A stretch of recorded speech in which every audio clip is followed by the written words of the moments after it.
Chapter 1. Something touched him. The most valuable thing which ever comes into a life is that experience, that book, that sermon, that person, that incident, that emergency, that accident, that catastrophe. That something which touches the springs of a man's inner nature and flings open the doors of his great within, revealing its hidden resources. A cub lion, as the fable runs, was one day playing alone in the forest while his mother slept. As the different objects attracted his attention, the cub thought he would explore a bit and see what the great world beyond his home was like. Before he realized it, he had wandered so far that he could not find his way back. He was lost, very much frightened. The cub ran frantically in every direction, calling piteously for his mother, but no mother responded. Weary with his wanderings, he did not know what to do, when a sheep whose offspring had been taken from her, hearing his pitiful cries, made friends with the lost cub and adopted him. The sheep became very fond of her foundling, which in a short while grew so much larger than herself that at times she was almost afraid of it. Often, too, she would detect a strange, far-off look in its eyes which she could not understand. The foster mother and her adopted lived very happily together, until one day a magnificent lion appeared, sharply outlined against the sky, on the top of an opposite hill. He shook his tawny mane and uttered a terrific roar, which echoed through the hills. The sheep mother stood trembling, paralyzed with fear. But the moment this strange sound reached his ears, the lion cub listened as though spellbound, and a strange feeling which he had never before experienced surged through his being until he was all aquiver. The lion's roar had touched a chord in his nature that had never before been touched. It aroused a new force within him which he had never felt before. New desires, a strange new consciousness of power possessed him. A new nature stirred in him, and instinctively, without a thought of what he was doing, he answered the lion's call with a corresponding roar. Trembling with mingled fear, surprise, and bewilderment at the new powers aroused within him, the awakened animal gave his foster mother a pathetic glance, and then, with a tremendous leap, started toward the lion on the hill. The lost lion had found himself.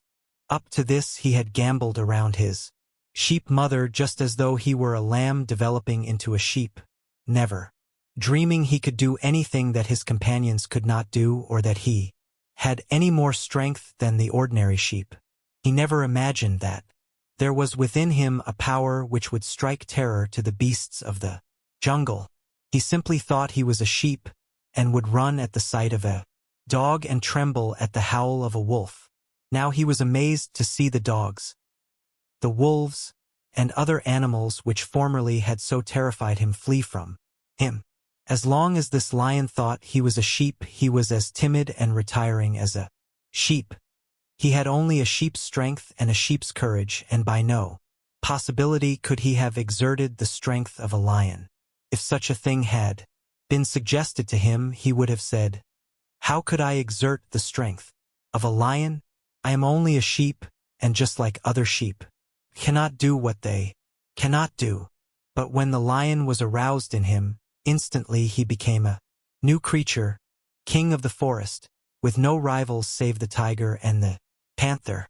This discovery doubled, trebled, and quadrupled his conscious power, a power which it would not have been possible for him to exert a minute before he had heard the lion's roar. But for the roar of the lion on the distant hill, which had aroused the sleeping lion within him, he would have continued living the life of a sheep, and perhaps would never have known that there was a lion in him. The roar of the lion had not added anything to his strength, had not put new power into him.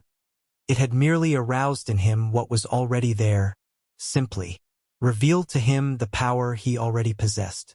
Never again, after such a startling discovery, could this young animal be satisfied to live a sheep's life.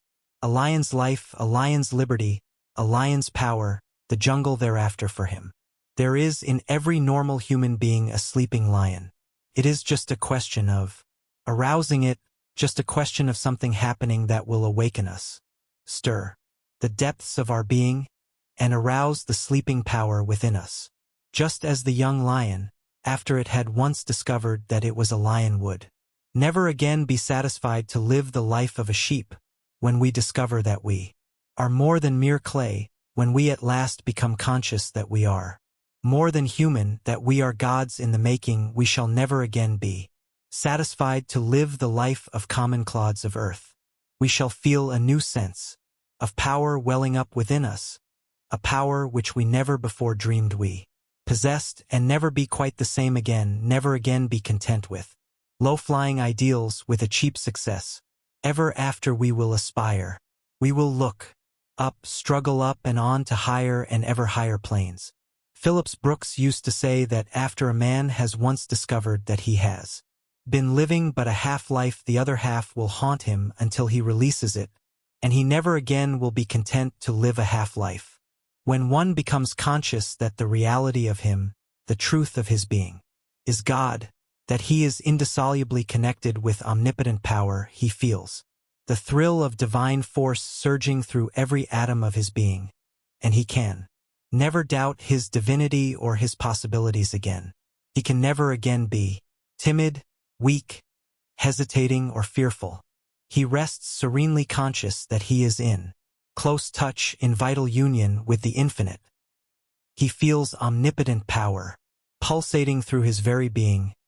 He feels the omnipotent arm sustaining, upholding him, and he knows that his mission on earth is divinely planned and divinely protected. Many a poor child has grown up in the slums believing that he was like all the other children in his neighborhood, that there was no special future for him, nothing distinctive, nothing out of the dead level of his monotonous environment. But something unexpectedly happens, some emergency, some catastrophe, something which makes a tremendous call upon the great within of himself, and he is suddenly surprised to discover that he is different altogether from those about him. Something has touched him, something in him has been aroused, something which shows him that he has a tremendous latent power which he did not before know he possessed, and he unhesitatingly answers the call. He goes out into the great world, and is never again satisfied with a cheap success, never again satisfied with his old nature or content with his old environment. There are men and women who have one distinction in every field who would not believe that there was such a possibility for them until they had actually proved it. 25 years ago, for instance, you could not have persuaded Charles M. Schwab that he was the man later years have proved him to be. If 25 years ago anyone had given a picture of himself as he is today, had declared that he would be such a man, he would have ridiculed the idea. He would have said, "Such a thing is absurd. I am not such a man. This is the picture of a giant. I am no giant, nor genius. I am just an ordinary, hard-working man." But Mr. Schwab has not even yet fully found himself. He has not discovered all the man that it is possible to develop, or anything like it. He has only brought out part of the giant in him. Emergency may sometime call out the rest, the bigger giant. There are plenty of young men and young women in our great industrial institutions today who could not be made to believe that perhaps in a single year they will be filling positions of great responsibility and power, and yet the possibility is there. The future great general, the successful executive, is slumbering in the soldier, in the ranks, in the clerk today. Many a future superintendent, many a manager is today filling the humble position of office boy, errand boy, or waiter in a restaurant or hotel. Every discovery of new powers, new assets in yourself, stimulates you tremendously to new efforts, to new endeavor. We have all seen instances where an ordinary clerk with seemingly ordinary ability has suddenly been promoted, and the stimulus, the tonic of advancement, the new hope of further success that has prodded him has often added 25 or 50% to his ability by uncovering new resources, new and before undreamed of powers. He was not conscious of what was in him until the opportunity came, until the motive uncovered, unlocked and liberated his before undreamed of resources. In the present world war thousands of young men who did not think they had much courage, perhaps even believed they would be cowards in battle, have been whirled into the armies by the excitement, the hypnotism, the daring of their associates, and have found that the bigger man in them responded to the call, and that when it came they did not hesitate bravely to face the enemy's shells, the enemy's guns. Many youths have joined the army who were not thought much of at home, who were called stupid and dull and ne'er-do-wells, blockheads, by their parents and teachers, but when they got into the army they found they had courage, grit, determination, daring, stick-to-itiveness, the experience of a multitude of men who have realized an infinitely bigger man in themselves than they ever imagined was there, ought to teach us that in every human being, no matter how successful he may be, there are still enormous undiscovered possibilities. It is the man you are capable of making, not the man you have become, that is most important to you. You cannot afford to carry this enormous asset to your grave unused. As a businessman, you would not think of having a lot of idle capital in the bank, drawing no interest, uninvested, and used. Do you realize that this is exactly what you are doing with yourself? You have assets within you infinitely more valuable than money capital. Why do you not use your capital? This is what you would ask a businessman who was pinching along, worried all the time because he thought he could not meet his obligations, pay his notes when he had a large amount of idle capital in the bank. You would declare the man was foolish. You are more foolish because you have immortal capital lying idle. Why don't you use it? Why do you hitch along in this little one-horse way all your life on a little capital when you have so much used capital, so much reserve assets? Why use them? Try to bring out that possible man. You know that you never have done it to anything like its possibility as yet. Now, why not plan to bring out this enormous residue, these great and used resources, this locked-up ability, which has never come out of you? You know it is there. You instinctively feel. Your intuition, your instinct, your ambition tell you that there is a much bigger man in you than you have ever found or used. Why don't you use him? Why don't you get at him? Why don't you call him out? Why don't you stir him up? Why don't you get the spark to this giant powder within you and explode it? The finding of the larger possibilities of man, the unused part, the undiscovered part, is the function of the new philosophy. It may be covered under all sorts of debris, doubt, lack of self-confidence, timidity, fear, worry, uncertainty, anxiety, hatred, jealousy, revenge, envy, selfishness. These may all be neutralized by right thinking. How often it happens that men who have long been down and out, who have been considered nobodies, good-for-nothings, not well-balanced, have changed suddenly, as though touched by a magic wand, and have quickly become men of power, inspirers, helpers of others. Something happened that quickened their spirit, and from miserable liabilities they have suddenly been converted into valuable assets to their community. John B. Goff was an intemperate nobody. All at once, apparently by accident, he was converted. Something touched Goff, and from being a slave of the bottle, he became its master.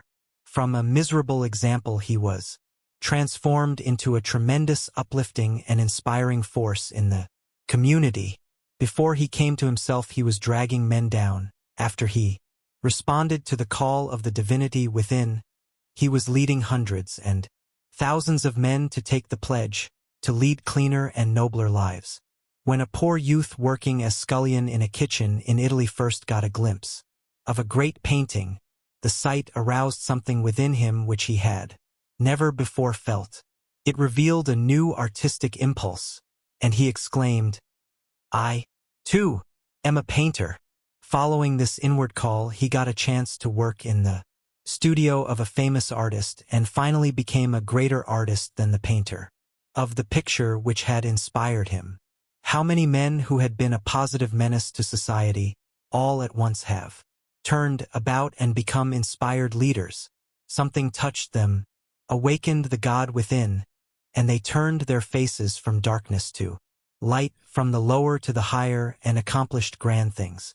It may have been an inspiring book, a lecture, or a flash of divine illumination that gave them a glimpse of themselves, but whatever it was, it started them on the right road, turned them from ugliness to beauty, from wrong to right, from enemies of society to great benefactors. The transformation of Saul the persecutor into Paul the great apostle of the Gentiles is one of the grandest instances of self-revelation through a flash of divine illumination. What a revolution would be effected in the whole race if this something, which touched Saul on his way to Damascus, when suddenly there shined round about him a light from heaven, could touch all the human beings who are going wrong, the nobodies, the down-and-outs, the discouraged, the despondent, those who have fallen by the wayside. What a leap toward the millennium the race would take if all these dead souls could be awakened and made anew by this mysterious something which made the vengeful persecutor of Christians the greatest of the teachers of Christianity. If this divine spark, which enkindles a new fire in human hearts, makes men out of beasts, and good citizens out of hobos, drunkards, and criminals, could be ignited in the breasts of all, despair and misery would vanish from the earth. When one has once discovered or uncovered a bit of his divine pattern, when enough light is thrown upon it to enable him to see the divine, immortal plan foreshadowed in his nature, he will never be content until he uncovers the rest of the pattern.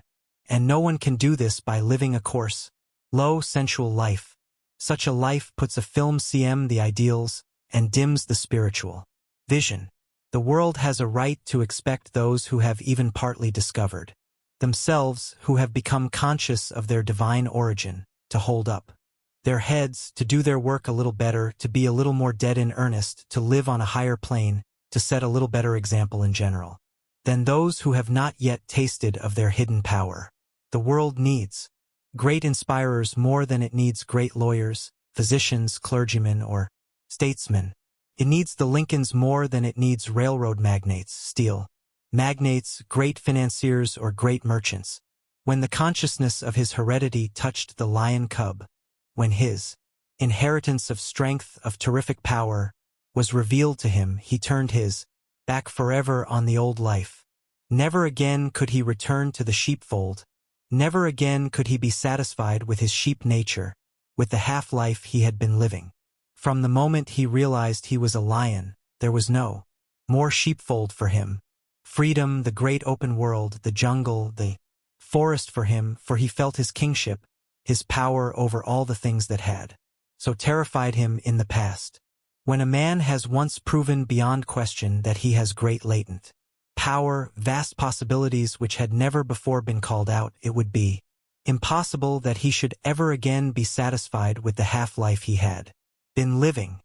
His whole newly discovered nature would revolt against a return to the lower plane on which his weaker, lesser self had lived. You perhaps were reared under conditions which have kept you ignorant of your own possibilities until something has happened to throw a new light upon your real nature. Then you discovered that you were not the tame, timid sheep that you had always thought you were, until that something happened which has revealed the lion in you. Perhaps you have been wandering all your past life, living in the shepherds' folds in the churches, perhaps never dreaming that you were not a sheep, that you did not belong to that particular shepherd's fold. Yet you may have had an instinctive feeling that there was something in you which did not respond to the sheep call, that there was a something within you which did not fit your environment, which did not belong to the conditions in which you found yourself. You may have been conscious that there was something in you which never responded to the call which appealed to those about you. You may have been reared in the old thought, in the orthodox faith of your ancestors, and yet have felt all the time you did not belong there. But you remained in that faith simply because nothing else that would seem better to answer your call presented itself, when perhaps by accident or out of curiosity you may have wandered into a Christian Science or a new thought. meeting, and there for the first time have heard the voice which answered to the call, the hungry yearning in your own nature.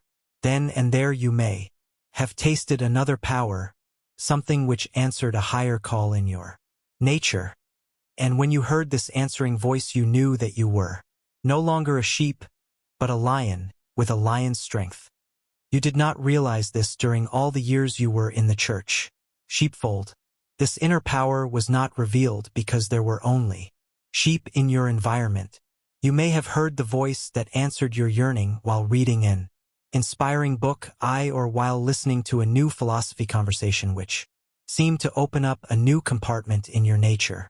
No matter where you hear this call, whether at a new thought or a Christian Science meeting, during a new philosophy conversation, or while reading an inspiring book, or in some other place or manner wholly removed from these, when you do hear it, something within you will answer the call, and you will know that you have been touched to a higher, a finer purpose.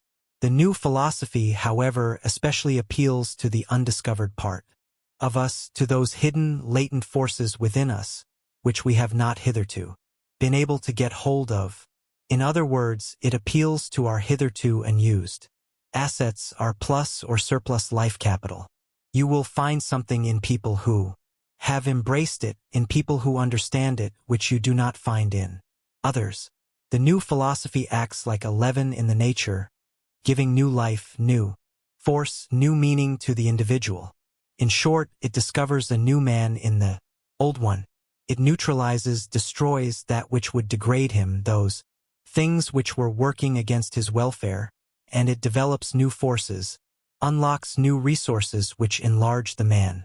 During the past 100 years, not a single new quality or new principle has been added to the laws of chemistry, not an iota of change has been made in the laws of physics, and yet what miracles of discovery, of invention, the great scientists and inventors have called out of these very same qualities and laws during the last 100 years.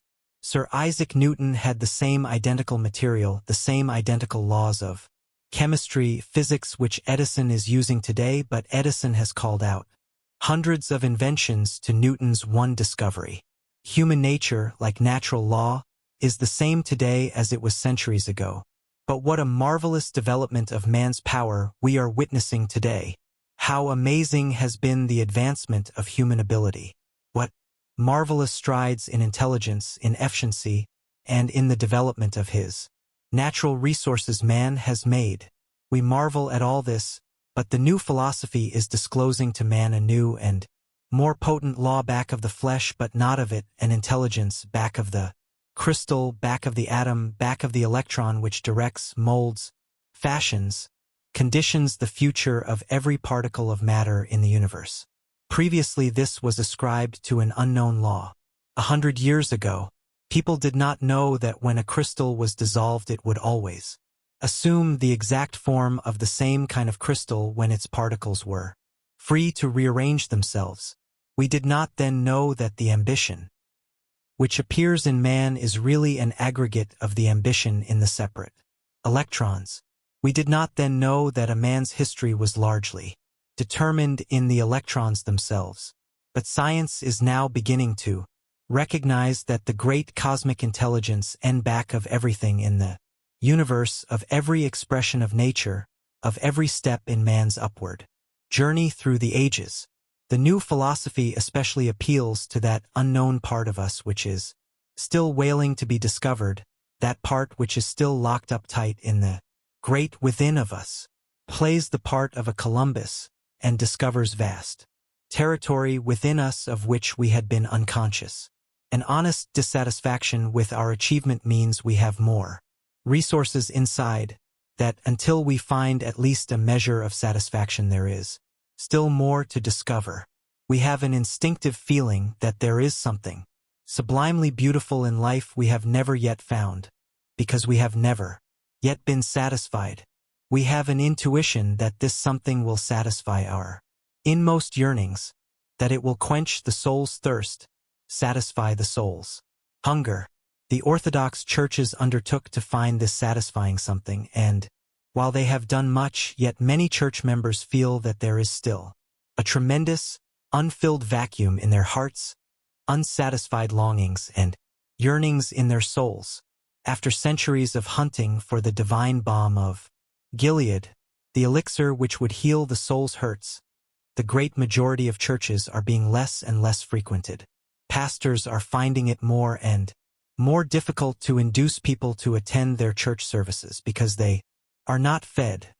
They do not get that satisfaction which they instinctively feel belongs to the children of the King of Kings. On every hand we find people who have been groping all their lives in vain, trying to find something which would answer the inner call for a larger life, something which would satisfy their longings, feed their soul hunger, and help them to find fulfillment of their life dreams.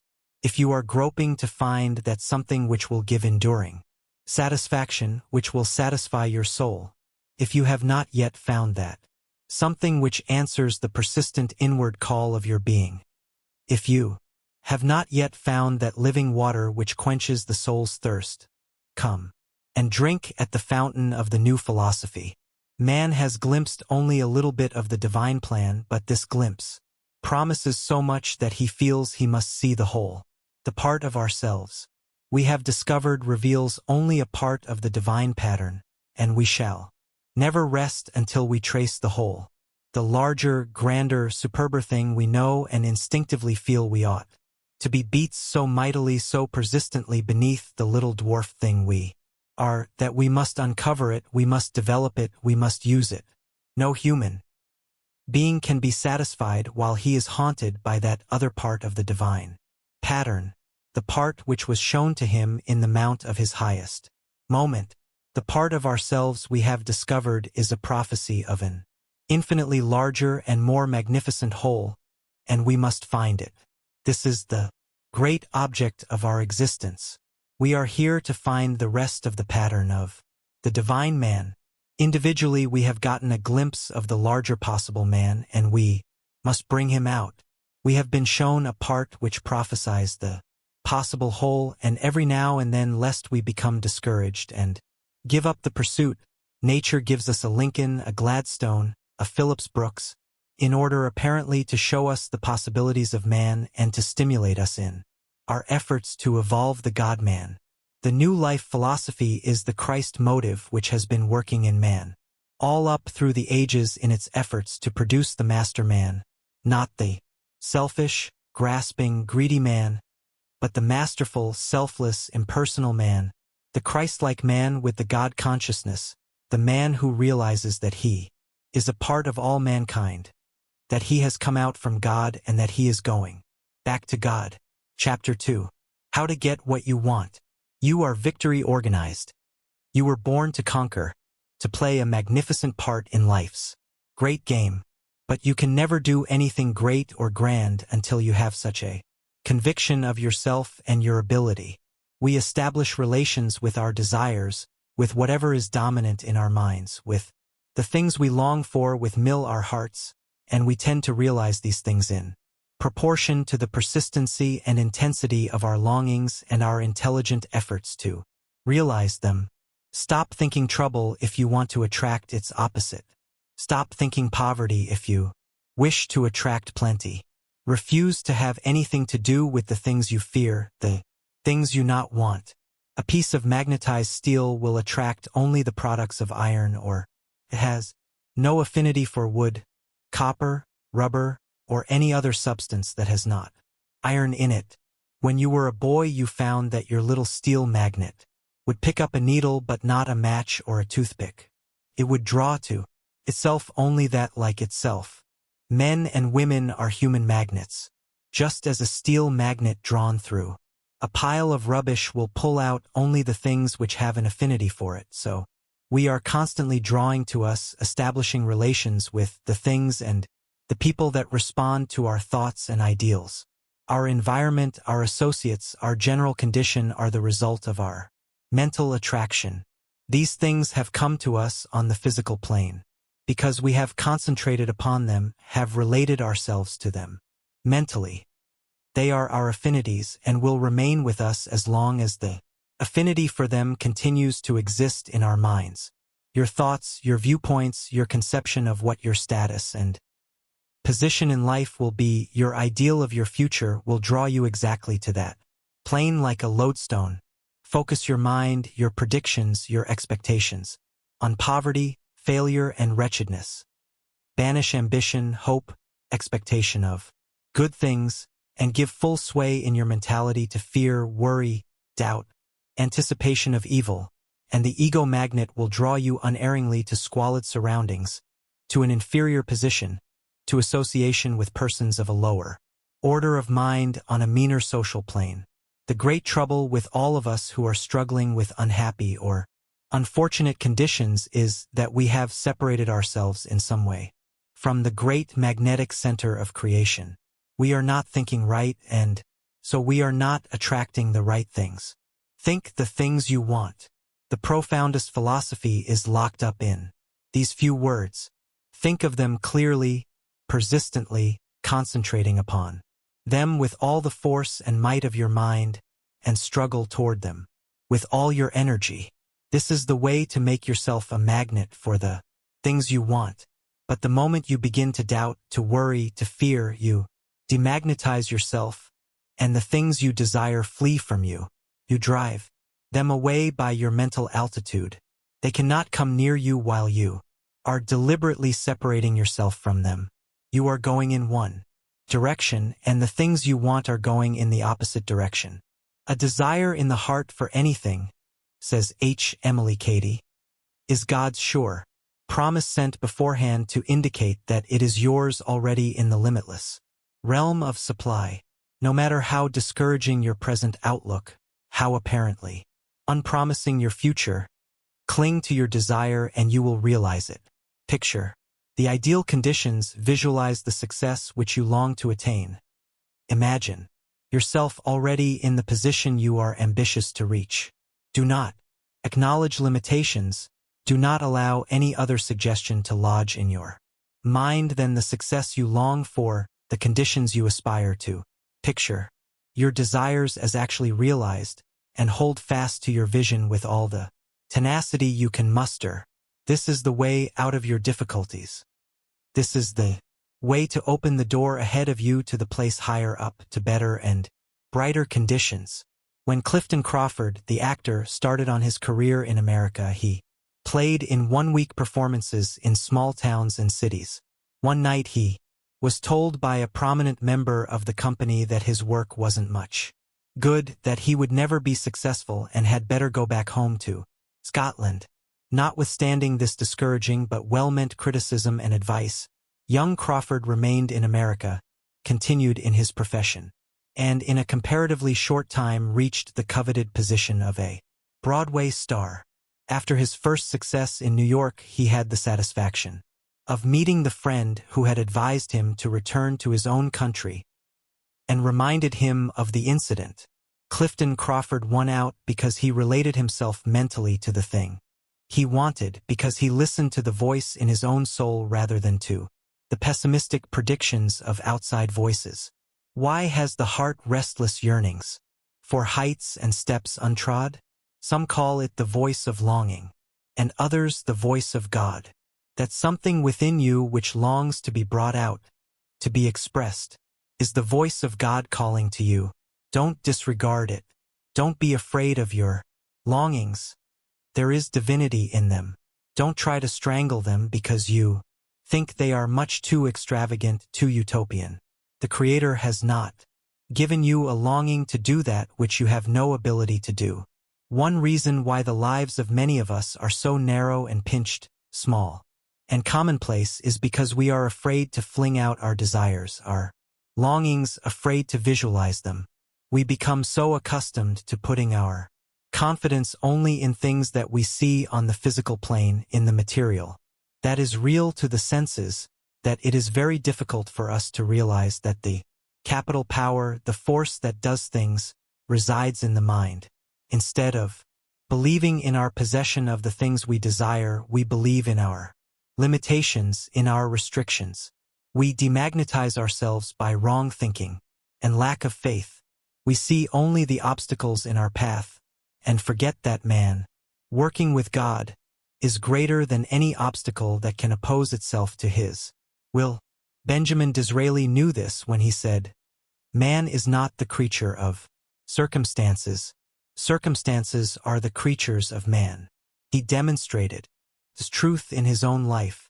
Alien in race and creed, with other circumstances apparently dead against him at the start, the resolute young Jew overcame all obstacles and reached the goal of his ideal. He became Prime Minister of England and was made Earl of Beaconsfield by his sovereign Queen Victoria. Lowell did not utter a mere airy, poetic idea when he said, "The thing we long for that we are." For one transcendent moment, he spoke a simple truth. The poet is always the prophet. He goes ahead of the scientist and points the way that leads upward to the ideal. Like faith, the poet knows and sees far in advance of the senses. He knows that the vision of our exalted moments is the model given us to make real on the material plane.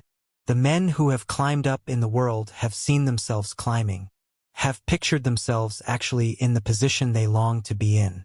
They have climbed up mentally first. They have kept a vision of themselves as ever, climbing to higher and higher things. They have continually affirmed their ability to climb, to grow up to their ideal. If we ever hope to make our dreams come true, we must do as they did. We must actually live in the conscious realization of our ideal. This is the entering wedge which will split the difficulties ahead of us, which will open the doors which shut us from our own. If you are discouraged by repeated failures and disappointments, suffering the pangs of thwarted ambition, if you are not doing the thing you long to do, if life is not yielding the satisfaction, the success and joy of happy service, if your plans do not prosper, if you are hampered by poverty and a narrow, crude, uncongenial environment, there is something wrong, not with the world or the Creator's beneficent plans for his children, but with yourself. You are not thinking right. You are riot visualizing yourself as you long to be. We are, every one of us, both ourselves and our environment, true pictures of what we have thought, believed, and done in the past. Every moment of our lives we are experiencing the result of thought. The outward things that have been acting on us, shaping the conditions in which we live, are chiefly the fruits of our own motives, thoughts, and acts.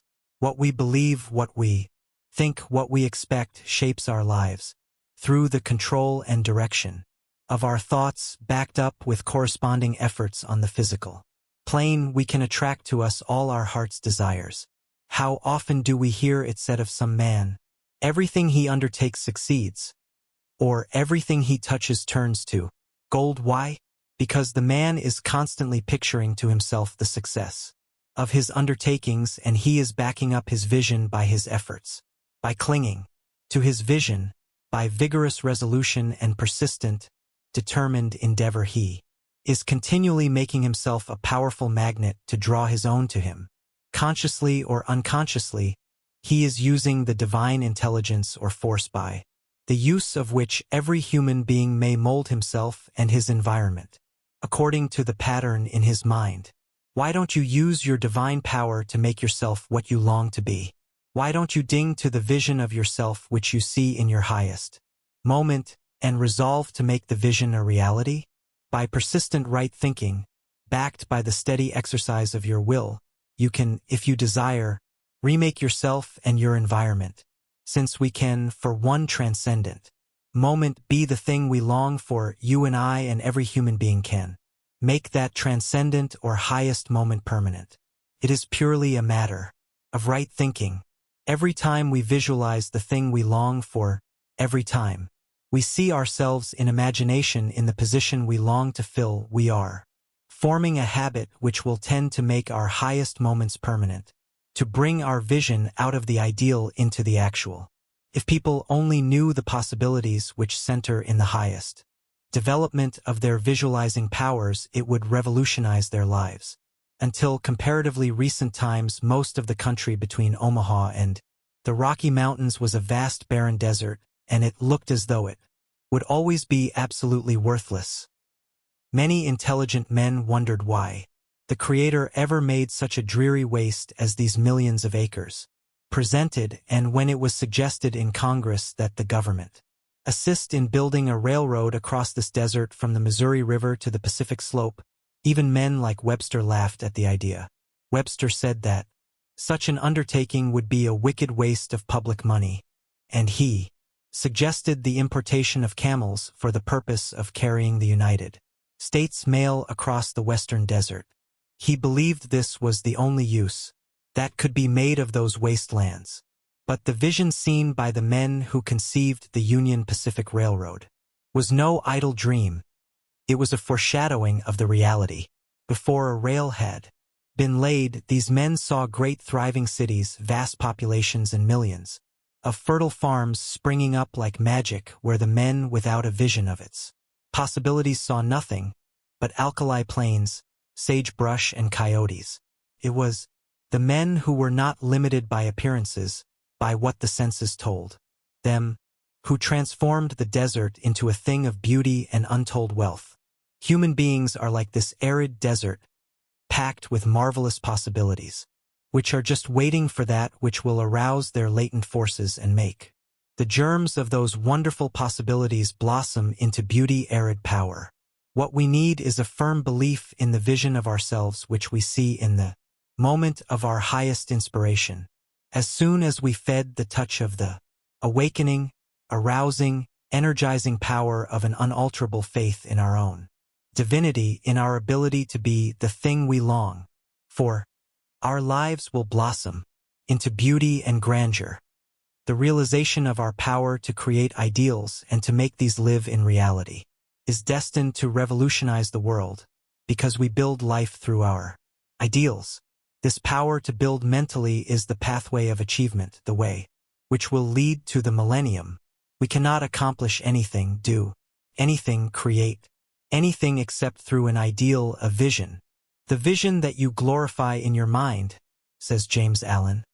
The ideal that you enthrone in your heart, this you will build your life by, this you will become. The thoughtless, the ignorant, and the indolent, seeing only the apparent effects of things and not the things themselves, talk of luck, of fortune, and chance. Seeing a man grow rich, they say, "How lucky he is." Observing another become intellectual, they exclaim, "How highly favored he is." And noting the saintly character and wide influence of another, they remark, "How chance aids him at every turn." They do not see the trials and failures and struggles which these men have voluntarily encountered in order to gain their experience, have no knowledge of the sacrifice they have made, of the undaunted efforts they have put forth, of the faith they have exercised that they might overcome the apparently insurmountable and realize the vision of their heart. The reason why so many people fail to realize their ideals is that they are not willing to do their part to make it real. Remember that the longing, the desire to do a certain thing, is merely sowing the seed of your ambition. If you stop at this, you will get about as much harvest as the farmer would get if he put his seed in the ground without preparing the soil, without fertilizing it and keeping the weeds down. You must back up that which your heart longs to realize with an honest purpose to do your best, a dead in earnest effort to make your vision real. The mere holding of the desire to do so, no matter how persistently or strongly you hold it, will not help you to realize your dreams. You must not only sow the seed of desire and longing, but you must do all the nourishing, cultivating, caring for, or you will only reap a thistle harvest. We see men and women everywhere reaping a very thistly, a very weedy harvest from the sowing of mere longings. These people can scarcely get enough out of their harvest to keep them alive, simply because they took no care of their seed after the planting, the constant nursing, cultivating the desire, the ambition, keeping our heart's longings and soul yearnings alive, wholesome and healthy by active endeavor, is the only way in which we can match our dreams with their realities. Watch an immigrant boy who lands in America practically with nothing but the clothes he wears, without knowing our language or customs, and with no friends, no pull to advance him. and see how quickly he outdistances many American youths who were born and brought up in the very lap of opportunities. Why? Because this boy constantly thinks and dreams of making his way in the world. He sees himself a successful man and is forever planning and pushing toward his object. He begins, perhaps, by selling newspapers in the streets. Then his ambition grows and he dreams of someday having a newsstand. He attends night school in order to get an education. He toils and economizes, flings his enthusiasm and his whole being into his work, is constantly enlarging his mind and also making himself a magnet to attract the thing he longs for. He is obeying the law of attraction of opulence, and in a little while we see him with a newsstand of his own. But he does not stop here. He keeps dreaming, planning, working for something a little larger, and soon he adds books and stationery to his stock in trade. Before long we find him with a large stand in a railway station or in some public place, always saving and dreaming, planning, thinking success. In a few years more he owns a handsome shop and becomes a real factor in the business world. His whole mental life is poured into that one channel, and of course he is perpetually increasing his magnetic power to attract to himself money and all the other things he desires. The ambition to become rich is not a lofty one, but the success of this typical immigrant boy illustrates the law of success in every field. For the law is neither moral nor immoral. The nature of the object concentrated on does not affect its action. It may be the noble vision of a Jeanne d'Arc, of a Savonarola, or of a Lincoln, or it may be a wholly selfish or an unworthy object. The attractive, constructive forces will build just the same toward the realization of the vision. If a man's ambition is to own saloons and sell liquor, or to be the proprietor of a gambling resort, and he keeps working away on the material as well as the mental plan, he will succeed, just as a man who works in a similar way to become a teacher or a missionary succeeds. The same concentration, the same absorption, the same dreaming and thinking, and pushing along any other line, law, medicine, engineering, science, farming, whatever it may be, will produce like results. The idea is that the everlasting dreaming and pushing, the alertness to take advantage of opportunity, the constant visualizing of the thing one yearns for most, inevitably bring the desired results. These are the constructive processes, based on the mental vision, which bring us the things we desire. What we think most about is constantly weaving itself into the fabric of our career, becoming a part of ourselves, increasing the power of our mental magnet to attract those things we most ardently desire. When the architect looks at the plan of his building, he does not see the plan merely. That only suggests the building. It is the invisible building, the creation of his mind he sees. What he takes in from the plan with his eyes is not the reality at all. He sees in all its details the building of his mental vision. If he did not see it in this way, it would never become a reality. If he could see only the mechanical plans, he would not be an architect at all. The framework of your life structure is invisible. It is on the mental plane. You are laying the foundation for your future, fixing its limits by the expectations you are visualizing. You cannot do anything bigger than you plan to do. The mental plans always come first. Your future building will merely be carrying out in detail what you are visualizing today. The future is simply an extension of the present. You are right now, by your thought habit, by your prevailing mental attitude, making your place in life. You are locating yourself, settling what you are to be. In other words, you are right now making your future, deciding what your position in the world shall be. And it will be broad, ever growing, ever expanding, or it will become narrower, more pinched and ruddy according to your mental plan, according to the vision you see. The only world you will ever know anything about, the only world that is true for you at this moment, is the one you create mentally, the world you are conscious of, the environment you fashion out of your thoughts, your beliefs, your ideals, your philosophy is the only one you will ever live in. Whatever you long for you are headed toward, and whatever thought dominates you or motive is uppermost in your mind is attracting its affinities. How quickly, for example, a youth who goes from his country home to the city to seek his fortune gravitates toward the things which are uppermost in his mind. He may not know a soul in the city he enters, but in a very short time we find him with his own people, those whose tastes, whose desires and propensities are like his own. He has attracted his affinities. One boy's mind is fixed on pleasure, and he gravitates to the saloon, to the dance hall, to the vicious dives, to the gambling table. Another boy's great desire is self-improvement, and he gravitates to the Y.M.C.A. To some, church. We find him in the night schools, in the library attending lectures, trying to improve his education to make as broad-visioned, a cultured, and successful a man as it is possible to make of himself. The same thing is true of girls. They gravitate toward their desires, their ideals, toward the things on which they have set their hearts. Led by their weaknesses or their strength, they are pulled in the direction on which their thoughts are fixed, whether good or bad. If 10,000 strangers from other cities were landed in New York today, and left to their own devices, they would very quickly be attracted to their affinities. The gambler would find other gamblers, the musician would gravitate to other musicians, the artist would be drawn to art circles. The pure-minded, those of high ideals, would soon find others on the same plane, while the impure-minded, those with vulgar, low-flying ideals, would as quickly find companions like themselves.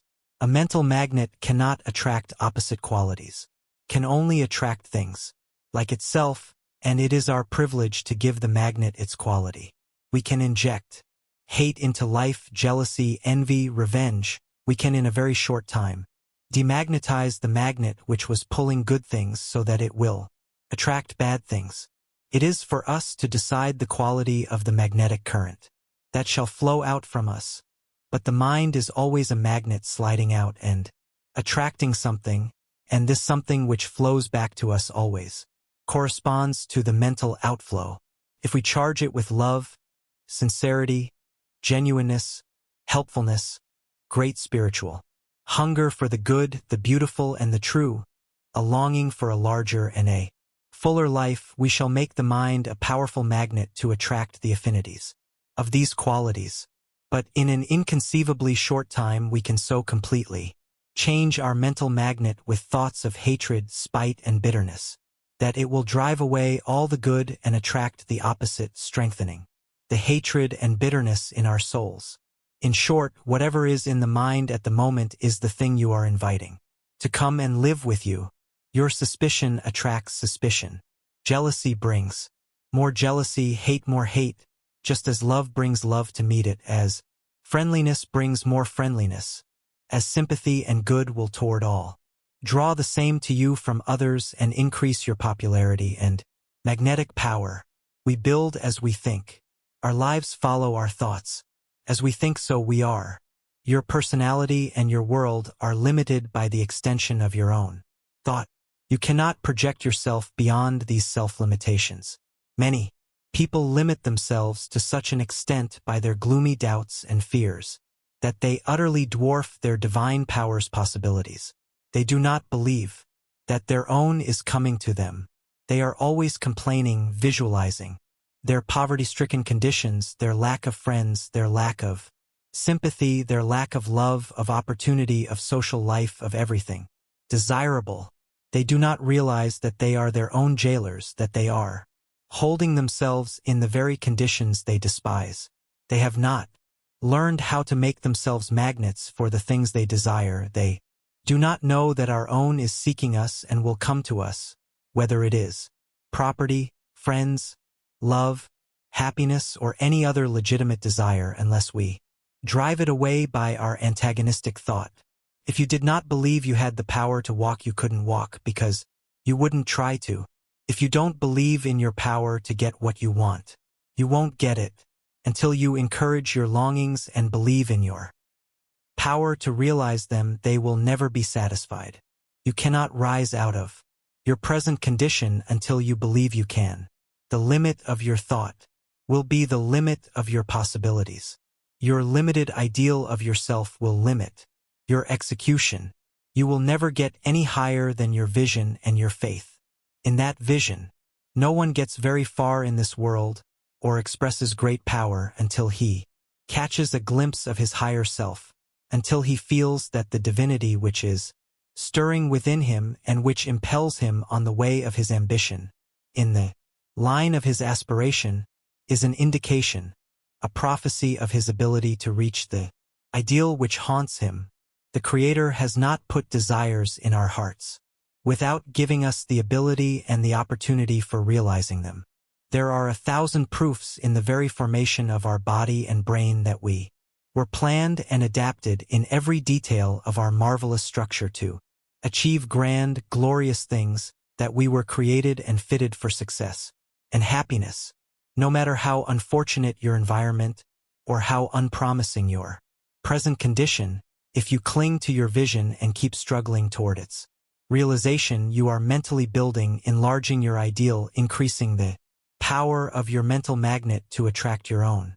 Never mind opposition, never mind criticism, never mind if others call you a fool or a crank. They called the Christ the same. Be true to the mysterious message within, the divine voice which bids you up and on. No matter what other things you have to give up, no matter what sacrifices you have to make, let everything else go if necessary, but cling to the ideal which haunts your dreams, for it points to the star of your destiny, and if you follow it, you will come out of the darkness into beauty and brightness. Your highest ideal, the vision of your life work which you long to make real, is your best friend. Keep as close to it as you can, stick to it, and it will lead you to your goal. You may not understand why the star has been put so high above you and why so many mountains of obstacles and difficulties intervene, but if you keep your eye on the star and listen to the voice of your soul which bids you climb on, you will reach it. Many a man has never been able to explain his success, or how he was able to wring it out of such a black background, such iron conditions and seemingly impossible surroundings, as those in which he found himself at the start. But he kept pegging away, never losing sight of his ideal, which became his guiding star, his success angel, which ultimately led him through the dark valleys of difficulty and opposition, up out of the miasma of the stagnant swamps of discouragement to the heights, where the atmosphere is pure, the outlook clear, where excellence dwells. It led him out of the darkness into the light, into freedom, into success. Just because you are struggling on a farm or in a factory doing something against which your whole nature rebels because there is no one to help you, support your aged parents or an invalid brother or sister, do not conclude that your vision must perish. Keep pushing on as best you can, and affirming your divine power to attain your desire. Hundreds and thousands of poor boys and girls with poorer opportunities than yours have done immortal deeds because they had faith in their ideal and in their power to attain it. It is by the perpetual focusing of his thought upon the solving of scientific problems, added to his faith in his ability to solve these problems, that Edison has attracted to himself the forces which have made him the greatest living inventor. His mind has always run ahead of him, visualizing the invention he was trying to bring out into objective reality. He was always picturing himself a little higher up, a little further on, and his success has followed his vision and his faith. Suppose Edison had lost faith in his vision. Suppose he had allowed obstacles to discourage him and had said to himself, "Thousands of men have been thinking along these lines, trying to solve these problems for a long time and have failed, and how can I expect to succeed? Why should I waste my time and energies in trying to do what they found impossible?" Do you think he would have become the power he is? Of course he would not. He couldn't, any more than Marshall Field could have become a great merchant if he had listened to those who tried to discourage him. Doors always open, opportunities always come, to the man or woman who trusts and works, but nothing comes to the weak, doubting heart, the faint. endeavor, nothing comes to those who do not believe in their divinity, their power to overcome. No matter how black and forbidding the way, just imagine that you are carrying a lantern which always advances with you and gives you light. Enough for the next step, and although it looks very dark and discouraging a little distance ahead, when you arrive there the light will arrive also. All the light you need is for the next step to know that you are going in the right direction. In other words, you must have faith, trust. The divine plan that has created us, given us a part in the plan of the great universe will bring things out better than we could if we will only do our part. Look back upon your past lives, you self-made men and women, and see. Bow miraculously the doors have opened out of the blackness ahead of you, so that you were able to enter into the Eden of your dream, to accomplish the thing you so long dreamed of. Goodyear was a dreamer and a seer of visions long before he was able to vulcanize rubber. Morse was a visionary, or we might not have had the telegraph. Cyrus W. Field had a wonderful vision of an ocean cable, and had he not gone on dreaming of his cable in spite of his disappointments, the nations of the world might still be dependent on ships to transmit their messages from one to the other. Had Eli Whitney not been a seer of visions, the colored people of the South might still be picking the seeds from cotton by hand. But for the dreams of Marconi's youth, wireless telegraphy might have been postponed for a century. Had it not been for the dreams and longings of Alexander Graham Bell, we might not even yet be talking over the wire. Had Elias Howe not dreamed of a sewing machine, women might still be slaves of the needle. Had it not been for Phillips and Garrison's and Lincoln's dream of freedom, millions of our countrymen might still be in slavery. All of these people, every inventor, every discoverer, every uplifter of the race, all those who have lifted civilization up from the Hottentots to the Lincolns and the Gladstones, have clung to their vision in spite of incredible sufferings and obstacles.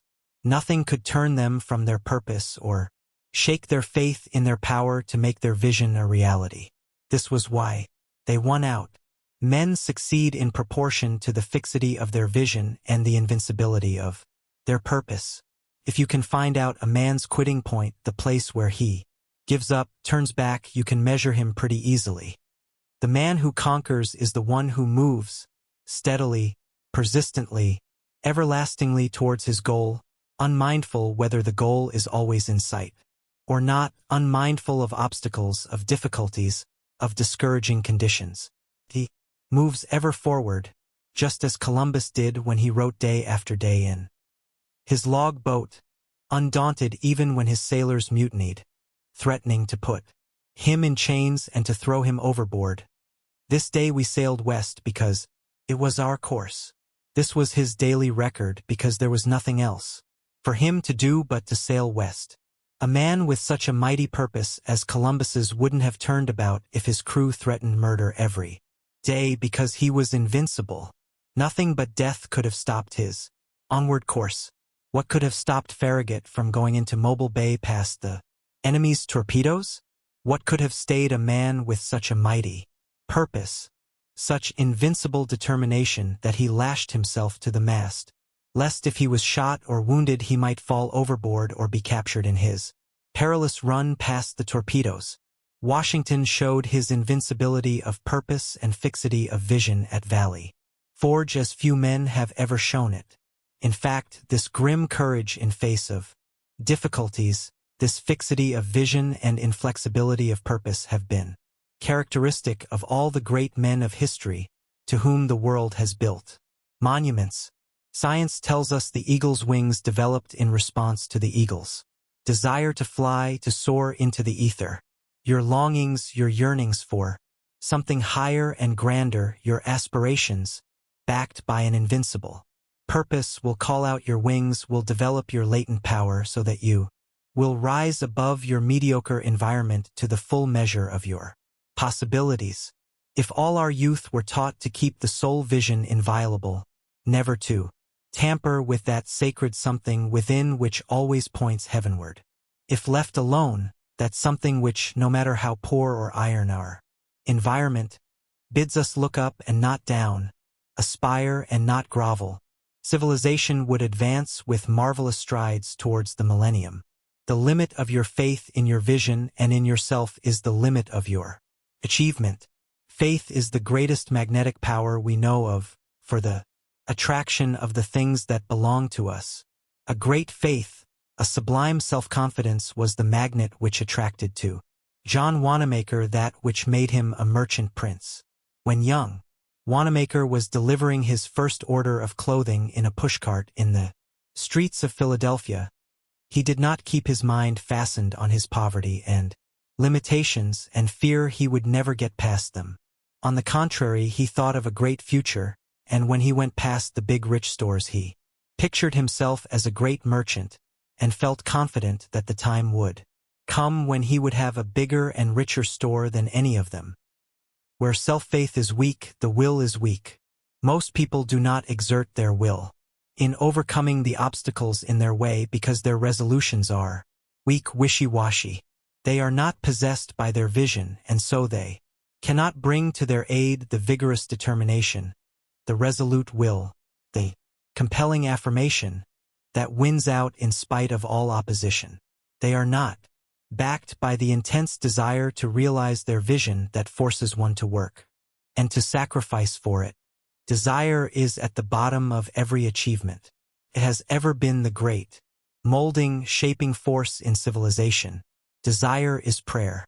Our prayer is behind and at the bottom of all our achievements. Desire is behind all progress. Civilization rests upon it. Our cities are the representations of the desires of those who built them. Every railroad train is a bundle of desires, of inventors' discoveries, of mechanics' desires. Homes are manifested desires. Our libraries are made up of multitudes of desires of the authors who wrote the books. Our schools, our colleges, our universities are nothing but desires fulfilled, objectified dreams of those who have built them. Every institution rests upon desires. Our lives, our homes, our friends are all manifested desires. All great achievements, great discoveries and inventions began in longings and desires. The success of every poor boy and girl who have pushed to the front began in longing, in indefinite yearnings which they had the faith and the courage to nurse and back up until they realized their dreams. There is a great difference between the yearnings of the body, the workings of bodily desires and passions, and the yearnings and longings of the soul. The soul longings are really the God urge in us, the expressions of the divinity within, of the cosmic intelligence. They open the windows of the mind and give us a glimpse of the realities that were prepared for us at the foundation of the world. They are not empty imaginings, but the substance of hoped-for things, the realities of unseen things, the precursors of the things themselves. We are apt to think that what we do in the world, our life work, is purely a personal choice. But there is something inside of us, if we are honest and earnest, that is leading us toward our own, the thing we were made to do. The youth answers an advertisement, boy wanted, and gets a place which does not at all fit him, but the divine urge within haunts him until he changes. Again and again he may be a round peg in a square hole, but this inner urge, call it ambition, aspiration, a divine leading, what you will, keeps at him until he find his own, the place that fits him. We cannot believe that Abraham Lincoln found the White House by accident, or by following a selfish personal ambition. No, he was led by the Spirit to the great work for which he was born, and for which all his previous experience had been molding him. And this same divine urge which led Lincoln out of the forest to the White House is active in every human being. There is a divine messenger detailed at every birth to follow the individual through life. This divine messenger acts as guide, is always pointing out the right road and cautioning against the wrong. If we follow the divine promptings, we shall come to our own. The poor boys who have shaped American history never dreamed when they left the farm in the backwoods, or the little village in which they were born, that they were destined to do great things. They simply followed their instinctive leadings without thinking much about or really recognizing their divine origin, the mysterious unrest in the great within of us, which is ever urging us on, is an expression of the divine principle inherent in every atom, in every electron in the universe. It is the God urge which is lifting everything up to a higher and ever higher plane. Everything in the universe is on the way to its highest possible expression, on the way to perfection, on the way to its God. We are here to do our part in raising mankind to a higher plane by giving expression to our highest ideal, by doing the best we are capable of doing. In St. John we read, "To this end was I born, and for this cause came I into the world, that I should bear witness unto the truth." Most people do not seem to think that they came into the world for any special purpose, or that they are under any obligation to bear witness to the truth. They do not seem to realize that they are bound to deliver the message entrusted to them at birth, to realize the vision shown them in their highest moment. Many act as if they were sent here to catch and grab everything they can get hold of for themselves, that they are under no special obligation to anybody but their own families. In other words, few people realize that they came into the world with any particular purpose other than to gratify their own desires, to reap the harvest that others have sown without rendering anything in return. They regard the world upon which they open their eyes as a legitimate field, a sort of hunting ground for their own personal gratification, where they are welcome to whatever they can bag without cost to themselves. They have no appreciation whatever of the fact that billions of people who have lived in all the past have really been preparing the world for them, that they are the heirs of all who have gone before them, and that they are in honor bound to do their share in contributing to the inheritance of those who shall come after them. We of today have inherited the results of other people's efforts. We are enjoying all the inventions, all the discoveries, all the luxuries that are the fruits of the struggles and trials, the sufferings, poverty, and hardship of the inventors, the discoverers, the achievers who labored to improve the conditions of mankind. We were sent here to carry their work a step farther by bringing into the actual the vision of our divinest inspiration. The way to do this is to follow our inspiration, what our soul longs to do. You are always gravitating toward the vision you hold in mind. You will never make headway in any other direction than toward your dominant thought, your dominant desire, your dominant motive. Visualization will sometime be found to be one of the great secrets of character building and achievement. Effort follows visualization as achievement follows effort. Jesus achieved his Christhood. It was not thrust upon him.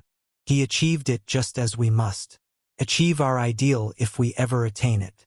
The Savior was not born a Christ. This was a result of his efforts and his work to realize his vision. Nor did Christ hold up any inexplicable ideal for his followers when he said, "Ye too are sons of God." This had never been said before. But again and again the Savior assured his followers that the things which he had done, and even greater things those who came after him would do. All through his teaching Christ assured men of their divinity. When he said, "I and my Father are one," he did not refer to the fact of his own superiority, to the fact that he was more divine than others. He was always trying to convince his disciples that they could do what he did, that they were as divine as he was, and that the reason they did not perform what seemed to them miracles was their lack of faith in their divinity. We rise with our vision. All elevation, all progress is first mental. It is based on faith in a visualized ideal. Everything starts with a vision, and the result always corresponds to the nature of the vision and our faithfulness to it. Buddha became what he did because he gravitated towards his vision. George Washington concentrated upon a vision of liberty and a grand democracy which would be a model for the whole world, and he never ceased to struggle until the vision became a reality. Andrew Carnegie became the great Iron Master because he gravitated towards his vision, because of his struggles to realize that dominant vision. John Wanamaker is what he is because he concentrated upon his vision by always reaching out toward it, always striving to match with reality his dream of a mammoth business. Every man becomes like his ideal, realizes the vision which dominates his life and towards which he constantly struggles. Chapter 3. Playing the glad game. I am not fighting my fight. I am singing my song. Life should be one glad sweet song instead of a dirge as it is with so many people. Was intended that life should be a glory and not a grind. The new philosophy teaches that everybody ought to be happier than the happiest of us are now. Our lives were intended to be infinitely richer, grander, more glorious than they are. Have you ever experienced that moment which you would like to last forever? I believe the time will come when your habitual state of happiness and of satisfaction will be greater than the happiest, gladdest moment you have ever experienced. In an article in the Atlantic Monthly entitled 20 Minutes of Reality, the writer described an experience he had while convalescing in a hospital after a surgical operation. It was a gray March day with a cloudy sky. There was nothing unusually exciting or exhilarating in the convalescent's immediate atmosphere or environment when suddenly he felt as if he had been translated to a new world of light, happiness, and joy. I cannot say what the mysterious change was, he said. I saw no new thing, but I saw all the usual things in a miraculous new light, in what I believe is their true light. I saw for the first time how wildly beautiful and joyous beyond all words of mine to describe is the whole of life. Every human being moving across that porch, every sparrow that flew, every branch tossing in the wind was caught in and was a part of the whole mad ecstasy of loveliness, of joy, of importance, of intoxication, of life. For those glorified moments I was in love with every living thing before me. The trees, in the wind, the little birds flying, the nurses, the interns, the people who came and went. There was nothing that was alive that was not a miracle. Just to be alive was in itself a miracle. My very soul flowed out of me in a great joy. If it is possible to live in a world of happiness and beauty for 20 minutes, is it not possible to prolong the time, to live always in such a world? We are all seeking this enchanted world, but most of us in the same way that the little boy in the story sought it. A poor little boy, so runs this old story, once lived in a little weather-worn cottage on the top of a hill. He was a dreamy boy, and every evening at sunset he would sit on the doorstep looking down toward the valley, fascinated by a beautiful house with wonderful golden windows shining a long way off at the far end of the valley. He was greatly dissatisfied with the poverty of his surroundings, and the sight of the house in the valley, where he had never been, made him very unhappy. Ah, he would sigh, what a poor miserable home my hut is. If I could only live in that beautiful house with the golden windows, how happy I should be. One evening when the golden windows, more wonderful than ever, seemed beckoning him to come, the boy made up his mind he would go and visit the house. Beautiful. So early next morning he started out. The road was dusty, and the sun was hot, but the little traveler trudged on and on. At length, toward sundown, he found himself at the far side of the valley. But what had become of the beautiful house he had seen from his hilltop? What he stood looking at was only an old tumble-down barn. And the wonderful windows? Alas, they were not gold at all, but just ordinary glass, and dirty and broken, too. Tired and thirsty, the little boy flung himself on the ground with his back to the deserted BAM and sobbed bitterly. Then, slowly raising his head and looking up across the valley, through blinding tears, he saw a shining blur, his own little cottage on the hilltop, and lo, its windows in the light of the setting sun were a sheet of blazing gold. How like this little boy we grown-ups are. It is always the house in the distance that beckons, the beauty and glory of life. To our discontented, longing eyes are always afar off in some other place and time, somewhere else than just where we are and in what we are doing. Someday we hope to enter the house beautiful, but not today. We expect that, in the future, through some magic or other, through money or what money can purchase, we are going to find happiness. But no human being has ever grasped the beautiful mirage which beckons him in the distance. Most of the people I know impress me as being greatly disappointed with what life has given them. They have not found any such future as they anticipated when they reached those years which youth had pictured so free from care and anxiety, so satisfying to their aspirations. They found existence very ordinary, very tame, very commonplace, and far from happy. The mirage which from a distance appeared so beautiful had receded when they reached the spot from which it had beckoned, and it was still beckoning from an ever-receding beyond. The chief cause of our discontent and unhappiness is that hardly anyone is satisfied with what he has. The little simple things don't count for anything. With us, we are always looking for some big thing to make us happy. Fortune, some grand opportunity, some indefinite happiness which we are at a loss to describe, and we seem to think that whatever this thing is that is going to make us really happy is always somewhere in the shadowy future. It is the tormented spirit of man that always strives to bend the universe to his desires, says Dr. Frank Crane. Hence most souls do not fit. They are at everlasting war with fate. They do not understand how to be happy with what is, because they are always straining for what is not.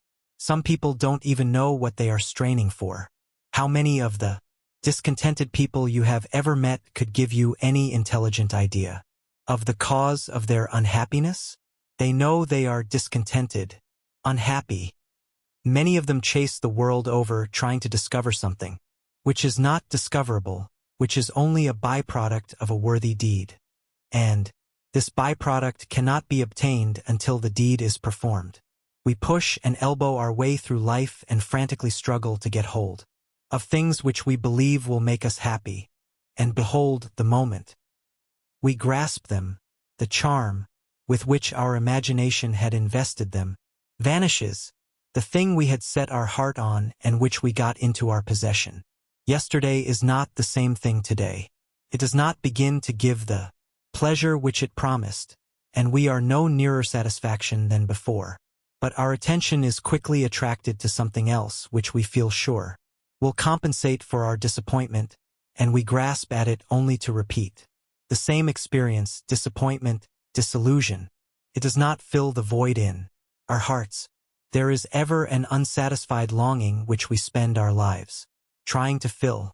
No matter what we may obtain in the way of material things, while we may get a certain sort of pleasure and comfort from them, they do not satisfy the inward soul hunger. They are like the different things which we take on a hot day instead of pure cold water to quench our thirst. We think if we could only get some soda water, some ice cream, iced tea, or coffee, it would satisfy our longing, but it does not. Nothing but pure cold water will give the satisfaction we crave. All substitutes for this simplest and most plentiful of all beverages lack something. They leave us unsatisfied with a longing for the genuine article. Happiness is like water. There is no substitute that will take its place. One of the strangest things in life is the false ideas everywhere prevalent regarding the nature of happiness. The general belief seems to be that it is founded on things that can be bought with money. The more money, the more things, and the more things, the more enjoyment, the greater the degree of happiness.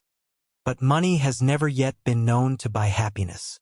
No one has ever yet found happiness by chasing it over the earth. It is not in our food, it is not in our drink, it is not in our clothes or material possessions. It is not in excitement or a constant round of pleasure. Happiness is born of right living. It is the child of right thinking and right acting, of helpful service.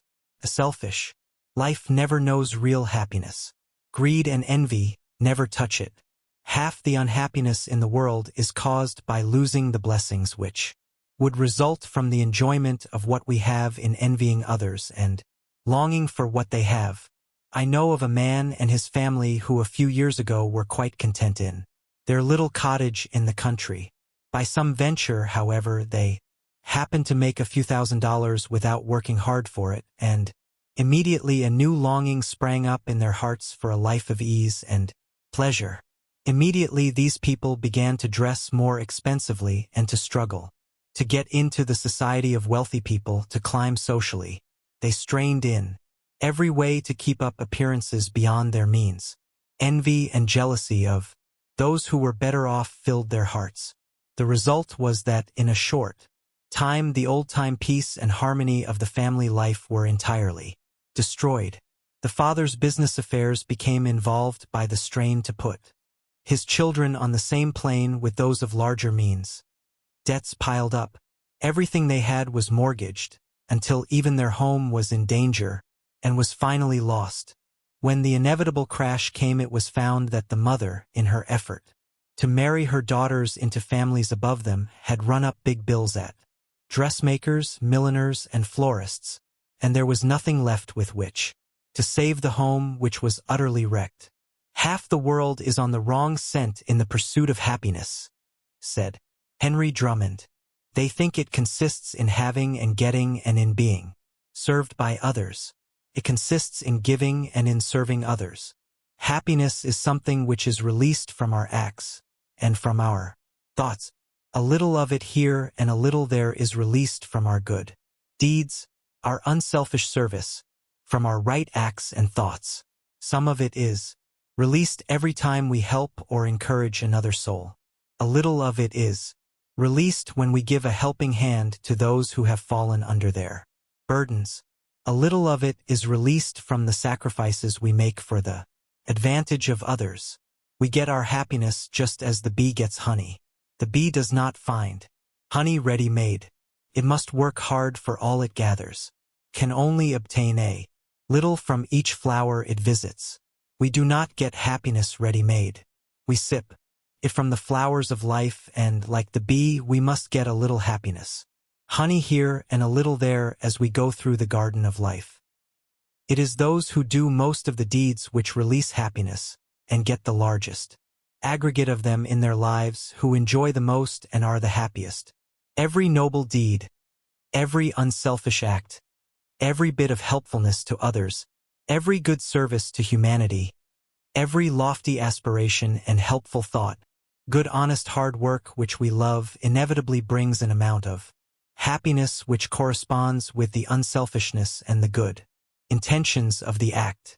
Happiness is not a monopoly. No one can corner it. It is for sale in the marketplace of life for everyone who is willing to pay the price, and that is one which all can pay.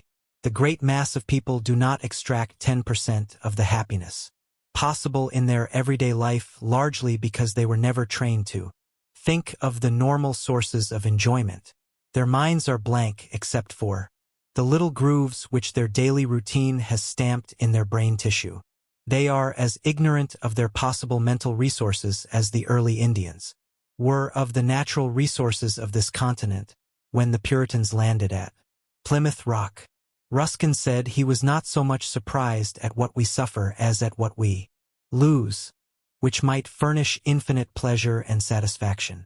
We hear a great deal about the enormous loss of our natural resources, the coal, the water, power, and the forests, but they are nothing compared to the loss in the possible resources of happiness all around us. The things which really make life worth living are very common and within the reach of all. How often we hear the poor berating the rich whom they envy, bemoaning the cruel fate that has kept about everything worthwhile away from them. But when we stop to take stock of life in the things that are really worthwhile, that count for most, we are pretty nearly all on equal footing. The great chemist himself has mixed the atmosphere so that it is just adapted to create health, vigor, robustness of body and thought, and exultant feeling for all alike. The sunlight, with its marvelous chemistry, performs millions of miracles every moment in root and rootlet, in plant and flower, in tree, in animal life, in human life, while painting pictures of glorious colorings in flower, in plant, in landscape. It has an inspiring effect, too, a beneficent influence on all life. It makes all nature rejoice, and it warms the soul of man. I never look at a sunrise that it does not give me a sunrise feeling, says John Wanamaker. And this glorious sun is a free gift to all men. So is time. The poorest, the humblest person on earth has the same amount of precious time as the proudest monarch or the greatest money king. Andrew Carnegie said he would give $10 million to have his life prolonged 10 years. But all his wealth cannot purchase an instant of time. Nor has money power to purchase the best things of life, love, friendship, sympathy. The sweetest, the most desirable things we know are purchasable only with effort, with right conduct, right thought, right effort. Lincoln said that folks are usually about as happy as they make up their minds to be. The experience of the writer of 20 Minutes of Reality, as well as that of thousands of others that might be cited, shows that the possibilities of happiness are not in things or in the possession of them. That happiness is not outside of us, but inside. Everywhere people are hunting the world over for what is really in themselves, because everything is tinted, modified, shaped by what we bring to it by our mentality. If we bring beauty to it, we find that it is beautiful. If we bring an ugly mental attitude to it, it is ugly and disappointing. The source of all happiness is inside the individual. The beauty we see in nature and the beauty we feel in music are inside of us. We all know how all nature, the very landscape, seems to laugh with us when we rejoice, seems to exult with us when we are glad, and the very sun and the flowers seem to reflect our joy. The world is a whispering gallery which sends back the echo of our own voice. It is a mirror which reflects the face that looks in it. If we laugh, it laughs back. If we frown, it reflects a frown. Happiness is the reaction of our mental attitude and our acts upon others. Is what they fling back to us that makes us happy or miserable. The door between us and heaven or happiness cannot be open when the door between us and our fellow men is closed. Right thinking means right action. If we would only hold the right thought, the constructive thought, the happy thought, the joy thought, the helpful thought, the unselfish thought each day, we should all soon become supremely happy, because, finally, happiness is a mental state.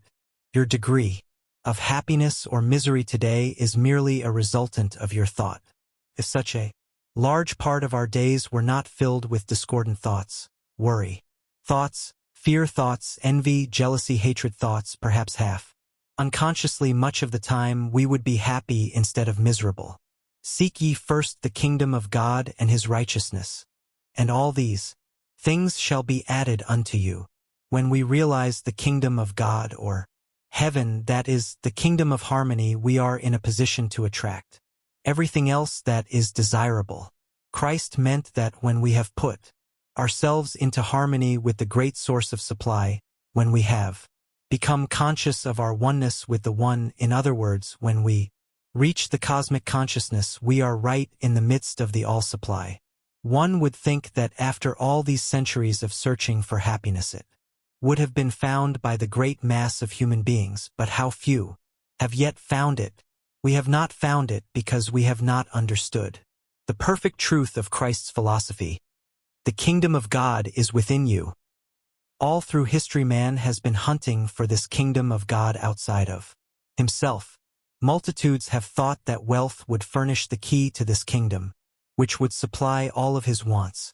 He has looked for this marvelous paradise everywhere but the right place, within himself, divinely fathered and mothered by his Maker, placed in an earthly paradise, infinitely more beautiful, more glorious than any human imagination could conceive, made Lord over a world filled with everything necessary to make human beings ideally happy and ideally successful. Yet, after centuries of race evolution, centuries of groping after ideal conditions, centimes of searching for his highest good, man is still dissatisfied. The average man is a God playing the fool. He is still looking for happiness outside of himself. If we had found the kingdom of heaven within, our faces would be so lighted up that we would give the impression to everybody we met that we had just come into possession of some great good fortune, something that had made us exquisitely happy. You know how pleased people appear when they have come into possession of that which they have struggled for all their lives, people who have perhaps been poor and tried hard to get on, but who barely managed to make a living and have suddenly fallen heirs to a fortune. How changed the appearance of the whole family. There is an unwonted light in their eyes. Hope has taken the place of despair. Buoyancy and gaiety have taken the place of heaviness and gloom. In other words, they have all at once become new creatures. The light of happiness shines through their flesh, looks out of their eyes. This is how we should all impress one another. Instead of looking miserable and forlorn, God's children ought to look as though they were supremely happy. Their physical eyes should reflect an entrancing beauty which their inward eyes should behold. Through their faces should shine that inner vision which the soul should sense. If we had found the kingdom of heaven within us, the countenance of every human being would reflect a superb satisfaction, a harmony, a blessedness which only very few mortals have ever yet reflected. It is possible for everyone to have that harmonious spirit which finds serenity and true happiness in the life he is living daily, through the resources of his own soul. The New Thought gospel is not that of happiness postponed to a future life, but happiness to be realized here and now, not a far-away personal immortality, but immortality in an increasingly happier humanity. One of the most unfortunate things that ever happened to the race was the teaching of the doctrine that heaven is not to be enjoyed on earth, that it is something way beyond, and that we must die to reach it. The whole teaching of the theologians looked towards the life beyond, the life to come. Every desirable thing was in the future. The present was not anything like as important to them as the future. Man was simply passing through a very disagreeable probationary state which was to decide his future for all eternity. Life was a very serious matter to them, and religion was still more serious. The theologians of the past never dreamed that happiness is one of the great essentials of living, one that plays a tremendous part in health, efficiency, and general normality. Many of them thought that the tendency to play was an indication of satanic tendencies which were subversive of religion. They didn't think man had any right in this probationary period of his existence to spend precious time in playing. It never seemed to occur to them that the suppression of the play instinct develops abnormal tendencies which often lead to insanity and degeneracy. Practically all of the Puritans suffered from the curse of fear, which darkened all their lives. The majority of them did not know what real happiness meant. Their faces wore an anxious and sad expression. There was little or no joy in their lives because their natural love of humor and fun was constantly suppressed. Think of the effect on a sensitive mind of the belief that an infant which had not been baptized, though it had never come to the years of understanding, did not know how to reason, and knew nothing about religion, could be punished for ever and ever, and that hell was paved with infants' skulls. Was such a horrible doctrine to inject into the child nature that it seems unthinkable such a thing could be possible. For centuries, the clergy were constantly cautioning men and women against the play instinct, reminding them that it was the food of evil forces. A long, sober, sad face was regarded as a sign of piety. People who laughed and played much, who enjoyed having a good time, were believed to be on the road to destruction, and were often told that the devil was after them. There was a great deal of the sad and morose in the old theology. Think of men living in unventilated cloisters, breathing impure air, living in an absolutely abnormal way, almost entirely secluded from human society, and suppressing completely their normal instincts, writing theology, making creeds for the great throbbing mass of humanity. These men were in no condition to produce anything that was normal, for they were not normal themselves. Christ did not seclude himself.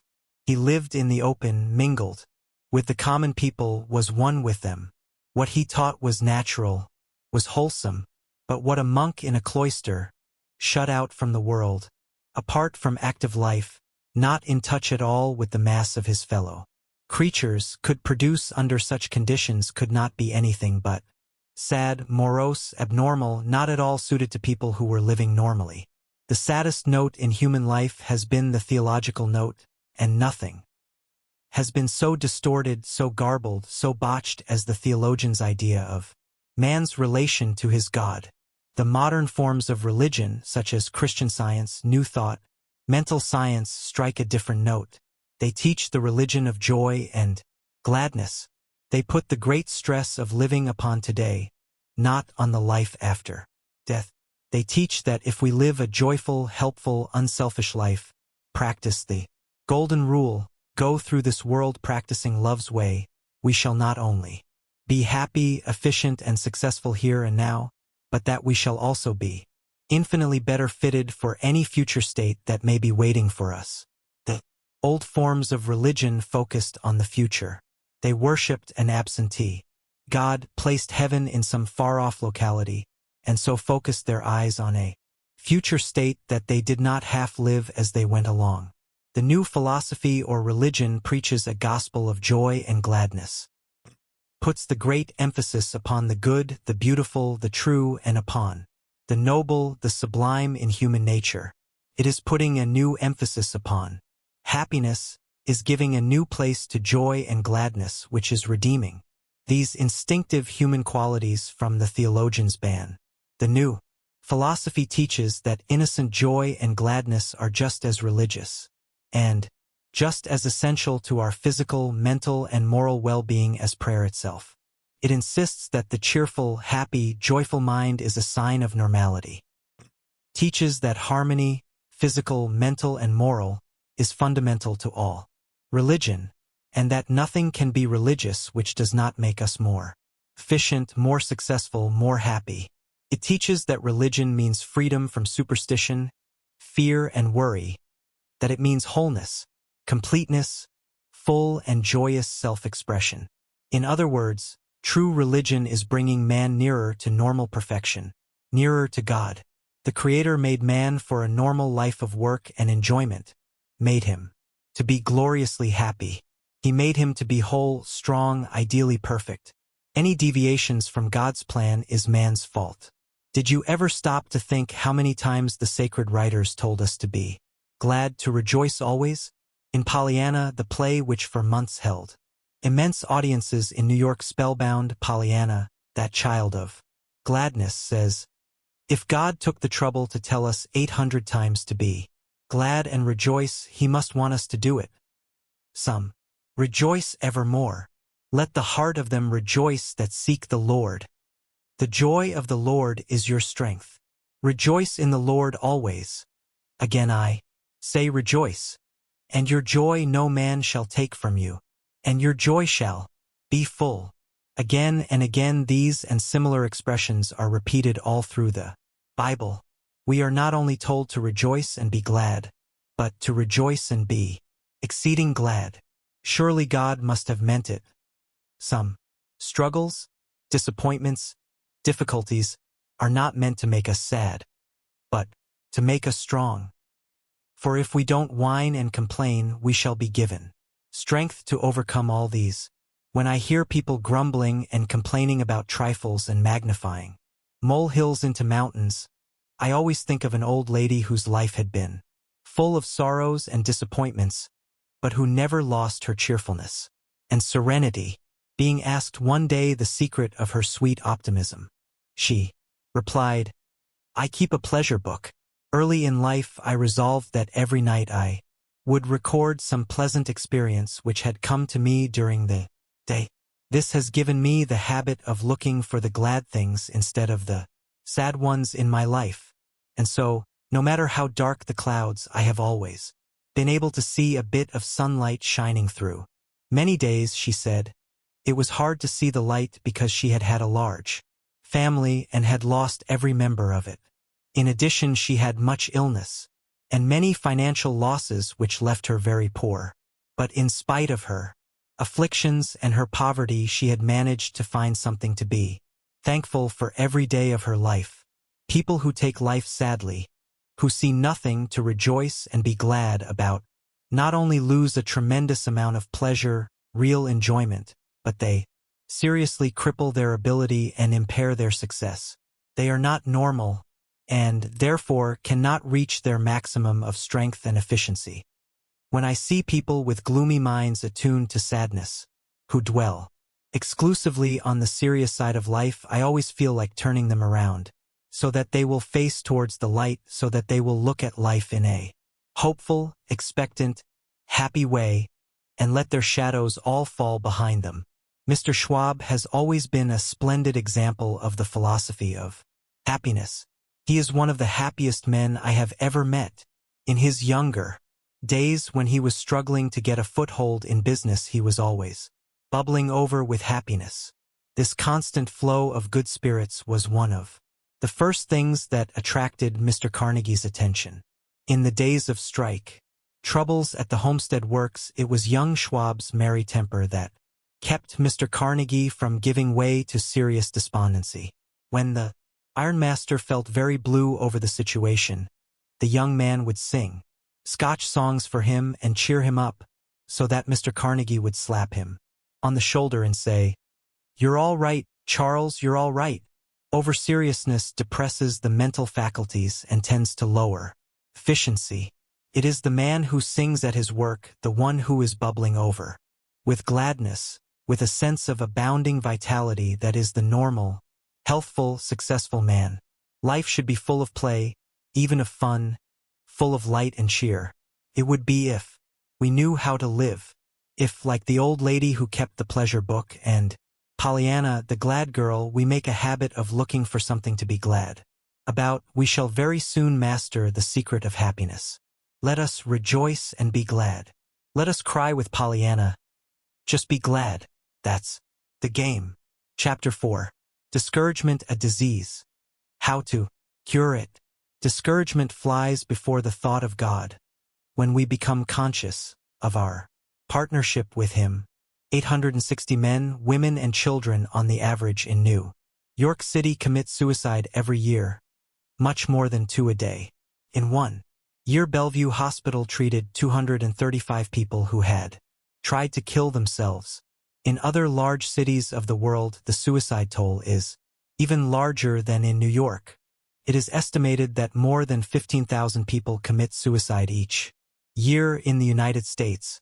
In the entire civilized world, 1 million people each year, more than 500 a day, are guilty of self-destruction. Just think of the tragedy of it. 1 suicide every 3 minutes somewhere on the earth. Since life is so precious to the normal man that even the basest criminals count the days and the hours before their execution, dreading the cutting off of life even in a prison cell. Why do so many people take their own lives? Because they are discouraged. The psychological aspect of the suicide has never been properly studied, but in 9 cases out of 10, if not in every case, discouragement is the cause of self-destruction. Not long ago, a young musician in New York, in a fit of despondency, committed suicide. He was so poor that he had been obliged to pawn his violin, discouraged at his lack of success and filled with fear at the possibility of not being able to redeem his beloved violin, which was a very rare one. He decided that life under such conditions was not worth living, and there ended it. These crises on the mental or physical plane are a part of every life. How we meet them is the test of our courage, the measure of our faith in God and our conscious oneness with Him. In a description of his sensations under fire, a British officer fighting in northern France in the Great War said, "There's a good deal of rot talked of heroism at present. If it is all true, there are many millions of heroes in Europe just now, and I leave that to you. I found it harder to go straight in life than to go under fire.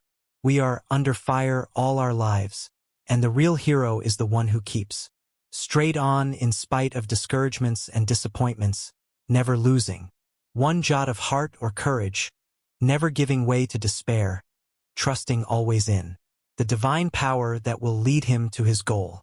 Many a talented young artist has given up in despair because critics discouraged him, told him, perhaps, that he did not belong to any established school, and that if he did not follow the conventional rules of art, he would not be recognized.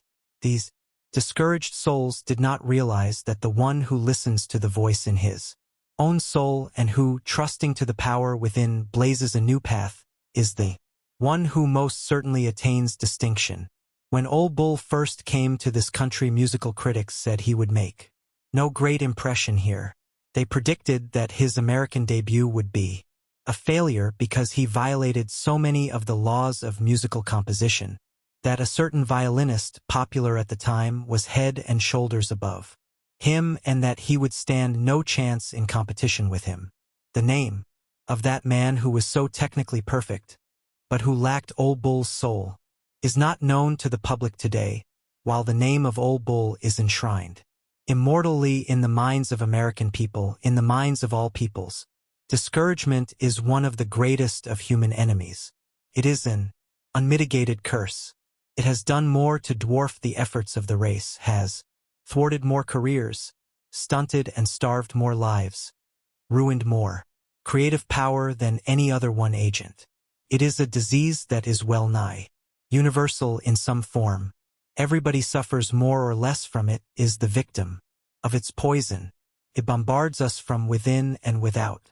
There are always plenty of people who will attack you from without, who will see reasons why you will not succeed in your undertaking, who will tell you that it is impossible to overcome the obstacles in your way, and unless you have a sublime faith in yourself and a resolution which knows no retreat, which takes no backward steps, you are likely to become discouraged and then sidetracked. Discouragement, however, comes most frequently from within and causes more poverty and crime than almost any other one thing. It is an indirect producer of poverty because it paralyzes ability and blights efficiency. Person is in no position to produce anything when his mind is full of doubt and fear. When suffering from discouragement, one's whole being is negative, demoralized. Courage, the leader of the mental faculties, is paralyzed, and the judgment is not sound. No man is level-headed when he is discouraged or blue. He is in no condition to look squarely at an issue because his reasoning powers are dulled and his enthusiasm is dampened. In other words, there is anarchy in the whole mental kingdom, and until the order is restored and courage again leads the way, the faculties will not respond with their best. This was recently illustrated by the suicide of a man who feared he could not raise the $13,000 he believed he needed to save himself from ruin. In settling up his estate, however, it was found that the man was not in straitened circumstances and did not really need any such amount to keep his business going. Time and again it has been found that people who lost heart under fire were just this side of victory over their difficulties when they threw down their weapons and gave up the battle in despair. How often has a letter or a telegram with good news that would have heartened and encouraged a discouraged one to fight on come just after the sufferer had ended it all? How often has a friend bearing relief come just after the irrevocable deed had been done? Yet we continue to read daily in the newspapers of people, young and old, who lose faith and commit suicide because of failure in business, loss of property, loss of friends, trouble in the home, disappointment in love, for 1,001 reasons. But they may nearly all be summed up under the one head, discouragement. And what is this Moloch to which so many lives are sacrificed? It is simply a diseased mind. Discouragement is a mental disease. It is just as truly a disease as smallpox, typhoid, scarlet fever, or any other ailment which physicians diagnose as physical disease. Discouragement is much worse than any of these because it so often unbalances the sufferer and drives him to crime or to drink and consequent failure and misery. A letter just received from a young man who is undergoing a term of imprisonment for robbery shows how easily discouragement drives some minds off the right path. When we make our slips, our bad breaks and unfortunate ventures our bad decisions, he writes. We are in a more or less discouraged, despondent and unbalanced state, and are willing to do almost anything to get rid of our fears and anxieties for the moment. When our minds are negative, we are always cowards.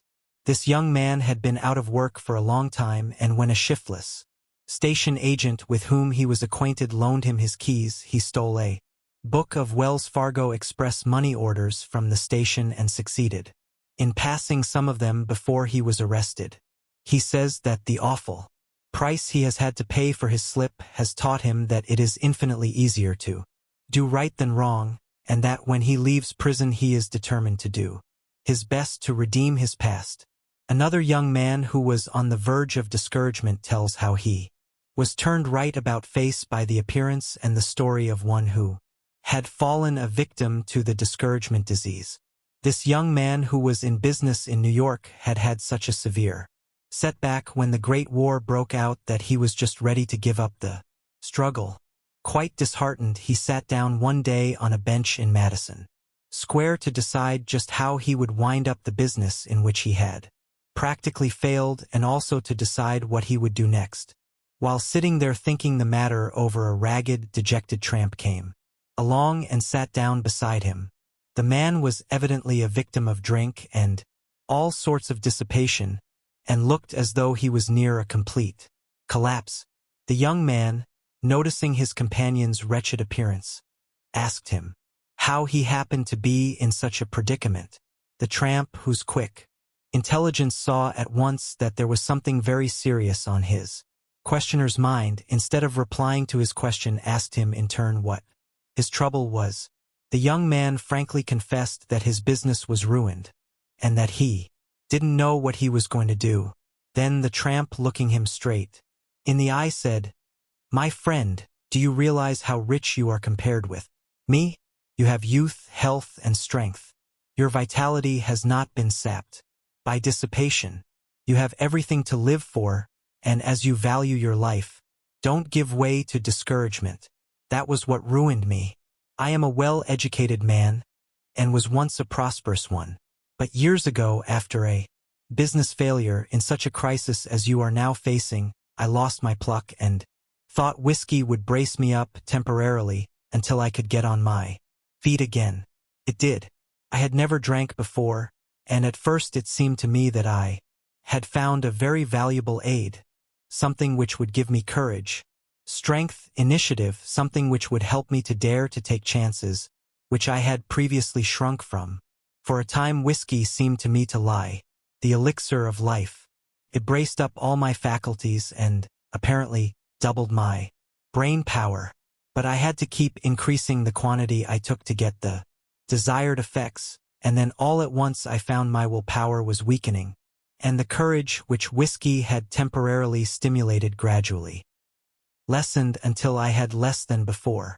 Then I began to see what whiskey was really doing, and resolved many times to quit it. But the awful craving, the cruel thirst for drink, together with my increasing despondency and weakened willpower, got the better of me, and I drank again and again until I could not quit. And now look at me. I am a wreck, without hope, without a future. But you have most of your life before you and really have nothing to be discouraged about. You have done nothing dishonest or disgraceful. The only disgrace is in quitting after failure, and there is no failure that cannot be retrieved. Men who have done great things made stepping stones of their failures. The disgrace is not in falling, but in not rising every time you fall. Brace up, and remember that not failure, but low aim is crime. The young man was deeply impressed by the story of his unfortunate companion. The evidences of superior intelligence and education still manifest in the poor human wreck appalled him, and he said to himself, if this unhappy wretch can still look at life in that way, can see its great possibilities, there is certainly something left for me. And after doing what he could to help the man who had tried to help him, he went out of Madison Square a new man, with new resolution in his face, a new courage and determination in his heart. He is now a prosperous man, and he says, I attribute a large part of my success to the stimulus imparted at a critical moment by that unfortunate fellow who had given way to discouragement and sacrificed everything that life held dear to the thing which had enslaved him. Victims of discouragement little realize the tremendous damage they are doing to themselves when they allow this fatal enemy of their happiness and their efficiency to get lodgment in their mind.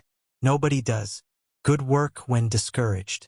There is no spontaneity in it, no resourcefulness, no inventiveness, no originality, no enthusiasm. It is mechanical, lifeless. The moment you yield to discouragement, all your mental faculties become depressed. They lose power. There is no coordination of effort among them, and consequently they fail to do vigorous teamwork. Your initiative is paralyzed, your executive ability strangled. You are in no condition to do anything effectively. Your whole mentality is placed at a tremendous disadvantage, and until this enemy is driven out of your mind, neutralized by the affirmation and the contemplation of its opposites, of courage, cheer, hope, and a vigorous expectation of splendid things to come, you are in no condition to do good work. Every suggestion of discouragement, of fear of failure, is a destructive force, and in the degree that we allow ourselves to be influenced by it will it tear down and retard our life processes, our life work. It will darken the mind and cause one to make fatally wrong decisions, to take steps which may ruin one's happiness, one's whole life. Many divorces are the result of unfortunate decisions to marry when girls were discouraged, when they could not see any other way out of their difficulties. I have known of many girls, after some great sorrow had come to them, marrying men whom they could never have been induced to marry. In happier days, they had lost a mother or a father, or some calamity had overtaken the family, and the girls consented to marry men they did riot love in order to relieve the suffering of those dear to them, or because there seemed to be no other resource for themselves in a difficult situation. They were willing to do anything to get rid of the thing that was perplexing and troubling them at the time. Like sufferers from seasickness, they felt their troubles never would pass away. It is characteristic of seasickness that the victim cannot see any end to his misery. Try as he will to imagine himself well in so many days or horns, he cannot do it. This hopelessness is in some degree characteristic of sick people generally. They cannot seem to picture themselves as strong and well again. When suffering extreme pain of any sort, such as a severe toothache, for instance, it is difficult to believe that it will ever cease. Still more difficult is it to try to picture an end to mental suffering. When trials and troubles come to us, when overwhelmed with sorrow, when death comes into our home and snatches away some dear one, it is very difficult to see through the storm, to pierce the black clouds and see the healing sun behind them, struggling with the sorrow of that great loss asterisk in our life. It doesn't seem as though we could ever be happy again. When so suffering, we wonder in a sort of dumb resentment how other people can possibly be laughing, having a good time, going to theaters, dances, enjoying life as usual. It seems cruel almost for others to enjoy when we feel as though we could never even smile again. But we know that time heals the deepest sorrows, that physical and mental ills pass away, and that the brave soul is the one that adapts itself to the storms and sunshine of life, just as on a tropical summer day when the sun is suddenly blotted out of the heavens and the whole sky is so blackened by a sudden storm that we are obliged to light our homes and offices, and presently the clouds pass as quickly as they came and the sun blazes forth in all its glory just as though nothing had happened. So there come times in our lives when everything appears black and threatening, and then suddenly, just as in nature, all becomes serene again. The great thing for us to keep in mind when a life storm breaks is that, no matter how violent, it is only temporary, and that behind the clouds the sun is always shining. The New Thought philosophy helps us to conquer discouragement by putting the emphasis on the right things that are worthwhile. This is why the Christian Scientists and New Thought people generally do not go to pieces when they happen to fail in their vocation. They have learned that material things are not the first essentials. They know that the great emphasis should be placed upon the life, the reality of man, which is divine. They know that a person can be a tremendous success although he has not a dollar in the world, though he has no home, no abiding place, no money, and dies in the poorhouse. In other words, the new philosophy teaches that real success does not consist in accumulating mere things. It is a matter of personality and character. The accumulation of money is a side issue. The making of a living is a mere incidental to making a life. Time and again I have known New Thought people to go through what in the Old Thought would have been the most humiliating failures, which would probably have wrecked their lives and entirely destroyed their confidence in themselves.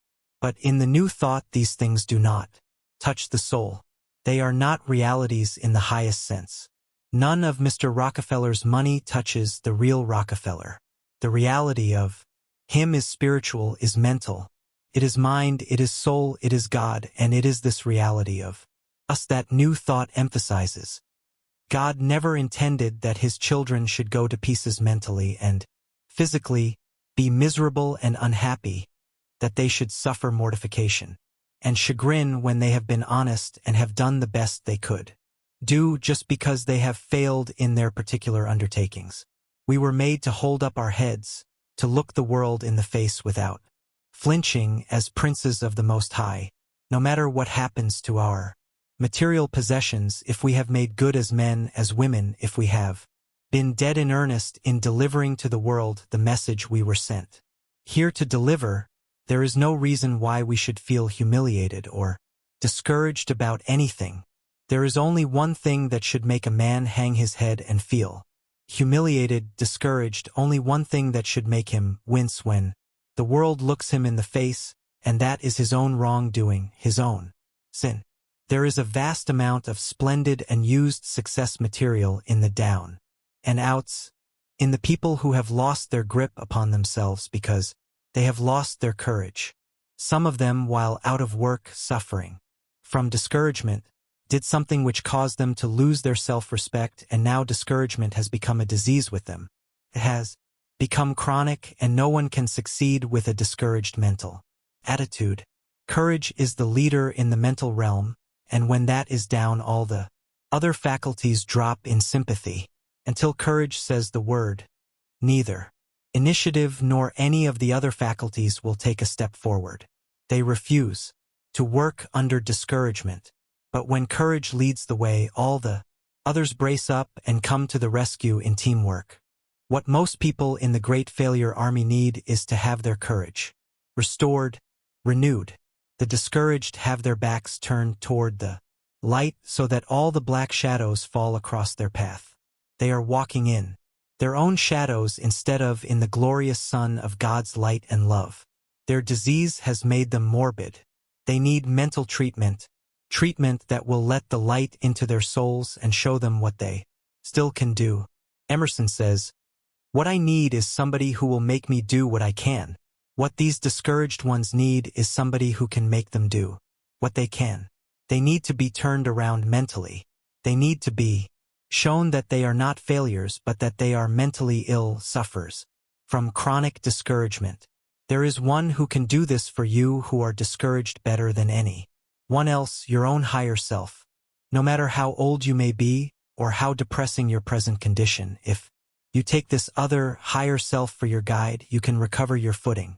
And when you once get a glimpse of your real self, your real possibilities and assets, when you once get a glimpse of your divinity and realize that you are a God in the making, that you are intended to be a glorious success instead of a miserable failure, you will jump back a quarter of a century or more and start life anew. Your courage will be restored and you will see life in a new light.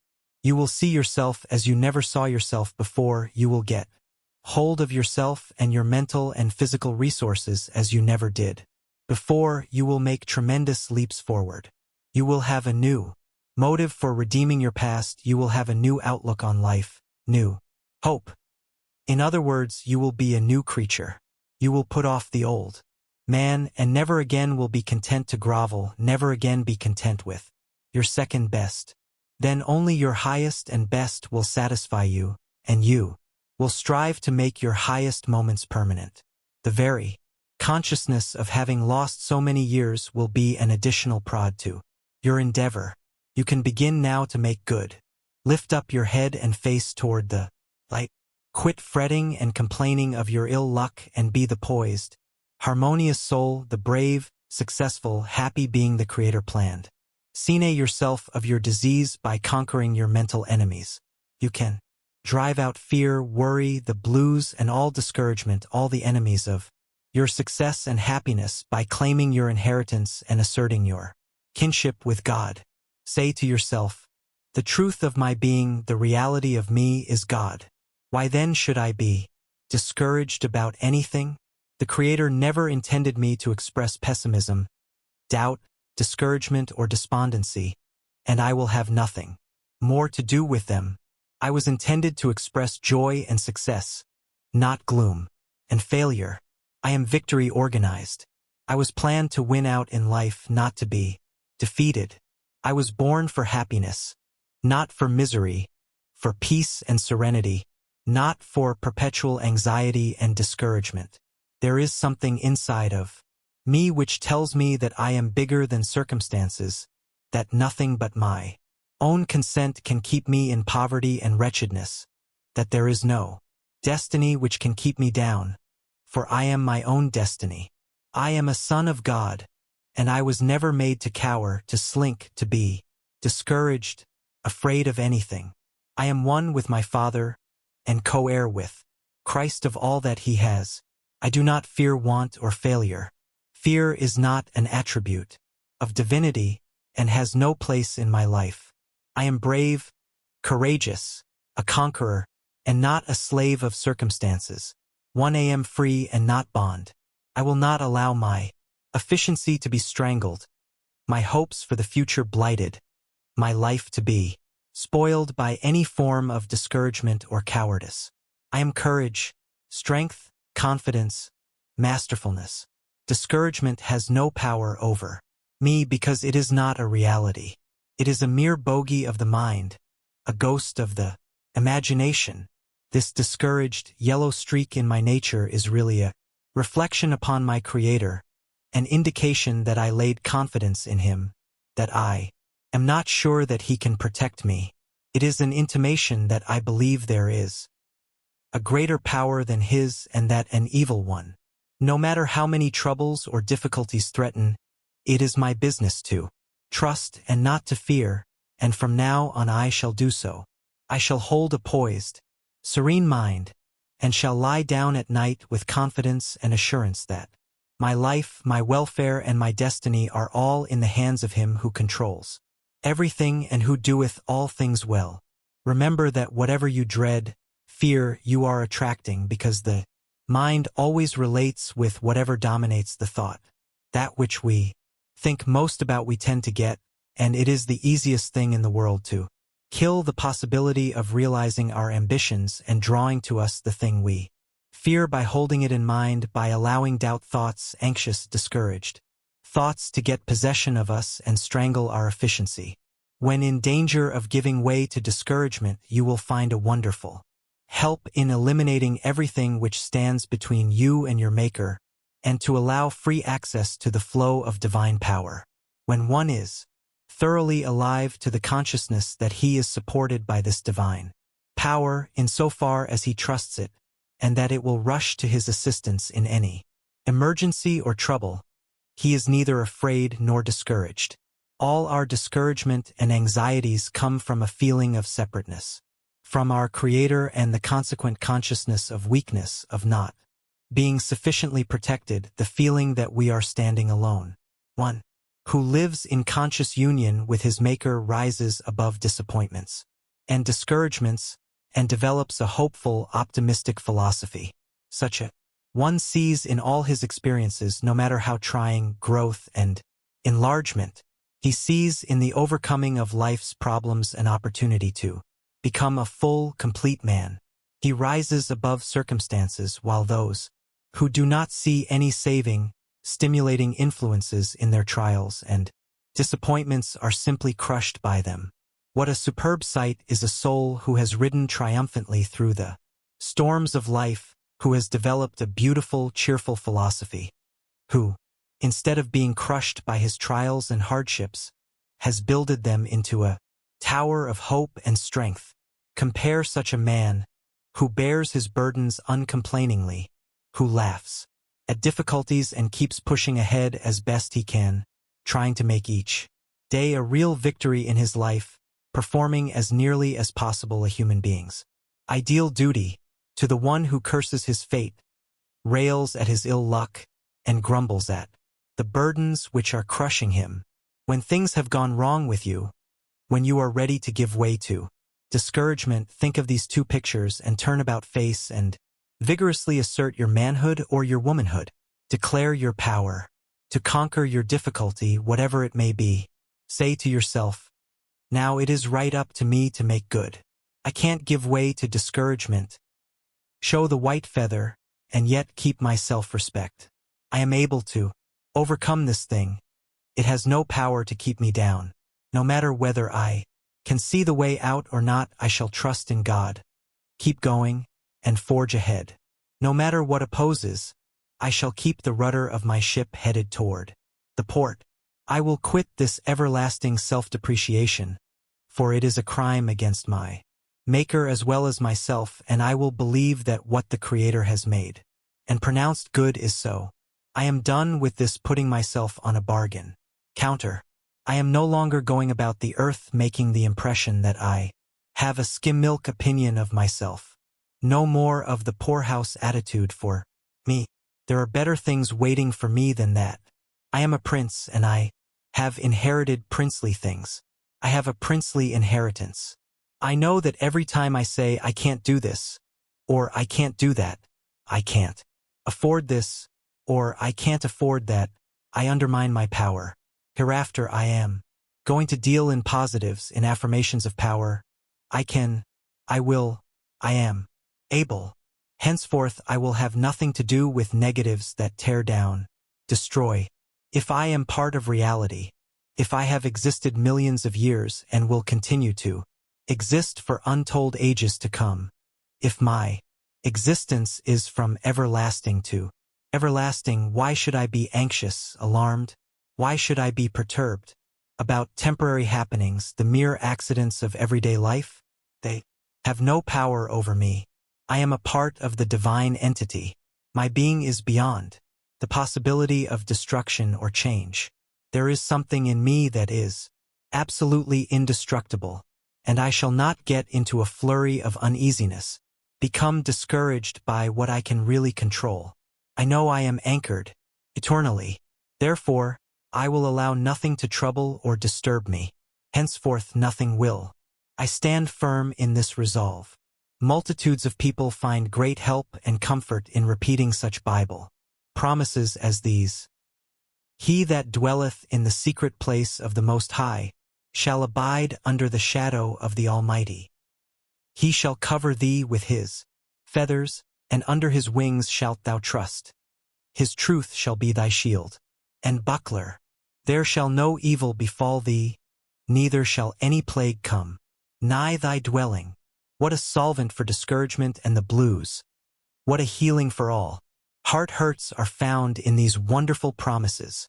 The habit of driving out of our consciousness every suggestion of failure, of disappointment, of discouragement or evil by substituting its opposite is of inestimable value. The ability to do this, to clarify the mind of everything which can possibly injure it, is the secret of all success and happiness.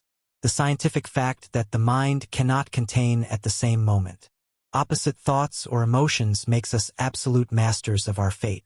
To live upward or downward, to be a success or a failure is simply a matter of choice.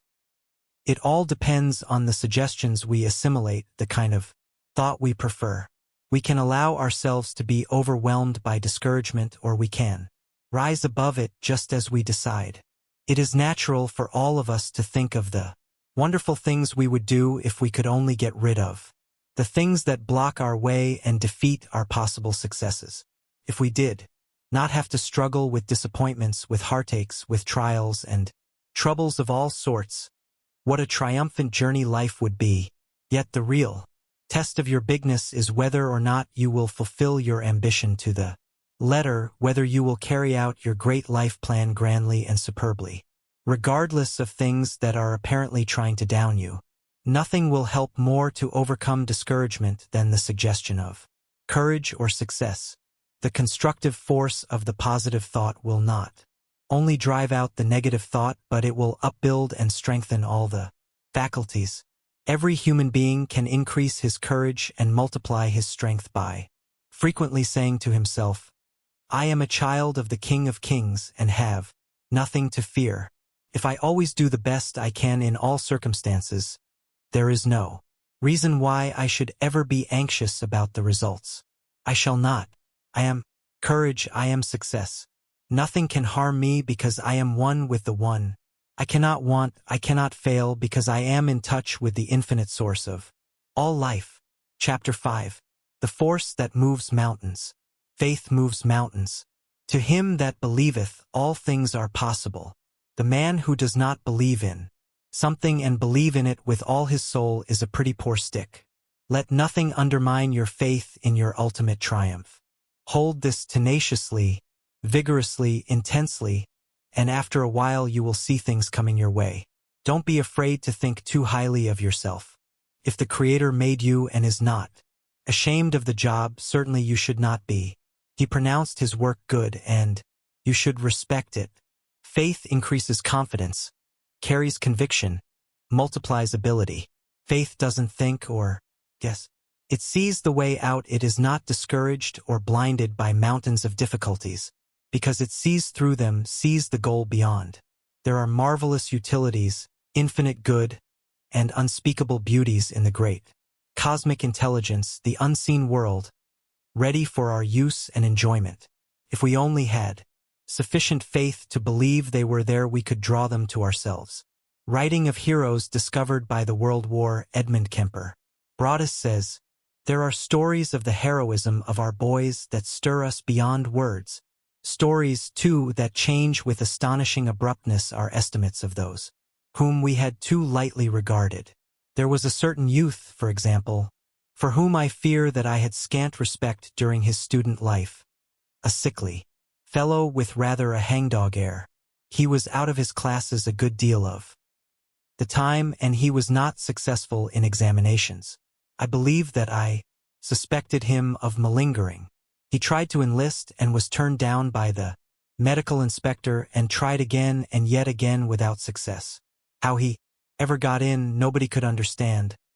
But one day he went and we shook our heads and prophesied that he would be incapacitated in a week or two.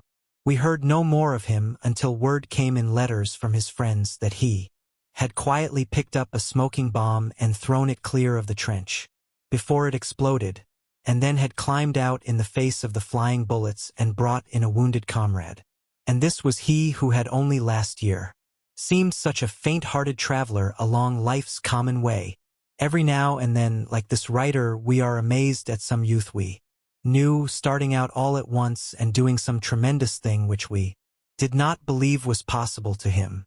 He may not have had any more ability, perhaps not as much as those around him, but he had a superb self-faith, which enabled him to dare and do when the more timid ones, even, perhaps with far superior ability, hesitated, wavered, did not dare to attempt what in reality they were able to do.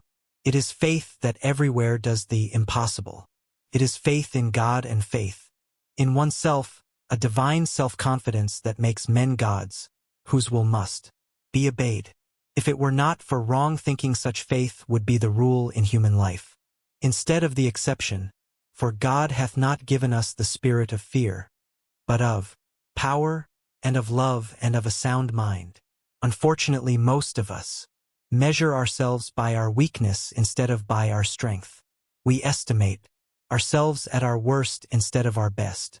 We seem to think that the vision of ourselves we see in our optimistic, hopeful, uplifted moments is a mere mirage of the imagination and not our real selves. Comparatively few people realize how much self-faith has to do with achievement. The great majority never seem to think that it is a real creative force. Yet faith is not only a real power, but one of the greatest we know. In fact, men do great things in proportion to the intensity and the persistency of their faith.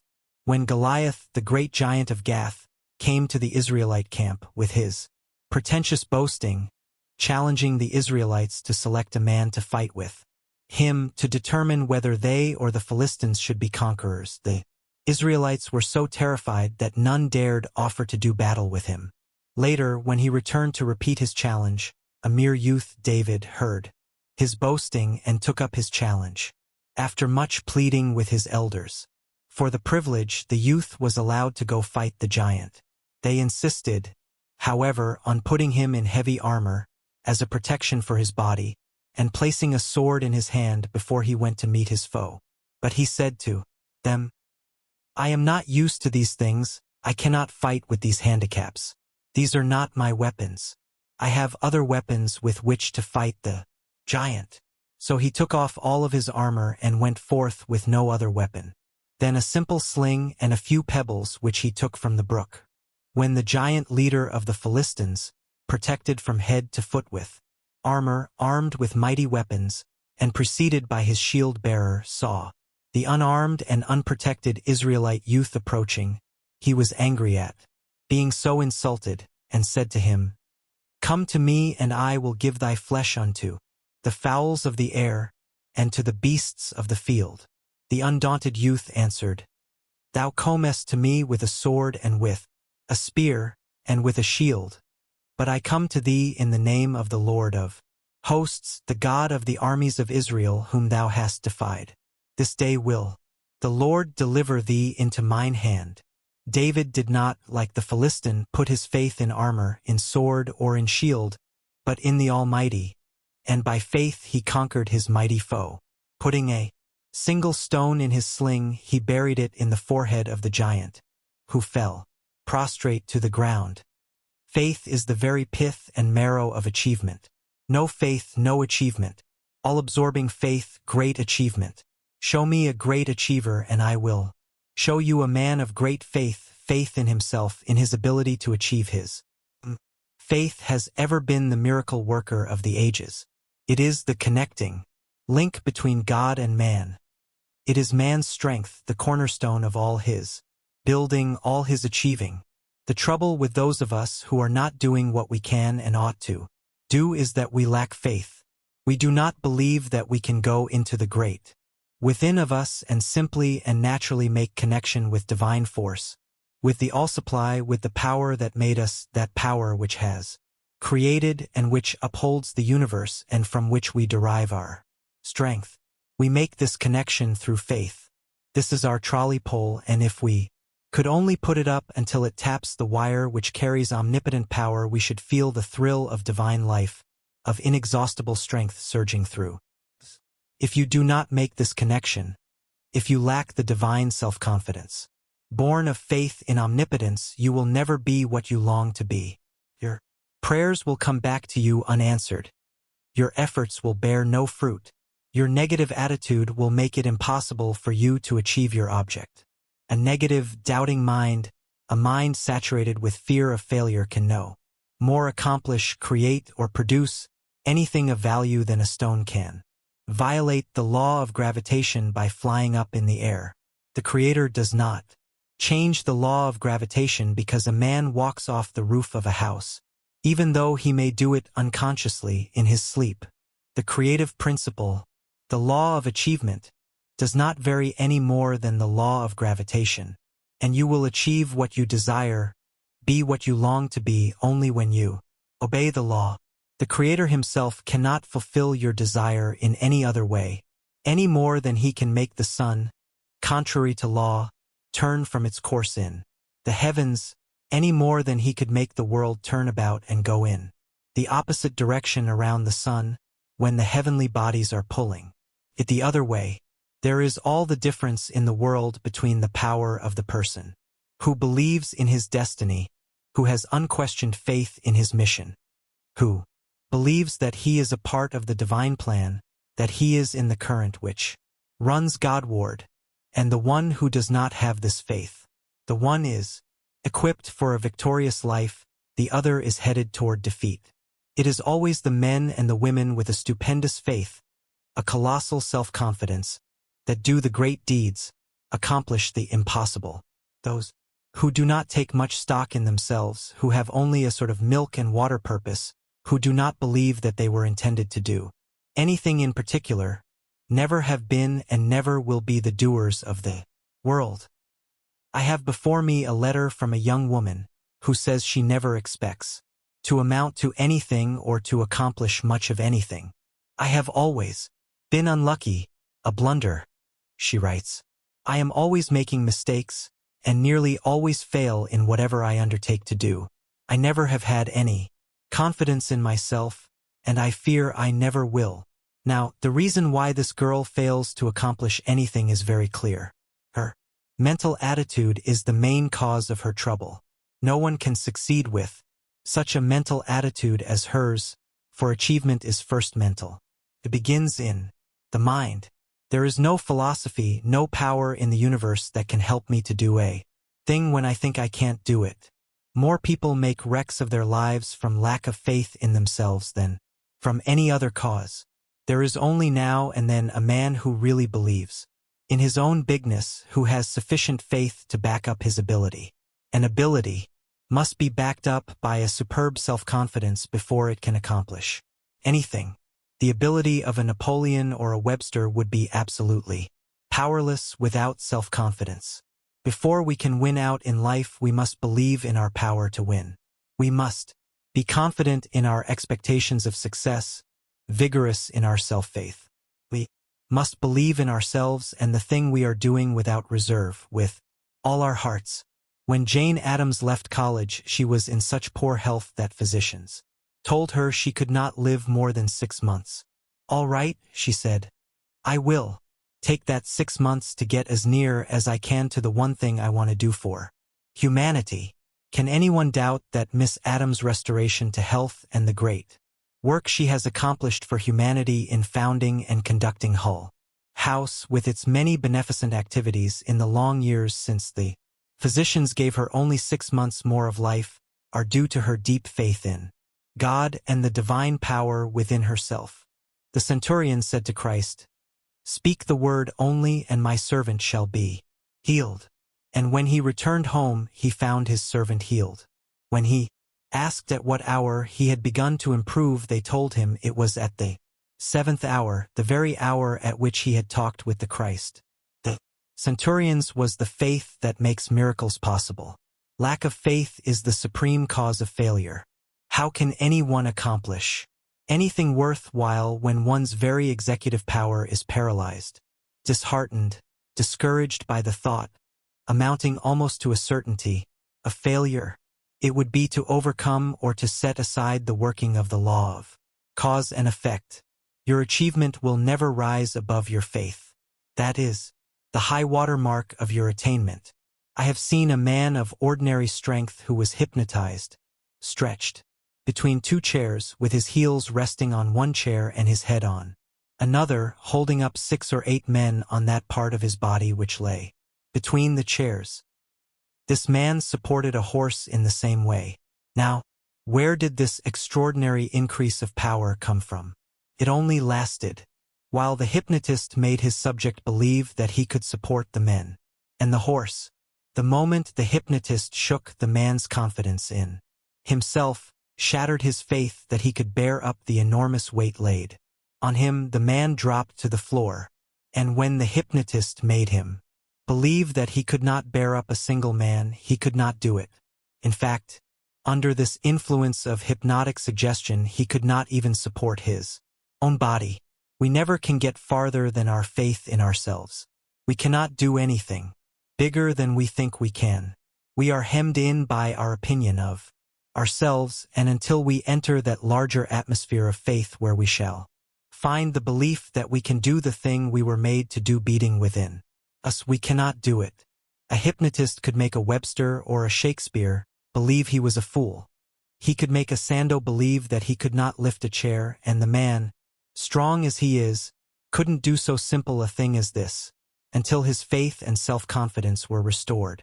Now the power which enables a man to obey the command or suggestion of a hypnotist to do things easily which in his conscious state would be impossible does not come from the hypnotist. It was in the subject himself. All the time, the hypnotist merely aroused him, made the man believe he could do the thing suggested, and he did it. Muscles that are trained to lift and support enormous weights receive the most of their power from the mind of the athlete. The same muscles, if separated from the mind that controls them, if taken from the man's body, could not support a tenth part of the weight without breaking. Experiments have shown that the deltoid muscle, taken immediately from an athlete's arm at the moment of an accidental death, would sustain only about 50 pounds of weight before it would break, while just before the man's death this same muscle would have supported hundreds of pounds. This great difference had a mental cause. It was the athlete's self-confidence that added all the extra power. As a matter of fact, a man could not hold up his hand if he did not believe he could do so, if he had not confidence that he had the strength to do it. The size of our faith indicates the size of the cable which connects us with our Maker. If this faith cable, which carries the omnipotent current, is small, we get but a little of the force from the mighty current that rims heavenward. If our faith were large enough, we should be larger men and women, and we should travel Godward infinitely faster than we do. One reason why many people do not amount to more than they do is that they seem to look upon their life dream, their ambition, as a sort of fanciful mental picture, something that has no definite basis in reality. These people never take their life mission very seriously, and consequently never grow to their full stature. They do not seem to grasp the unity of God's plan, or to realize that they were meant to play definite and distinct individual parts in. Yet that is just what we are here to do. We were not thrown off as independent, unrelated units of the universe. There is still just as vital a connection between ourselves and our Maker as there is between the branch and the vine. We are a projection of His mind, a definite part of His plan, and our ambitions, our longings, are in a way a reflection of the universal plan. Those who have faith in themselves feel that their ambitions are evidences of ability to back them by accomplishment, to make their dreams realities. Abraham Lincoln was a very modest, unassuming man, but when the first rumblings of the Civil War reverberated through the North and a presidential election was near at hand, the Spirit moved him to put himself forward as leader of the nation. When the politicians were looking round for a suitable man for that great position, Lincoln asked them why they did not nominate him. He said he felt within his breast the power to carry the nation through the threatened crisis, and that he believed he would be elected. Coming from a less modest man, this assurance would look like a boast, but Lincoln's motives were pure, and his faith, based upon a marvelous fitness for the work to be done, carried him to success. The history makers have ever had overmastering convictions in regard to their life work. They have believed in their vision and the part they were to play. They have believed that their ambition foreshadowed a prophecy, that it was the substance of things expected, and not a mere figment of the imagination. In other words, men who have won out in the world have been profound believers in their destiny. The faith of such men impresses us with a conviction of their power. We all feel that there is something about the man who believes in his destiny that commands our respect, our homage. The world itself makes way for the man who believes he was born to play a grand part in the human drama. The world makes way for such a man or such a woman as it made way for the peasant maid of Orleans. Practically all of Joan of Arc's miraculous power over the French army was due to her conviction of a divine call to free her country from its enemies. But for this conviction she would have carried no more weight than an ordinary soldier. Indeed, but for her faith in the divine call she never would have reached Charles the Dauphin, never obtained his consent to take the chief command of his army. She got her commission from him by taking the positive stand that she was the one person who could save France, that she had the consummate courage of a whole army in herself, that she knew beyond doubt that the army under her leadership would be victorious. From the time when, a little girl tending her father's sheep, she first heard the call in her soul, her faith was unshakable. What good did it do for Joan's father to threaten to drown his daughter if she persisted in her silly dreams that she was to liberate France? What effect had ridicule, especially the coarse ridicule of her sex by the soldiers, on her deep-rooted conviction? Was there ever anything more foolish than that a simple peasant maid who tended sheep on a farm, and who had never been away from home, or had the slightest military training or knowledge of war tactics, could lead a defeated army to victory?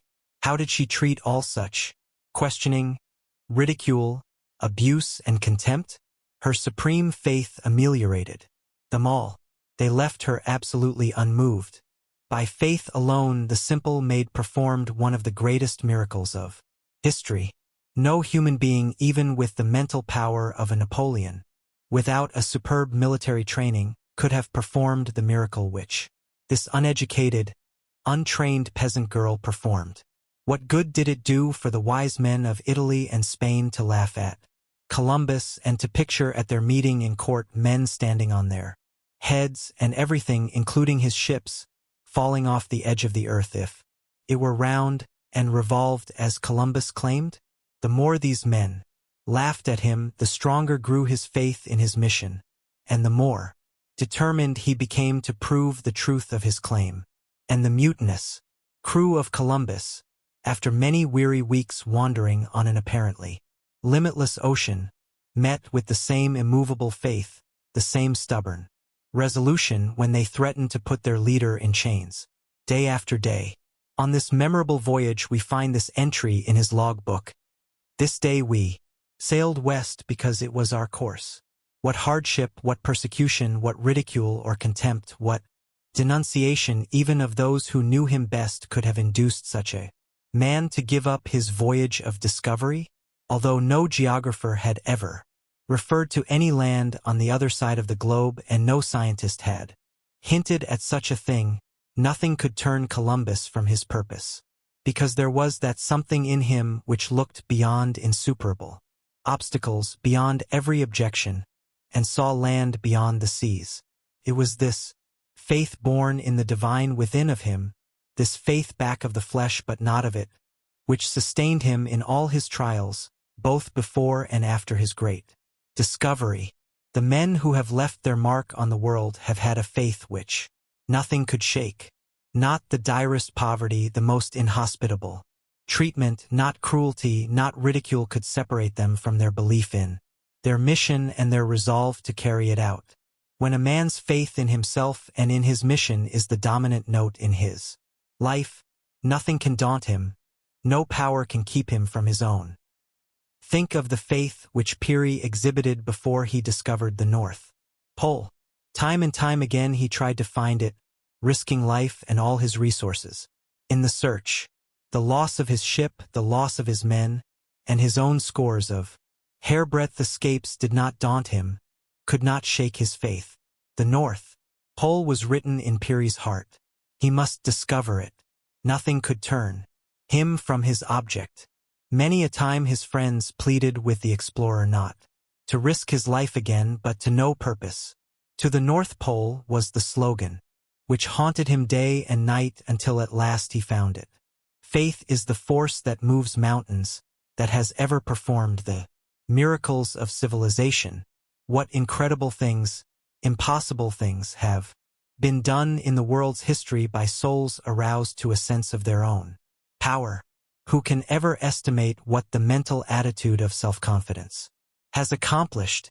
Who can figure what the world has lost from the inaction or the failure of people with splendid ability, men and women who had no faith in themselves, who were so filled with doubt of their own power that their initiative was discouraged and their creative ability killed.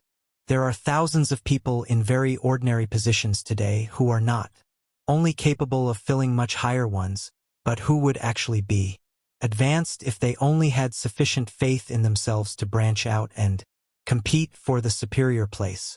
There are men in all sorts of inferior positions who, in many instances, are abler than the managers and superintendents over them, but who do not know their strength because they have never tested it. Not long ago, a friend of mine, a comparatively young man, was unexpectedly called to fill temporarily a position much above his own, which had suddenly become vacant. So well, however, did he fulfill the duties of the higher place that he was complimented by his employers and retained in the position. This man had been working for a small salary for years and said that he had never dreamed of being advanced so suddenly. In fact, he had begun to have a feeling that he did not amount to much, that he was a kind of failure. Anyway, he knew he had ability in certain directions, but he did not dare to start or to go ahead with anything. All these years, his lack of confidence in himself had acted upon his great ability like an anchor to a balloon. But when he found that he was really capable of assuming a great responsibility, when level-headed businessmen showed their belief in him by entrusting him with the handling of a large business, his power was trebled. His awakened faith in himself made a man of him. He began to think he amounted to something, that he was somebody after all, and thereafter he advanced by leaps and bounds. It makes a tremendous difference how you approach your life work, whether you come to it with a superb faith in yourself, an unshakable belief in the power that sustains you, and a firm determination to make a triumphant success of it, or whether you come to it with a faint heart, doubting, wavering mind, and weak endeavor. The timid, fearful, questioning, "What if I should fail?" attitude has ruined more careers than anything else. On the other hand, there is everything in holding the courageous, self-confident thought. We fail only when we have lost our grip on ourselves, lost our faith in our ability to succeed. We could all do infinitely more than we have done or are doing if we only had enough faith in ourselves to undertake what we long to do. New strength comes to the man or woman who dares to begin. It is through faith we touch the very source of life. It is the key which unlocks the door to power.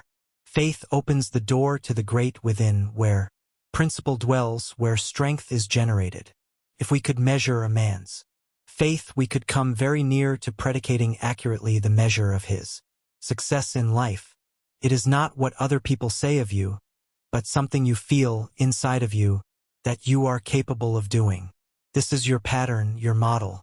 Your true model is the one you see when you are the most optimistic, and not the mean, diminutive figure of yourself which you see when you have on your pessimistic spectacles.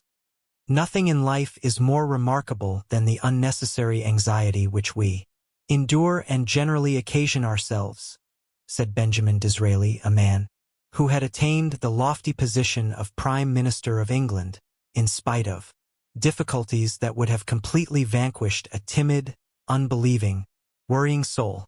It was his unconquerable faith in himself that raised the once despised Jew to the proudest place in England, next to Queen Victoria, who honored him as a personal friend. Disraeli, who was made Earl of Beaconsfield by his queen, is a splendid example of the tremendous force of the miracle-producing power of self-faith, of the conviction that one is born to do great things or to become a man of power and influence. Even in the face of disappointment, failure, and ridicule, the young Jew never lost faith in himself, never swerved in his purpose to be the great political leader of England. Whatever other weaknesses, defects, or deficiencies successful men have, they have all had a powerful conviction of their ability to perform the things they have undertaken. One of the chief factors in Colonel Roosevelt's many-sided success has been his superb faith in Theodore Roosevelt. Nothing has ever undermined that faith. No abuse, no lying about him, no criticism has ever shaken his belief in himself. Nothing that has ever come his way has fazed him because he has felt equal to any task thrust upon him. Now, suppose Roosevelt had this one lack in his nature, the lack of confidence, of faith in himself, with the same ability, the same opportunities, the same favoring environment he has had. What would have been the result? He probably never would have been heard from outside of his own country. His career has been built on self-faith. He early learned to believe in Roosevelt. He knew that he had ability, and that by training and making the most of it he could do what other people could do, what others had done, under similar or far less favorable conditions. It is this superb self-faith which has always characterized him, that has made him so striking a figure in our national life. Had Mr. Roosevelt lacked this one element, the effectiveness of his natural ability, if not completely nullified, would in every respect have been cut down tremendously. Our flag says to the American people, "I am what you have made me. I am just as great and no greater than you believe me to be. I stand for what you think I stand for. I cannot rise above your estimate of me. What you think of me I am. I typify your thought of me. If you put a high value upon human liberty, upon democracy, upon human rights, then that is what I mean, that is what I typify. I am that which you think I am." The same thing is true of ourselves. What we impress upon our subconscious self, our estimate of our ability, our talent, our initiative, is what we will express in life, is what we will represent not only to ourselves, but to others. The sort of picture other people carry of you in their mind is pretty nearly the sort of man you believe yourself to be, and the sort of picture others hold of you will react upon you to strengthen your own mental picture, your own estimate of yourself, whatever it may be. The world classifies men by their faith in themselves, in their mission in life, their faith in what they undertake to do. The man who lacks faith in himself inspires no faith in others. The psychology of faith is one of the most interesting studies in human nature. Faith is the spiritual faculty which runs ahead, the courier which shows the way, the general which encourages the men in the army. It is the commander who gets wireless messages from a higher source. Faith is the Napoleon in the mental kingdom. All the other faculties are like the soldiers. In Napoleon's army, their power is multiplied many times by their faith in their leader. They will follow faith to the death. But when faith wavers, when doubt takes the helm, it is all up. There is no more fight. That means retreat. He can who thinks he can, and he can't who thinks he can't. No one can advance farther than his faith in himself and in his mission. Self-faith leads in every great achievement. Even when others cry impossible, the man supported by faith persists and achieves his object. Faith puts us in touch with infinite power, opens the way to unbounded possibilities, limitless achievement. Faith does not think or guess. It knows, for it sees the way out. It is the one thing that we can be sure will not mislead us. Our faith is not a mere empty fancy. It is a positive substance, a real creative force, a force which produces. St. Paul saw this great force back of a powerful faith when he said, "Faith is the substance of things hoped for." Consider the marvelous power of St. Paul's faith. It gripped every fiber of his being. Every drop of blood in him seemed to tug away at his one unwavering aim, to convert the world to Christianity. A similar thing is true of Martin Luther. What power or influence could have shaken Luther from his mighty purpose? When he nailed his thesis on the church door, it was war to the death if necessary. Nothing has ever been so bitterly assailed, so stubbornly fought against, so abused as the Christian religion. No book was ever published that the world has tried so hard to blot out as the Bible, and yet no other book has anything like such a sale as the Bible. Even today the sales of bestsellers look small in comparison with the sale of this book which the world has tried to destroy. And it is faith only that has enabled this Christian philosophy to survive the frightful attacks made upon it. It was by faith that the Christian religion was established and that Christ's teachings survived the determination of the great Roman Empire, then at the zenith of its power, to crush them.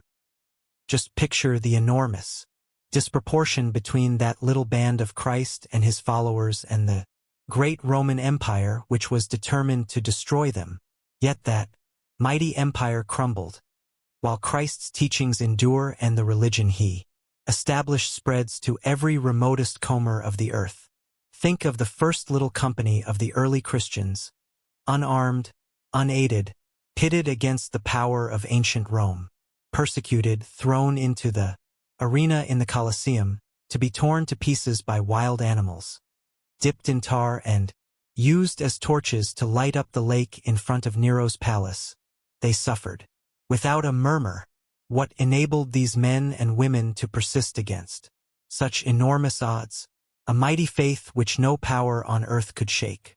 Think you the early Christian martyrs could have gone serenely to the stake, and could have declared their faith without a sign of wavering, even when the flames were licking the flesh from their bones, without that supreme faith which savored of divinity? Who could ever enumerate the miracles which faith has wrought in human history? It was through faith that the greatest discoveries and inventions were made.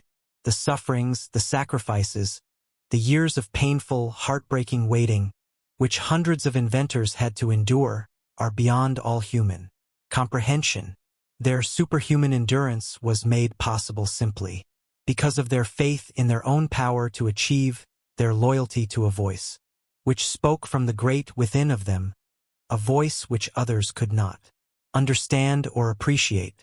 It has always been just in proportion to man's loyalty to this voice, this faith, which is the substance of things hoped for, the evidence of things not seen, the prophecy of possible reality, that he has succeeded in accomplishing great things.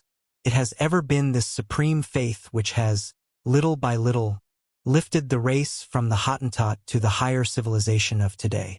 We do not understand the nature of this marvelous faith at all. Those who have it in a remarkable degree simply follow it. They obey the voice as Joan of Arc obeyed her voices, the God urge within them which always leads its follower to a goal which not only lifts him, but lifts the race with him to greater heights. Mankind has climbed to its present height upon the steps of faith. But while there is only now and then one who is willing to follow the voice of his soul, the faith that calls to him to advance, especially if it leads through trials and hardships and all sorts of deprivations, that voice haunts us all. There is some discovery, some invention, some possible improvement for humanity, prophesied in every human being. There is not one of us that cannot do something toward lifting the race a little higher, if we only obey the call of God. The lack of self-confidence, of a vigorous faith in one's mission, is a weak link in most fives. The most difficult thing in the world is to make human beings believe in their own bigness, the grandeur of their mission, in the sublimity of their possibilities. And the greatest service that can be rendered a human being is to help him to discover his possibilities, for this establishes his faith, inspires him to pursue his ambition. When a man gets a glimpse of the enormous power locked up in his nature, he will not doubt again. His faith is established, and he will never rest until he brings out the other half of himself which is waiting to help him fight his battles and to move on to higher planes of thought and life. A soul-consuming faith has ever been the power which has moved things in the world, which has built up all of the great religions, the new philosophies. It has been the fundamental principle of all human development and of all great achievement. Faith is emphasized more than almost any other thing all the way through the Bible.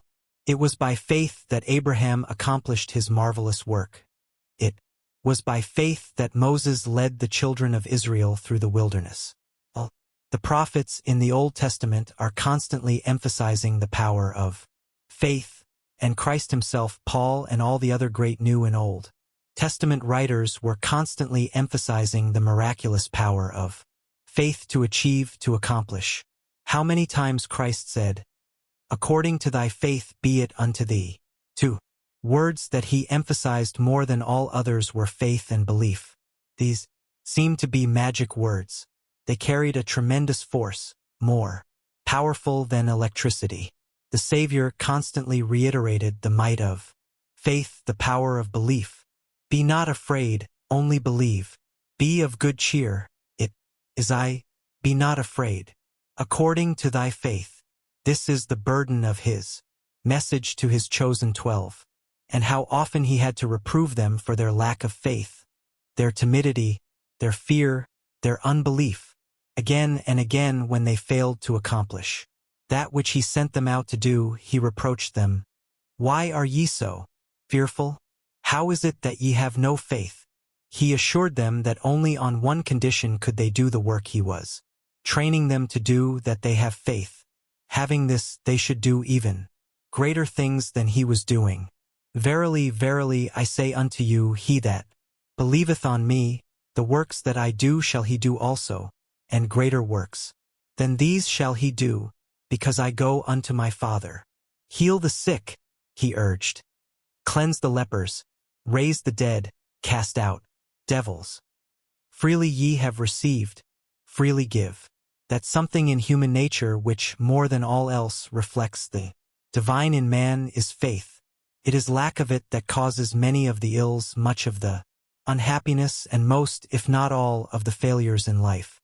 If you lack this self-faith which is the sublime of man, if you are deficient in this great motor power which accomplishes things, which builds superb, masterful characters, you can make good your lack, you can supply your deficiency by daily autosuggestive treatment for the acquisition or the strengthening of this greatest and most necessary of all human traits, faith. When giving a self-treatment, always get by yourself and talk to yourself in a firm, decided tone of voice, just as if you were speaking earnestly to some one else whom you wish to impress with the great importance of what you were saying. Addressing yourself by name, say, you are a child of God, and the being he made was never intended for the sort of weak, negative life you are leading. God made you for success, not failure. He never made anyone to be a failure. You are perverting the great object of your existence by giving way to these miserable doubts of yourself, of your ability to be what you desire with all your heart to be. You should be ashamed to go about among your fellows with a long, sad, dejected face, as though you were a misfit, as though there were not enough force in you, as though you had not the ability to do what the Creator sent you here to do. You were made to express what you long to express. Why not do this? Why not stand and walk erect like a conqueror, instead of giving way to discouragement and doubt and carrying yourself like a failure? The image of your Creator is in you. You must bring it out and exhibit it to the world. Don't disgrace your Maker by violating his image, by being everything but the magnificent success he intended you to be. There is a tremendous achievement force, an upbuilding and strengthening power, in self-assertion, in the asserting of the I am. This is not egotism, not the glorification of the burlesque of the man or woman which wrong thinking or wrong living has made. It is simply the assertion of your kinship with the Father, a strong appeal in the first person to your other self, the ideal self, the self you feel you were intended by the Creator to be, and which, sometime, somewhere, you shall be. But, remember, it is not enough to believe in yourself when you feel particularly happy, or when some good fortune has come to you. It is not enough to have faith spasmodically, to get enthusiastic over your prospects, and then undermine all your previous efforts by admitting doubt, fear, and discouragement to your mental kingdom. It won't do to keep dropping down again and again like a frog trying to get out of a well and feeling a little weaker and more discouraged after each fall. Make it a habit to begin and end the day with a declaration of faith in yourself, faith in our God. Guard this faith continually as tour most precious. Capital. Take no chances that this, your greatest life asset, shall be imperiled by weak, downhearted thoughts. All doubts and fears, all pessimism and negative thinking poison the very source of life. They sap energy, enthusiasm, ambition, hope, faith. Everything that makes life strong, vital, creative. Entertain only the mental. Friends of your ambition, those that will help you realize your ideal, that will help you to make your dreams come true, to match your vision with reality. If you are grounded in faith, enemy thoughts will have no power over you, because your positive, affirmative mental attitude will bar them from your mind. You will be strong through the consciousness of the God within you. For hereby we know that he abideth in us, by the Spirit which he hath given us. When a man realizes his kinship with the great creative power, that he is in truth a son of God, he cannot be other than positive, forceful, radiant, self-reliant, a conqueror of that which would drag him back or hold him down. All the forces in the universe combine to help him to his goal. The faith that we are God's children, God's in the making, the faith that we are a vital part of the great creative force of the universe, that we are a living part of the eternal God himself will transform our lives. Chapter 6. Faith and Drugs. I am the Lord thy God that healeth thee. I dress the wound, but God heals it. Written by Ambrose Parry on the walls of the School of Medicine in Paris. The potencies in the drugstores are weaklings in comparison with the mighty life-giving, life-inspiring potencies which live in the great within of ourselves. It is here we make connection with the vital, creative, restorative power which first created us, and which recreates us, restores, repairs, heals us. To nothing else touching his life can the aphorism, as a man thinketh in his heart so is he, be more fittingly applied than to a man's health. Health can be established only by thinking health, just as disease is established by thinking disease. Just as you must think success, expect it, visualize it, make your mind a huge success magnet to attract it if you are to attain it. So if you want to be healthy, you must think health, you must expect it, you must visualize it, you must attract it by making your mind a huge health magnet to attract more health, abundant health.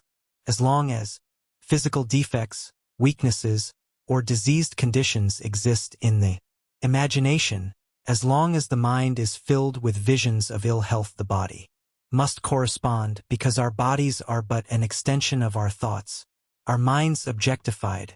Health is based upon the ideal of the body's perfection and the absolute denial of disease, the denial of everything but the ideal condition, upon the idea that only that which is good for us can be real in the highest sense of the word, that all physical discords are only the absence of harmony, not the reality of our being, the truth of us.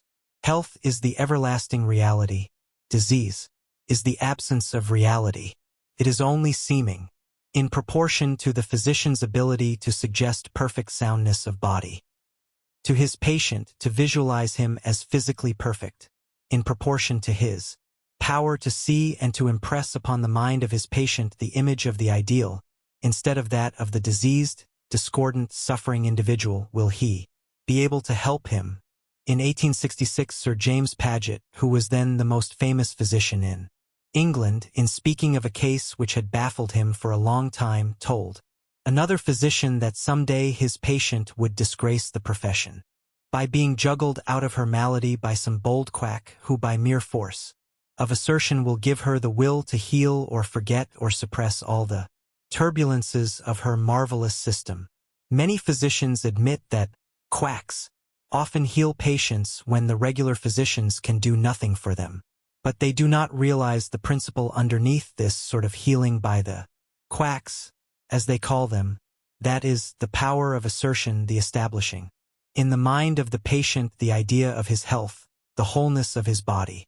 Whether we call him a quack, a healer, or a regular physician, he will help his patient best by acting on this principle, because the creative forces in the patient will all the time building into the tissue of his body the reality of the perfect image, the image of the sound, robust being which the physician projects into his mind.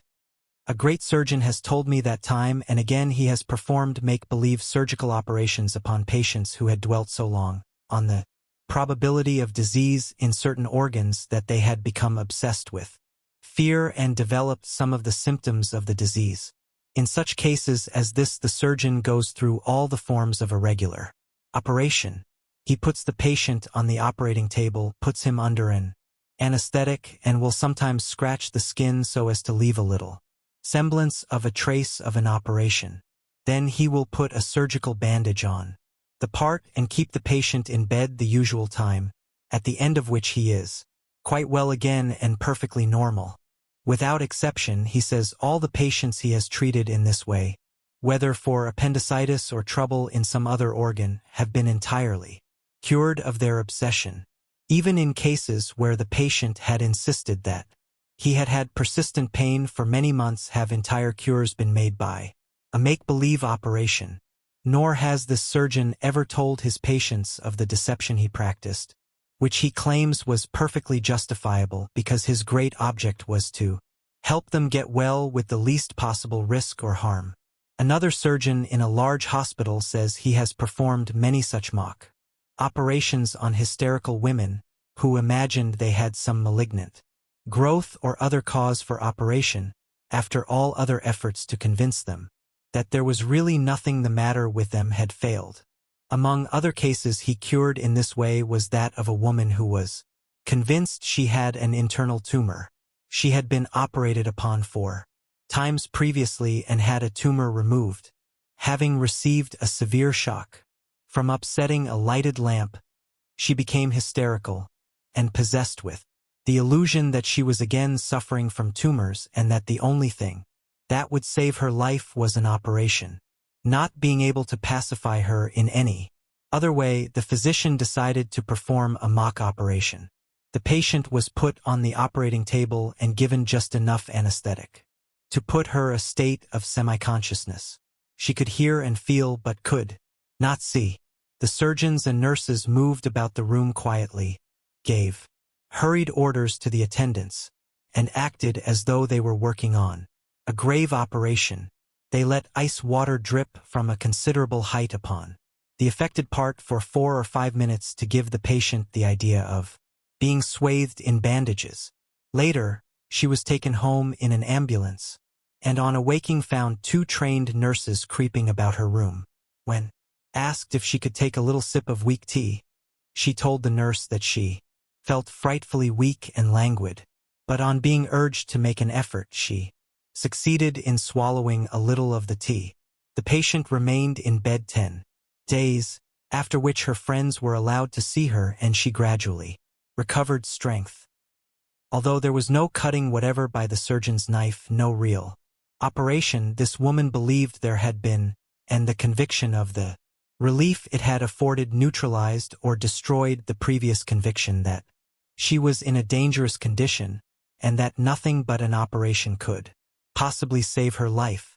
A still more interesting case reported by the same surgeon was that of a young woman who kept moving her head from side to side constantly, telling her physician that there was a string in her head, pulling it this way and that. He could not persuade her that this was only a delusion, and finally sent her to a surgeon. The surgeon decided to pretend to operate upon her, and when he told her that an operation was necessary, she clapped her hands for joy. She told him that other physicians and surgeons she had consulted only laughed at her and called her foolish, while all the time she knew there was a string in her head and that she must be operated upon for its removal. The surgeon put her under an anesthetic, cut off some of her beautiful brown hair, and made a small skin incision so she would think that the operation had been performed. Then he took a section from an E string of a violin, soaked it until it looked like a cord or tissue, and when the patient recovered consciousness, showed her this cord, saying he had removed it from her head and that the operation was very successful. The girl immediately recovered. Nothing else could have convinced her, the surgeon said, that her head was not pulled constantly this way and that by a string, and she could get no relief until she believed that the string had been removed. Now this make-believe surgical treatment is based on the same principle as the bread pill treatment which has affected so many cures. It is holy, mental, and the cure is a matter of faith on the part of the patient, his belief in the efficacy of the remedy.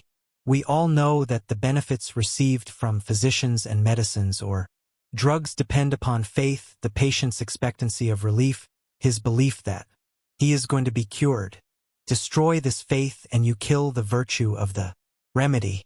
Physicians well know that when a sick man's faith and hope are gone, there is very little chance for his recovery. This is why they refrain as long as possible from telling a patient that there is no chance for him, because they know that this affects him as the death sentence affects a condemned criminal, takes away hope, and thus destroys the only rallying force which can possibly tide the patient over a crisis. Every physician knows that courage, hope, and expectation of a cure are powerful aids to healing. He counts upon these to supplement his specific treatment. Expectancy of relief is literally of itself a powerful remedy. I have in mind the case of a man who had been suffering for years with a peculiar disease, which no hospital treatment seemed able to reach. His hope of recovery was beginning to weaken when he heard of a foreign physician visiting this country who had built up a great reputation in the successful treatment of cases like his own. He read over and over in medical journals and newspapers of the marvelous cures effected by this physician until he had worked himself up into a perfect frenzy of belief that he also would be cured if he could only be treated by this wonder worker. Although comparatively poor, the cost meant nothing to him if he could only get relief from the torture he suffered. So great was his confidence that he was going to get relief that he mortgaged his home for every dollar he could get and sold nearly everything else he had in the world in order to go to this great specialist. When he reached the town where the specialist was, he was obliged to remain some little time before he could meet him, but so profound was the man's faith in him that he was practically cured before he saw him or began to take his treatment. After an examination, the specialist told him he was sure to get well, and even before the man had his prescription filled, he felt complete relief from his trouble. Just think of the tremendous psychological advantage in this case. The patient's mind was in perfect condition for receiving help from the doctor's treatment. He didn't have a doubt but that he was going to be cured, and he was cured by his faith. Many people have undoubtedly been cured of disease by their great faith in some worthless patent medicine. For a long time, perhaps, they believed that if they could only get that particular remedy, they would be cured. Their expectancy was so great, their hope so large, and their faith so powerful, that when they realized the conditions which they believed would make them well, they got the benefit of their optimistic thought. For example, I know a very poor man who suffered tortures for many years with rheumatism. His joints and many parts of his body were so fearfully swollen that he was not only badly disfigured, but actually crippled. He had used all sorts of cheap remedies recommended by friends, but without any great hope or expectation of relief.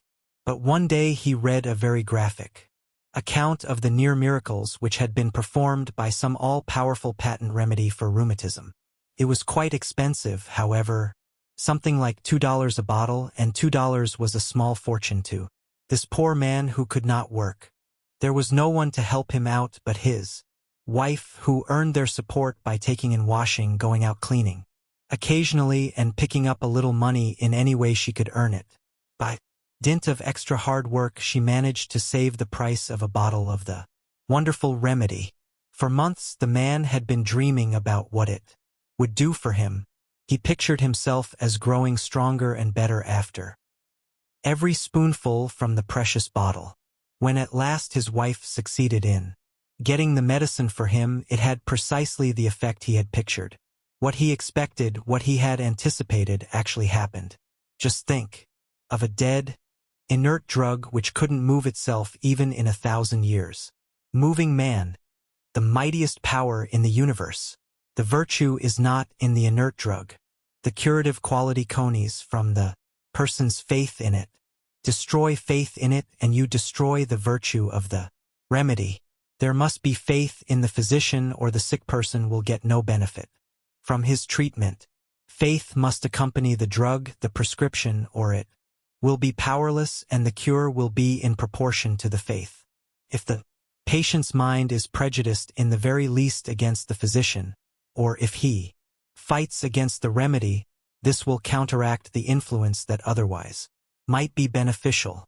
The diseased cells in any part of the body can only be repaired by the creative energy, the life force in the cells themselves, and this must be stimulated by hope, faith, expectancy of relief. It is powerfully reinforced by faith in a certain physician or a certain remedy.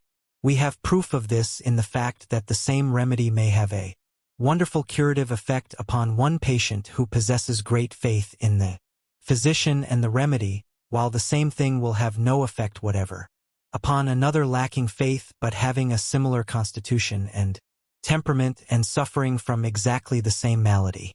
In other words, under exactly the same circumstances, the same remedy will have a powerful effect when animated by faith while it will have no effect whatever without faith. While there is no denying the fact that the majority of people fill tlp medicine closets with all sorts of concoctions that work havoc in mind and body, it would be suicidal to condemn entirely the practice of medicine and the use of drugs and other physical remedies as long as the vast mass of the people believe in them because their faith will help them. If the fixed belief of the race is that certain remedies will cure certain diseases, corresponding results will temporarily follow their use, for the body conforms to our faiths, our beliefs. But look back over medical history and see what ridiculous remedies the race has believed in. They had their day and perhaps served their purpose. But because the progress of the world has taken us far away from them, how superstitious and absurd they seem to us today. It is not so long ago since thousands of men carried horse chestnuts in their pockets, or wore iron rings to rid themselves of rheumatism. There have been hundreds of remedies for rheumatism, each one of which had its vogue and then passed away. The horse chestnut and the iron ring enjoyed great popularity in their day and furnished relief to many rheumatic sufferers. Thousands of such devices which were once standard remedies for certain diseases seem ridiculous today even to the most ignorant. But when the faith of the people was fixed upon the idea that the particular charm carried on the person or the inert drug put into the living organism would recreate a diseased cell or restore lost tissue, certain advantages naturally followed their faith. The history of medicine is largely a history of the rise and decline of people's faith in different remedies. Tens of thousands of such remedies which have been used with good results in medical practice in the past are now obsolete, because the faith of the physicians, the faith of the public have gone out of them. They were effective while people's faith in them continued, but when the faith they had inspired evaporated, their virtue also evaporated. Everything depended upon the reputation of the remedy, upon the belief in its power. A similar thing is true of popular physicians. Sick people want one of great reputation, one in whom everybody believes, and it is almost a universal experience that patients feel much better after the visit of such a physician, even before he has written a prescription or they have taken any of the medicine he advises. And every physician knows how common it is for ignorant patients to feel very much better just after taking a dose of prescribed medicine long before it could possibly have gotten into the circulation or physically affected them. Physicians really owe their success largely to people's faith in them and their remedies. Faith is at the bottom of all cures, at the bottom of all achievements, physical or mental. Religious history is full of examples of people who have been cured of all sorts of diseases by going to famed miraculous springs, by bathing in sacred waters or streams supposed to have great curative qualities. A friend of mine, when traveling in India, went to the Ganges during a great pilgrim age, when multitudes of believers had gathered on the banks of the sacred river to bathe in its healing waters. He saw tens of thousands of these people afflicted with different diseases and some with open sores, bathing at one time and so dosed together that they could scarcely move. The water was absolutely filthy, and dead bodies were floating about in it, close to the bathers, and the bathers were actually drinking the sacred water. Many of these poor wretches had come long distances on their hands and knees from which the skin was worn off. They had looked forward so long to bathing in these sacred waters, had undergone such terrible sufferings and privation in order to reach them, that they had built up a tremendous faith in their efficacy. So profound was their belief in their healing power, that a great many of them were actually cured by the very waters which carried in them the germs of disease and death. Those waters which would have killed people who lacked faith in their virtue cured many of these poor, ignorant, deluded pilgrims. Our great watering places, famous health resorts, and healing springs all have a similar history. The faith of the sufferers in all such instances works the apparent miracles. I have witnessed the healing of numbers of sick people at the Church of St. Jean-Baptiste in New York at the annual novena of Saint Anne. Here the agency which wrought the miracle was supposed to be part of the wrist bone of Saint Anne. This relic was brought from a Canadian church in 1892, and every year since a novena in honor of Saint Anne, which lasts for 9 days, is celebrated at the Church of Saint Jean-Baptiste. Throngs attend this novena to receive the healing touch of the sacred bone, which is encased in silver and glass, all along the altar rails, inside of which is the shrine of Saint Anne. People crowd together kneeling, while a priest, carrying the sacred relic, passes along and touches with it the afflicted part of each one of the faithful, as indicated by the sufferer. This may be the head, the arm, the hand, the eye, the ear, but whatever the part, the priest touches it quickly with the relic, at the same time uttering appropriate prayers. Marvelous cures are seemingly effected by contact with the relic, because this is the climax of the victim's faith. It is well known that the incantations of the savages, the ceremonies of the Indian medicine men, and all of the many superstitious rites practiced by various peoples have resulted in quite a large percentage of cures.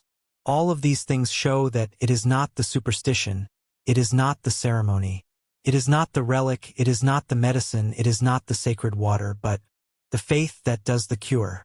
This is the principle in all methods of healing, from those practiced by the lowest savage tribes to the highest civilization. The faith of the sufferer is the chief thing. Christ never said, "My faith," but "Thy faith hath made thee whole." Faith in the shrine, faith in the remedy, in the superstition, in the physician, in the surgeon, faith in the hospital, faith in any and all methods of healing. This is their potent virtue. The Indian medicine man, with all his grotesque and ridiculous incantations, cures perhaps quite as large a percentage of diseases as does the average physician. Vast multitudes of people, whom no medicine or material remedy could help, have been cured at the various shrines which they sought at tremendous sacrifice to themselves because of their profound faith, their absolute conviction that in this way, and in this way only, could they be cured. Faith is the sovereign remedy of the race. Faith is the builder, the creator, the restorer of life. Without faith we can do nothing. The Christ himself constantly reminded his followers that without faith they could do nothing. Even he could do nothing for those who lacked faith. Does not the Bible tell us that in his own country he did not many mighty works there because of their unbelief? The benefit received by those who appealed to him was always in proportion to their faith. It was always, "According to thy faith be it unto thee." His words to the afflicted who came to him for relief were, "Believe ye that I can do this?" And when he had healed, he claimed nothing for himself. It was always, "Thy faith hath made thee whole." In other words, he was always trying to arouse the faith of the people, trying to impress them with the tremendous power of faith, faith in God and in themselves, assuring them that faith, even as a grain of mustard seed, would enable them to do marvels. Christ never once referred to his own faith as to the quality which would enable him to perform his supposed miracles. It was the faith of the people, in his power to heal them, that he emphasized. And just think what Christ's reputation for healing meant to the simple people of Galilee, the reputation of the man who was performing such wonderful miracles, opening the eyes of the blind, making the lame to walk, the dumb to speak, the deaf to hear, curing the leper of his supposedly incurable disease, and even raising the dead to life. Think of what the rumors of such mighty doings would mean to such simple folk. Why, their faith in him was unbounded. Think of the mighty faith that moved people to let the sick down through the roof of houses in order to get them near this marvelous character. Is it any wonder that their diseases fled at his touch, nay, at his word? In view of all this, does it seem strange or unscientific that Christian scientists, mental scientists, divine scientists, and others, believing in the power of God working through man, should perform such miracles of healing and of ability, increasing by pure faith? And if the curative qualities of the remedies used by physicians are so largely due to faith in them, which physicians themselves acknowledge, why not leave out the drug and apply only the healing faith? Why not depend wholly upon faith as Christ did and as the mental healers do? The homeopaths made one jump from enormous doses to almost nothing, with apparently the same results. The mental healers have simply taken one more step. They are depending wholly upon faith, and they seem to perform about as large a percentage of cures as the regular medical profession. And, as a rule, their cures are very much more permanent because truth eradicates the roots of the disease, which many physicians now believe to be entirely mental. Christ never once referred to any other healing principle than faith. It was always faith, and this is the principle on which all mental healing is based. The success of the mental healer depends upon his own faith and the faith which he is able to arouse in the patient. If there is no faith, there is no cure. Some will say that many people are cured without faith, even against their will. But the very fact that these people seek treatment is proof that they do have faith, or they wouldn't go to the healer. Of course, the healer's faith has much to do with healing, but a real permanent cure can only be effected through the faith of the sufferer. The healing principle is in the patient himself. The mental healer does not heal his patient. He merely arouses the divinity, the healing principle in the sufferer. Whether it is an allopath, a homeopath, or a mental healer who treats you when you are sick, it is always the God force in you that heals. It is the same force that created you and sustains you, the force that comes to your rescue in all your troubles, that same force which rushes to unite the broken bone, to heal the cut or wound, to repair the crushed tissue, to make you whole again. There is only one healing force, and that is the creative force. We hear a great deal about the healing principle of the divine mind, but it is the divine mind in you and not outside of you. It is the divine principle inherent in your divine nature that does the healing. It is the creative principle which is everywhere in the great cosmic intelligence that heals all your hurts and restores you to health. This is the same creative principle which develops the germ in the acorn and carries it up to the giant oak, that develops a tiny germ into a beautiful full-blown rose. It is this creative principle which is everywhere present in the universe, which inheres in every atom, which is, in fact, the reality of every atom in the universe, for the reality of everything is God. The reality of ourselves, the truth of our being is God, otherwise we could not exist. It is no outside power which comes to our rescue, sustains us, holds us up, and guides us. It is the creative God power within us. This creative power is inherent in every cell of your body, in every particle of matter. This is the reality of us, the truth of our being.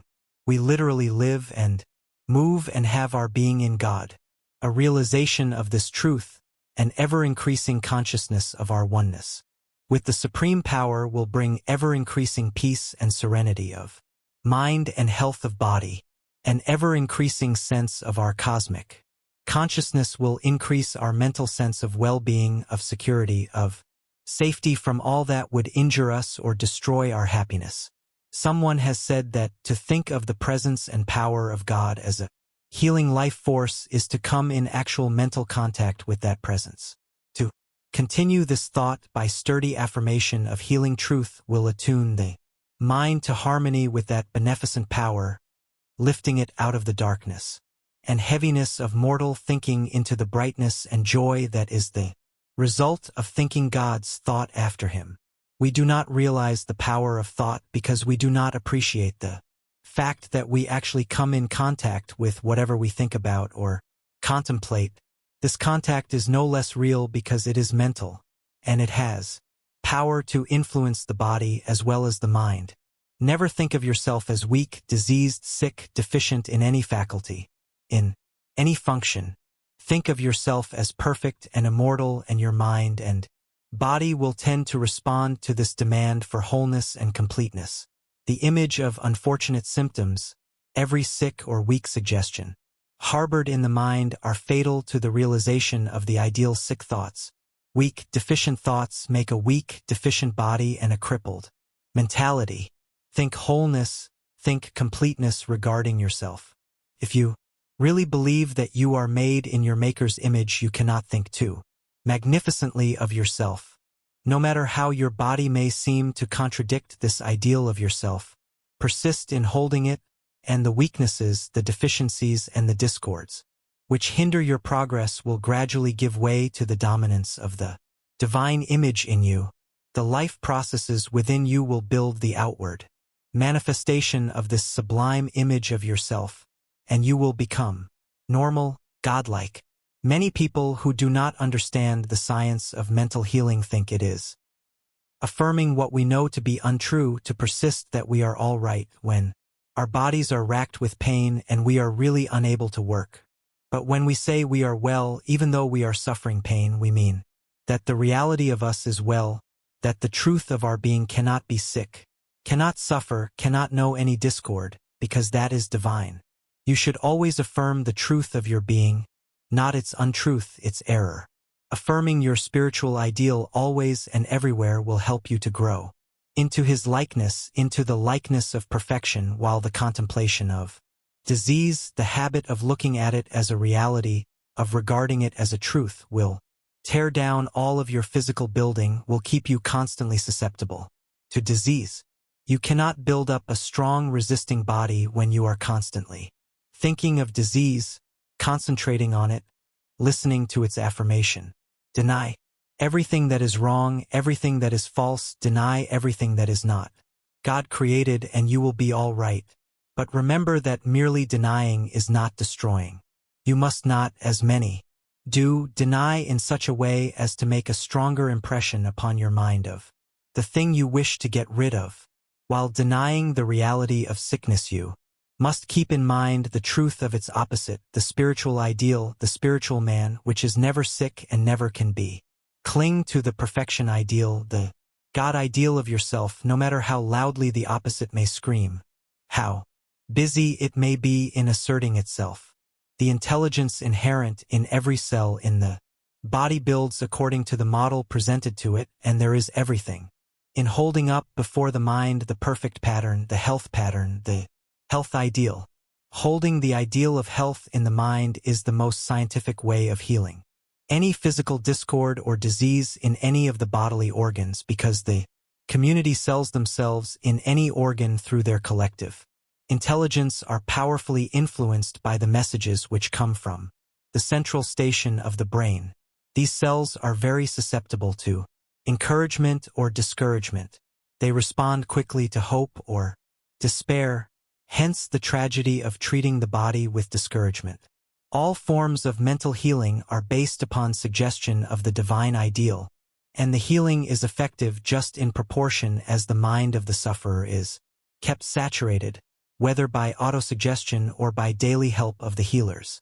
Mind with the divine ideal, with the health principle of the divine mind.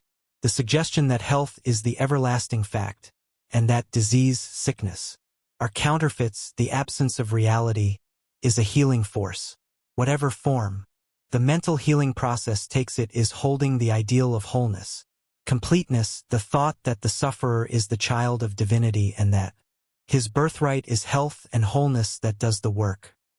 When I hold the ideal of perfect health, I do not picture or visualize the human side of myself. This may be a mere apology of the divine side of myself.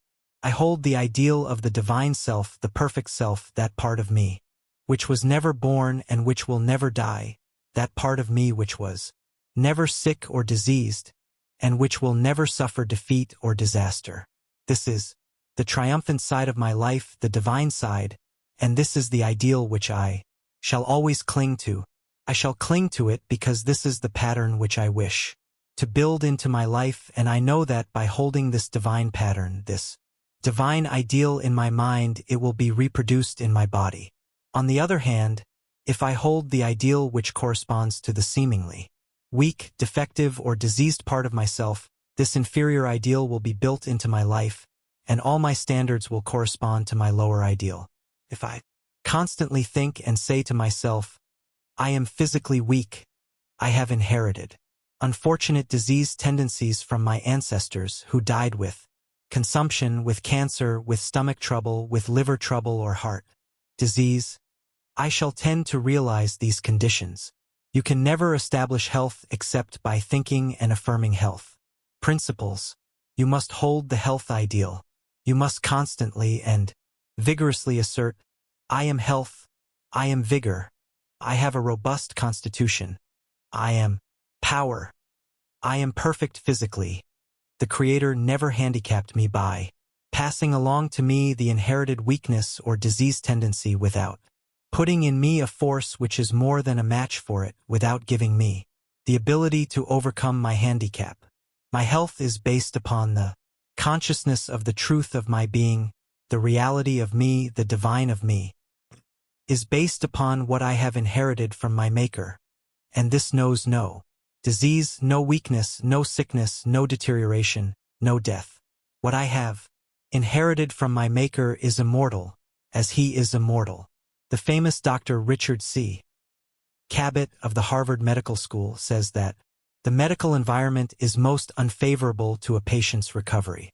Sick people who are steeped in the medical atmosphere, where they constantly hear the talk of disease symptoms, find it very difficult to get away from the sick thought.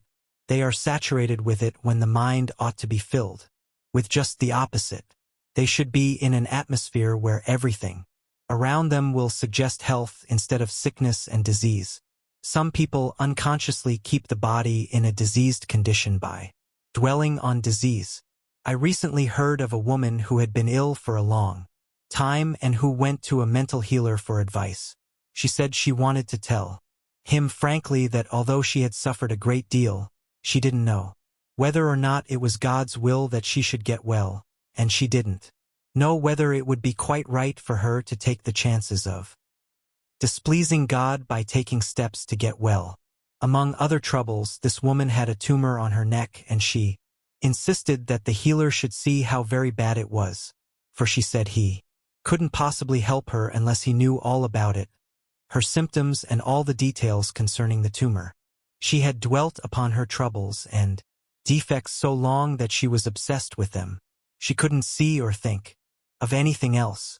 When she came for her first treatment, the healer had ready a large vase of beautiful California roses which were about the color of a natural, healthy, pink skin. He told her to sit down and look at them, to drink in beauty and to think about their perfection, to put her mind in a better condition to receive a treatment. He made her look at the roses for a half hour. He told her that he didn't want to hear anything about her troubles, because a healer must see only the person God made, the perfect, whole, complete being with strong, robust health, otherwise he could not help anyone. He instructed her to hold the same thought, to hold in mind only the ideal which her Creator had of her, not to think of any blemish, weakness, or disease. The woman obeyed instructions, and under the influence of this dominant health thought, through the persistent holding of the health ideal, her tumor gradually grew smaller, shriveled up, and all her troubles disappeared. Such healings support the fact that the body is but objectified thought and that when the thought is changed the body also must change. The habit of always thinking of ourselves, of every faculty and function, as complete, whole, as sublime, glorious, would gradually revolutionize our lives. The time is rapidly coming when disease, sickness will not be mentioned in the home, when all physical defects and weaknesses will be tabooed, when, instead of being saturated with illness and disease thoughts, children's lives will be permeated with the health thought, the thought of wholeness, of completeness, physical and mental vigor, beauty, grace. When joy, gladness, optimism will take the place of the old discouraged sickness and disease, thought and conversation in the home. In the future we shall live up to the health ideal our Maker designed for us, because we shall hold the right thought about ourselves. Merely stopping our aches and pains and curing disease is not enough. To be merely well is not achieving the real health ideal. The man that God planned was intended for a very different quality of health. It is the overflowing fountain, not the one that is half full or just full, that makes the valley below green and glad. It is abounding health, health that is bubbling over, superabundant energy, that counts. This is the health that makes mere living a joy. If you charge your whole nature with the health ideal, if you think health, dream health, talk health, if you believe that you are going to be strong and healthy because this is your birthright, your very magnetism will be healing.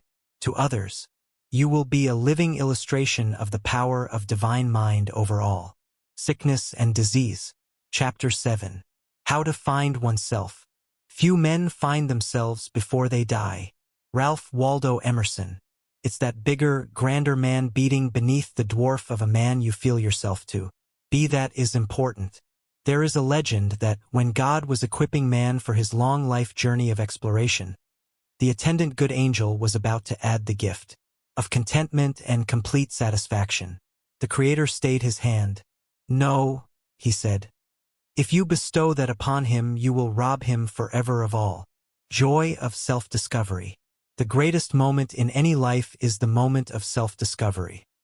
The moment that gives a human being the first illuminating glimpse of his divine powers, that moment which opens the door into the great within of himself and shows him his godlike possibilities. The greatest event in any life is that which arouses the God in him. The principal of a New York evening high school, telling an interviewer how she had discovered herself, said, "When I felt that there was need of me in the world, I awoke to the fact that there must be a soul in me, a something bigger than I was, and therefore a something that I must give to others. I have always believed in the school as a hitherto unrecognized field because the world is a school and the application is therefore limitless. This teacher is remarkably successful because she discovered early in life that something bigger than herself which she felt she must give to others. Although educated as a society girl, the call from the within of herself to teach was so loud that it could not be resisted. Through teaching she has not only found the larger woman in herself, but she is also helping thousands of other women and girls to do the same for themselves. One of the most difficult things in the world is to get people to realize the extent of their latent powers, to believe in their own bigness, in their own possibilities. The reason is that they see only a part of themselves because they have only partially discovered themselves. Each of us, said Professor William James, has resources of which he does not dream. If we could only turn a spiritual X-ray on ourselves, most of us would find powers and potencies in the great within of us which may not have gotten even to their germinating stage. There is probably not a living being who would not be amazed if he could see unfolded in panorama all of the potentialities within him. If he could only glimpse the man he might be, he would say, "These remarkable success qualities belong to someone who has achieved distinction, not to an unknown person like me." All of the potencies and possibilities of a giant oak are wrapped up in the acorn, and under the right conditions they would unfold to the full in a perfect oak. When we see a scrub oak which has come from a perfect acorn, we know that it has been dwarfed by wrong conditions, that only a very small part of the possibilities enfolded in the acorn were ever unfolded. The mean little scrub oak expresses only a fraction of the immense possibilities that lay buried in the parent acorn. The same is true of every child born into the world. All of the latent forces, the powers and possibilities locked up in the human acorn under right conditions would develop to full and complete expression in the ideal man or woman. And this is what nature, in all her work, is ever after: the ideal, the perfect specimen that reaches up to the possibilities foreshadowed in the seed. She is not after the dwarf oak, nor does she want the shriveled, blighted wheat that has been starved and stunted by uncongenial soil, by droughts or other unfavorable conditions. It is the perfect wheat that was foreshadowed in the parent kernel she wants. Above all, it is the possible man, not the scrub oak or shriveled wheat variety of man, that nature is ever after. What you are is not a thousandth part as important as the ideal man, the possible man, existing in the life germ within you. It is only now and then that we see a giant human oak, where practically all of the possibilities of the acorn have been unfolded and given complete expression, as in a Socrates, a Gladstone, a Lincoln. Most of us are human dwarfs, scrub oak men and women, in whom only a minimum of the possibilities of the human acorn have found expression. Yet I believe the time will come when the average man will be larger than the most magnificent specimens yet shown to the race. What you are capable of being and doing is your greatest life asset. What you are actually doing may be a dwarf thing compared with the giant achievement you are capable of. It is not what you have done, but what you long to do, what you feel capable of doing, that will, if you struggle to express your ideal, count most. Up to this time you may have been seriously hampered or dwarfed in your development.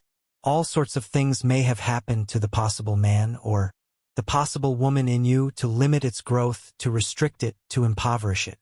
But it is that superb thing that is possible to you, the thing which the Creator sent you here to do, that you must strive to express. It is the man or the woman He wrapped up in the human acorn that you should struggle to evolve. It's that bigger, grander man beating beneath the dwarf of a man. You feel yourself to be, that is important. In the great within of yourself there may be vast powers which you have never called out. Who can tell what unwritten books that would inspire or set the world thinking may be in your undiscovered reserves?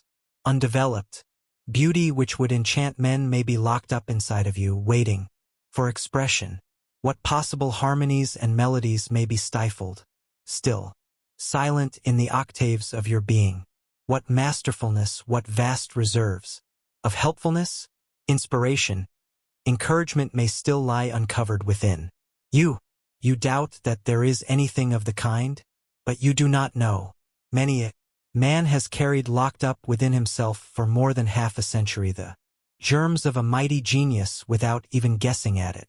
There are multitudes of men and women all over the world who are as ignorant of their possibilities, of their hidden success assets, as the Native American Indians were of the resources of the great Western continent when Columbus discovered it. Emerson says, "Few men find themselves before they die. Very few people ever make exploring voyages within themselves, and they carry with them to their graves undiscovered continents of ability. The great majority die without developing their possible efficiency of hand, or tongue, or of brain, without developing any of the special gifts locked up in the great within of themselves.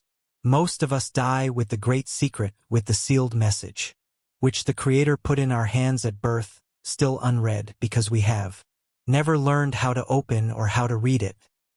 Young men often say in excusing their lukewarm efforts, "If I only knew that I had the ability of a Roosevelt, an Elihu Root, a Wanamaker, or a Marshall Field, that I could stand at the head of my profession or business, there is no amount of hard work or drudgery I would not undertake.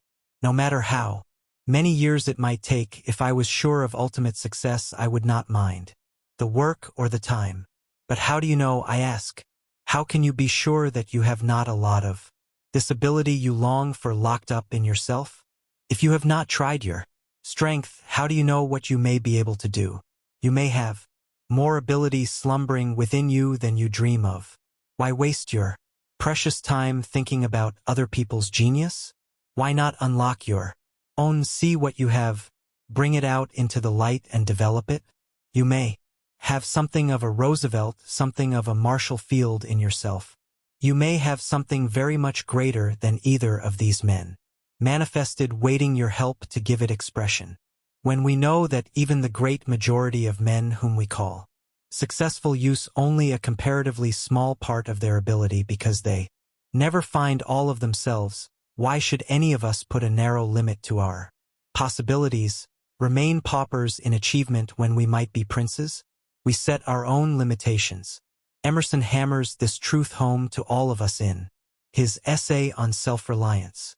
He says, that popular fable of the sot who was picked up dead drunk in the street, carried to the Duke's house, washed, dressed and laid in the Duke's bed, and on his waking, treated with all obsequious ceremony like the Duke, assured that he had been insane, owes its popularity to the fact that it symbolizes so well the state of man, who is in the world a sort of a sot, but now and then wakes up, exercises his reason, and finds himself a true prince.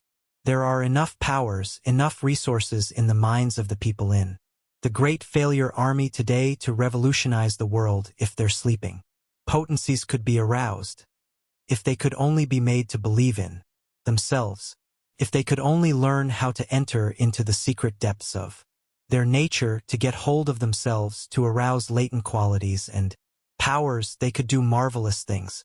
The great problem is to know how to get at the force in the great within of ourselves and to put it to work to the best advantage. For whether life shall be a success or a failure depends upon the call we make on our resources, the extent to which we develop all our possibilities. The other day I was trying to encourage a young man who had the opportunity to start out for himself instead of settling down in a narrow groove to work for somebody else all his life. I am afraid, he said. I haven't the courage to take chances. I have always worked for somebody else. I have never made a program for myself, never started anything on my own responsibility. I don't dare to make the attempt lest I fail. That young man will never get hold of half of his resources because he is afraid to trust himself, afraid to branch out, to take chances. We don't know what we can do until we try, and unused faculties never grow or strengthen. Everywhere we see starved, stunted lives, people who have discovered but little bits of themselves, little patches cleared up here and there in the great wilderness of their possibilities. They couldn't believe in their inherent greatness. They couldn't realize that they were born into this world to do a certain work, and that to do that work they would need every bit of power they could develop. The average youth starting out in life has no means of knowing what his total assets are. Our systems of education do not help him to discover his possibilities. He sees only the assets that lie on the surface, and if he is not instructed how to find those that are deep down below the surface, if he does not get into the right environment, if he does not make a call on the divinity within him, he may never develop the man it is possible for him to be. Self-discovery is simply a question of finding the God in ourselves. And this is just what the new philosophy helps us to do. When the leaven of the new thought or Christian science enters the consciousness, it becomes a great self-illuminator because it introduces us to the God within us, takes us back to our source, connects us with infinite life, with the great cosmic heart of the universe. This new philosophy is a trolley pole which connects us with the mighty current of infinite power, and then our life problems seem easy, because we are not pushing our car ourselves. Infinite power does that. Many people had never really met themselves until they became acquainted with this new philosophy. That is, they had never up to that time found the best part of themselves. They had previously been getting their living by their weak faculties instead of their strong ones. They had been in the position of people living in poverty on a little corner of their vast estate, ignorant that there were great deposits of undiscovered, unmined wealth. The possibilities of mental expansion, enlargement of vision, quickening of the mental faculties, increasing the efficiency, in other words, the possibilities of self-discovery in the new philosophy are almost unbelievable. In the old thought, one's ability is pent up, shut in. Self-expression is stifled. One is hemmed in by race prejudices, race beliefs, race lies, by religious convictions, whereas in the new thought there is a freedom, a fullness of self-expression which gives a feeling that one's latent powers are being unlocked and set free. I have known of a case of this sort where a young man's ability seemed to be doubled and quadrupled in a very short time after he got into the practice of this new philosophy. Before that, this young man said he was so hedged in by the old church traditions and prejudices, and by his great faith in drugs and patent medicines to which he had been a slave. His whole mentality was so blocked in and circumscribed, so narrowed, pinched, stifled by his old thought, that he could not seem to get any freedom of thought or expression. This was due largely to the fact that he had been reared in a small town in the South where religious prejudice is very strong. In this town, people brought up in one denomination believe that those in all the other denominations are doomed. This young fellow used to pity everybody who was not a Baptist because he felt sure that they were going to be damned forever. He had himself a perfect horror of committing the unpardonable sin, and he was filled with a slavish terror of death. The new philosophy made him a different being, turned him around, and opened up a new world to him. The things which had seemed so real and so tremendously important in the past have gradually faded into nothing, and he sees now that only the good is real. He realizes that if God is all, if there is no other power, if he made all that there is, everything must be good, and only the good can be read. This one principle, together with the realization of the oneness of all life, the unity of all the things in the universe, has changed his outlook upon life, has unlocked his fettered faculties, and given him a freedom of expression which he had never before dreamed possible. We find ourselves in very different ways, struggling with difficulties, disappointments, failures, great responsibilities has been the means of recalling many human beings to themselves, returned with thanks. Abusive criticisms have opened the door to fame to many an author, when, if his first manuscripts had been accepted, his first book praised, he might have made a very indifferent author. Ella Wheeler Wilcox at the beginning of her career sent out an article to 19 different publishers before it was accepted. This has been the experience of many a great writer who, in his effort to overcome obstacles, has found his larger self. The greatest of their latent possibilities lies so deep in some natures that it takes the impact of a tremendous emergency, a great life or national crisis, to call it out. Any ordinary event, the easy way of prosperity, will not do it. It must be something which shakes them to the very center of their being and knocks out from under them every support. They must feel that they have nothing to lean upon but the creative power within, even the God who made them. So long as there is no supreme call made on the great within of them, they never know their own resources. On the other hand, the structure of many a divine success has risen out of the ashes of a burned fortune or apparently ruined hopes. The San Francisco earthquake and fire was really the making of many lives. Thousands of men and women who had not amounted to anything before were suddenly brought to their senses and to the discovery of their real selves. The crash, which made such a terrifying rift in the earth for many miles, made a rift in their lives, uncovering vast assets which otherwise never would have been brought to light, like those plants which must be crushed before they will reveal their sweetest fragrance or their beneficent properties. Many people never reveal the sweetest thing in them until they are crushed by some great sorrow.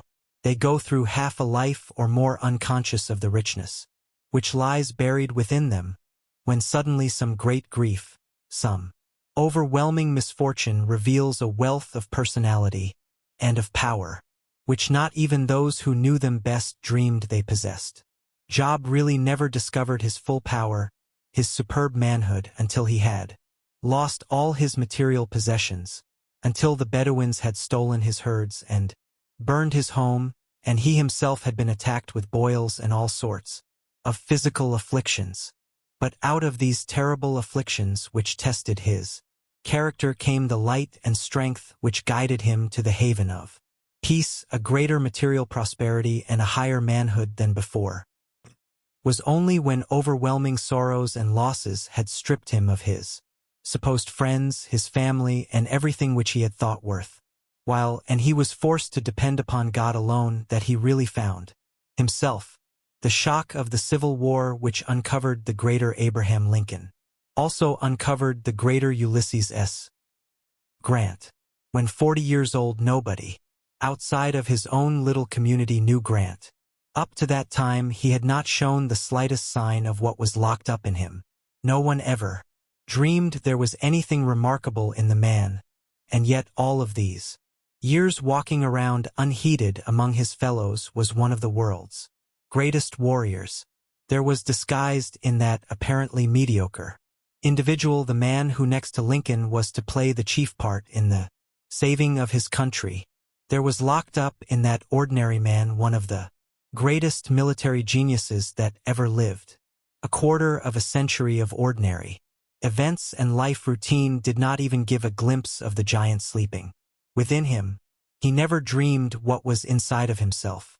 Up to his 39th year or later, everybody who knew Grant would have laughed at the idea, as he would have done himself, that he had ability to take any prominent part in the subduing of the Great Rebellion. He was graduated 21st in a class of 39 at West Point. At 32 he was a nobody, forced to resign from the army because of his great weakness. He went into the custom house, the real estate business, worked in a store, in a tannery, and was a comparative failure in them all. It was the supreme emergency of a war which threatened to disrupt the nation that revealed the real man to himself and to the world. The late Justice Miller, who was for years regarded as the ablest man in the United States Supreme Court, told me that he did not even begin to study law until he was 37 years old. He had not found himself until then. But in a little more than 10 years from that time he was on the Supreme Court bench. Many people pass their 50th, even their 60th milestone before they find themselves, before something happens which unlocks a new door in the great within of themselves and reveals new powers, new resources, of which they had never before been conscious. Then, in a few years after their discovery, they have redeemed half a lifetime of ineffectiveness. We often hear men and women who have found themselves tell of the particular things which awakened their ambition. The accident, the sorrow, the emergency, the book, the suggestion, the encouraging friend, which first gave them a glimpse of their own possibilities, uncovered powers which they never before dreamed they possessed. If all of the people who have done things worthwhile in the world would only give an account of how they were awakened, tell of the things that had aroused their ambition, the incident, the circumstance, the book, the lecture, the sermon, the advice or the catastrophe, the failures, the crisis, the emergency, the afflictions, the losses in their lives, what a wonderful help it would be to the strugglers who are conscious that they have locked up within them forces which have not been aroused and which they cannot seem to get hold of. The man who can write a book that will enable people to discover their unused assets will do an incalculable service to humanity. Boosting from the outside will never help us to discover ourselves. We do our greatest work, uncover most of our latent power when struggling to make good, when striving to make a place for ourselves in the world. Yet it is a strange fact that most people look not only for their pleasures but for all their personal resources outside of themselves.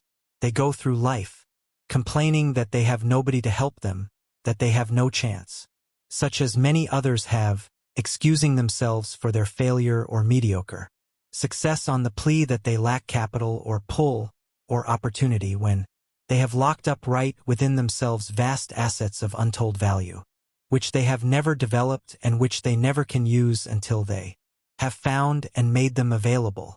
This is one reason why so many of the sons and daughters of inherited wealth discover so little of themselves.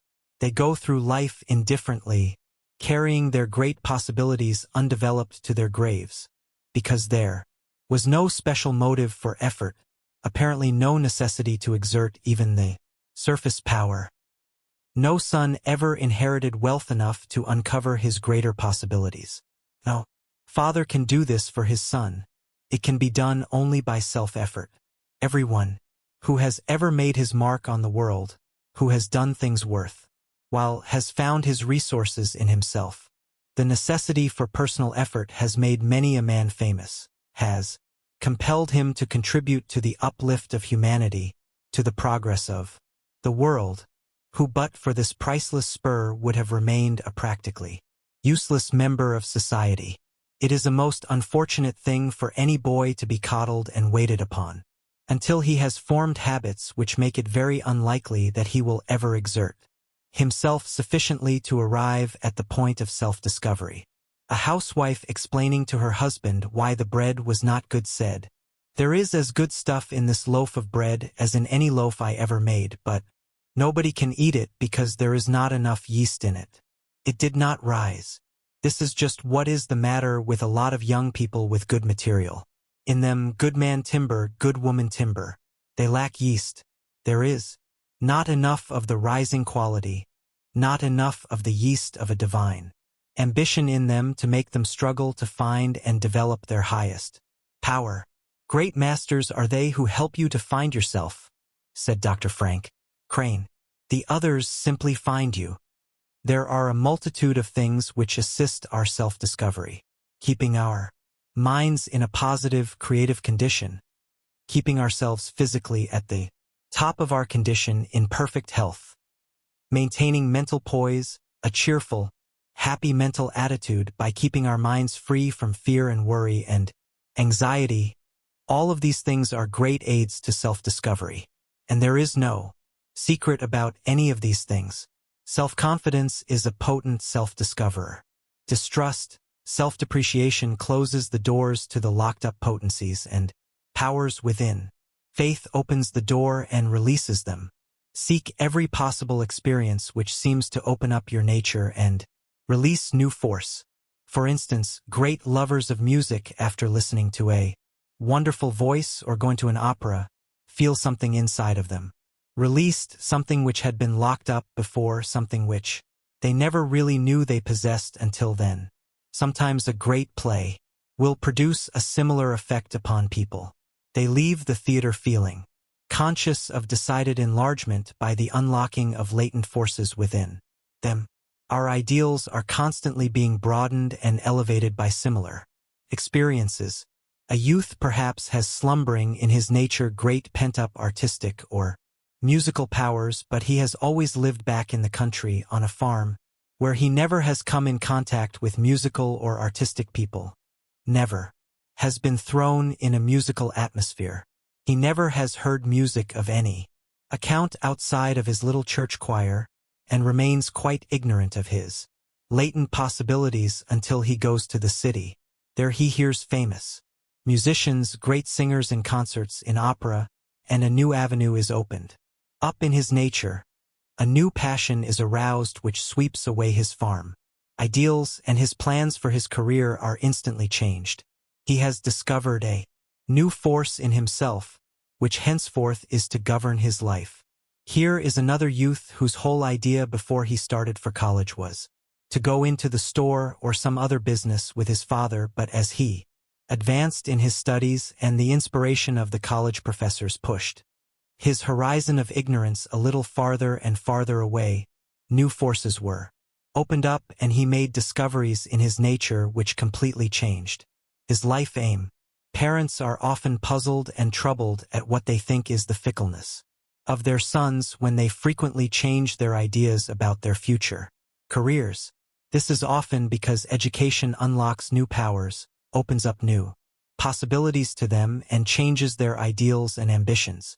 One of the great advantages of education and wide experience is that these help us to uncover more and more of our hidden powers. And these seem inexhaustible, for no matter how many successive discoveries we make in ourselves, there apparently is no diminution of the remainder. In fact, human life seems to be a sort of a funnel. We pass into the small end at birth, and the farther we go, the larger and larger grows the funnel. Horizon keeps ever pushing out towards the infinite, and there seems no limit to our possible growth. Many people go through life without having their nature opened up to any great extent because they do not seek the occasions for growth. They do not take sufficient pains to get in an ambition-arousing, an ideal-awakening environment. Not long ago I wound my watch at night, and in the morning I found that it had stopped. The hands were just where they had been when I wound it. Took it up, but the hands did not move. Then I gave it a violent shaking, and it started at once and ran until the mainspring was exhausted the following night. The power which enabled the watch to do what it was made to do was there all the time. All it needed was a little shaking up to start it going. I have met many a youth who seemed to be standing still. There seemed to be no power engine inside of him to run his mental machinery effectively. And while I was wondering when he would start up, his father, upon whom he was dependent, suddenly died or some other misfortune befell him. The jolt started his mental engine, and all at once he developed an amazing amount of energy and executive ability, which no one ever before dreamed he possessed. I have seen others whose road was made so smooth and easy for them that they never received sufficient jolting to set their mental engines working, and they have gone through life with the power still unlocked inside of them. On every hand we see even young men and young women standing still, mentally and spiritually, making no progress toward further self-discovery. They have ceased to grow. Men and women who are trying to make the most of their lives never stop growing. They are always on the road because their goal is always receding. As they grow larger, broader, and more efficient, they only stop off at way stations to unpack a few things which they no longer need, impedimenta, which hamper them, and then they resume their journey. This is the way all along the life path. If you would get at your hidden resources, stimulate your growth and your power, you must be continually improving yourself somewhere. Increasing your intelligence by closer and keener observation, by the constant study of men and things, the broadening of your mental and spiritual outlook, the getting away from self, and the enlarging of your sphere of service and helpfulness. Reading the world's great books, the Bible, Shakespeare, the life stories of great men and women, and association with noble souls are great helps to young people on their voyage of self-discovery. Think of the secret chambers of possibilities which were unlocked in multitudes of people by men like Lincoln. There are thousands of people living today who are grander men and women, better husbands and wives, better lawyers, better physicians, better statesmen because of the example of Abraham Lincoln. The story of his life, of what he accomplished, opened up new avenues in their nature. Our institutions are better, our civilization is higher because this grand man lived. I know of no other means of self-discovery so potent as an inspiring book, and it is a great thing to keep such books near you, because ideals become dim if we do not constantly stimulate them by the right mental food. Listening to a great orator often stirs us to the very centers of our being, and awakens new impulses, new powers and determination in many a soul, who up to that time had been asleep so far as knowing and utilizing his inner powers were concerned. Perhaps you have had this experience in listening to some great preacher or lecturer who seemed to open up a new world to you and give you a glimpse of realms in your nature which otherwise might have remained forever hidden. Man becomes greater in proportion as he learns to know himself and his faculty. The more highly we cultivate all our faculties, the more deeply we draw upon our resources, the more of our hidden selves we discover. The wider grows our vision. Life becomes a perpetual progress. It has been a long journey up through the ages from the brute to the man, and on the way up we have developed such marvelous powers and resources as our primitive ancestors never dreamed of. Yet civilized man is still farther away from his ultimate destination, the end of the path of ascent, than he now is from the crude savage of his earlier stages. Garrett P. Service says, "The human brain is only in its infancy, and since we are aware of that, we have good reason to hope that in the future we shall not merely know that the earth is full of power, but shall make that power, in some way, serve our uses. We are all in a continuous process of development, and, as yet, strangers to the immense possibilities that sleep in the great within of ourselves. Uncovering these possibilities, finding our resources, should be the great object of every human being."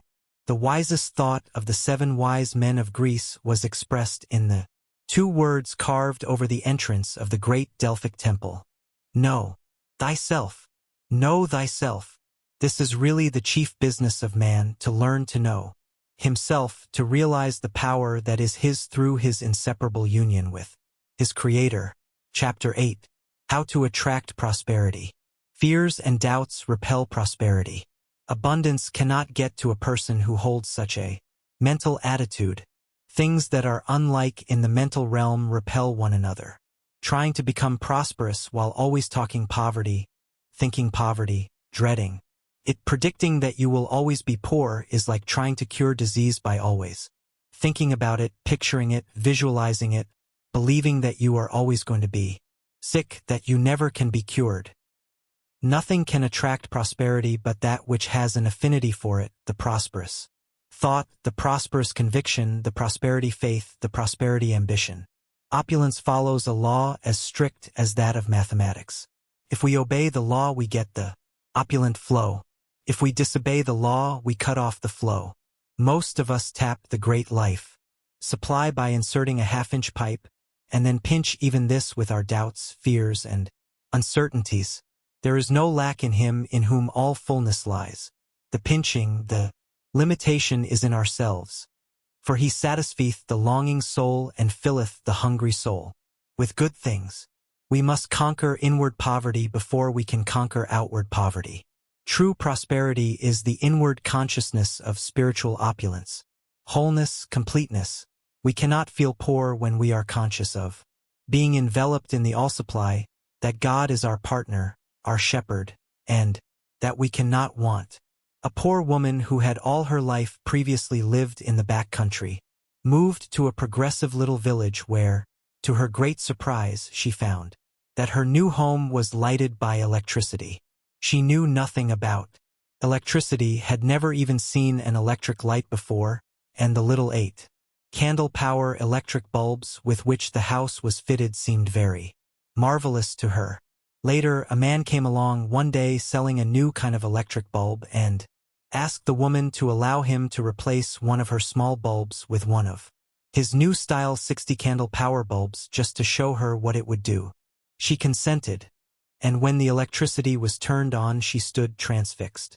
It seemed to her nothing short of magic that such a little bulb could give so wonderful a light, almost like that of sunlight. She never dreamed that the source of the new flood of illumination had been there all the time, that the enormously increased light came from the same current which had been feeding her little 8-candle bulb. We smile at the ignorance of this poor woman, but the majority of us are far more ignorant of our own power than she was of the power of the electric current. We go through life using a little 8-candle power bulb, believing we are getting all the power that can come to us, all that we can express, or that destiny will give us, believing that we are limited to 8-candle power bulbs. We never dream that an infinite current, a current in which we are perpetually bathed, would flood our lives with a light, inconceivably brilliant and beautiful, if we would only put on a larger bulb, make a larger connection with the infinite supply current. The supply wire we are using is so tiny that only a little of the great current can flow through, only a few candle power, when there are millions flowing past our very door. An unlimited supply of this infinite current is ours for the taking, ours for the expressing. Multitudes of human beings go through life just as ignorant as was the poor countrywoman of the fact that there is unlimited light and unlimited power, flowing right past their doors ready for their use, and that they may use all of it they can express. They are getting no more from the vast resources at their command than this woman was getting from the electric current. They seem to think that if they are expressing 4 candle or 8 candle power, that it is all the infinite supply can give them, or all that they were intended to have. It never occurs to them that the trouble is not in the current itself, but in the small bulbs they are using. Millions have died in mental and physical penury, died weaklings when they had within their own natures vast possibilities of wealth and power which were never utilized because they did not connect with the source which would have enabled them to express wealth and power. Most of us strangle our supply by our pinching thoughts, our stingy poverty thought, our doubt and fear thoughts. We pinch or entirely cut off the inflow of prosperity by our poverty-stricken mental attitude. The stream of plenty flows toward the open mind, the expectant mind flows toward faith and confidence and away from doubt. It will not flow toward a stingy, pessimistic, unbelieving mind, a fearing, worrying, anxious mind. We must keep the current open or the supply will be cut off. We can not get a 60 or 100 candle power supply through a 4 or 8 candle power bulb. The stream of plenty, of unlimited opulence, is flowing right past your door, carrying an infinite, never-ending supply of all the good things that heart could wish for. If you have the faith that creates, the faith that believes the best is coming to you, you can reach out mentally into this great stream of plenty, the universal supply, and get material aid to build what you will. The supply is there. It rests with you to make the connection that will draw it to you. If all of the poverty-stricken people in the world today would quit thinking of poverty, quit dwelling on it, worrying about it, and fearing it, if they would wipe the poverty thought out of their minds, if they would cut off mentally all relations with poverty and substitute the opulent thought, the prosperity thought, the mental attitude that faces toward prosperity, they would soon begin to change conditions. It is the dwelling on the thing, fearing it, the worrying about it, the anxiety about it, the terror of it that attracts us to it and attracts it to us. We cut off our supply current and establish relations with want, with poverty-stricken conditions. Many people who have become interested in the new philosophy are greatly disappointed that they are not making any appreciable demonstration over poverty, that they are not advancing their position in life, not improving their conditions as they had expected they would. Now, my friend, the law of abundance, of opulence, is as definite as the law of gravitation and works just as unerringly. If you are not demonstrating as you expected to, you are probably still held under the bond of mental limitation. For there is no lack in him in whom all fullness lies. There is no limitation in the all-supply. The trouble is you try to tap it with a miserable little half or quarter-inch pipe instead of a great big one, and the supply cannot flow through and flood your life with abundance. If you pinch your supply pipe with your doubts and fears, your anxiety, the terror of coming to want, if you do not believe you can demonstrate abundance, you will get but a meager, limited supply instead of the inexhaustible flow you might have. In other words, the supply pipe is pinched only by your own mental limitations.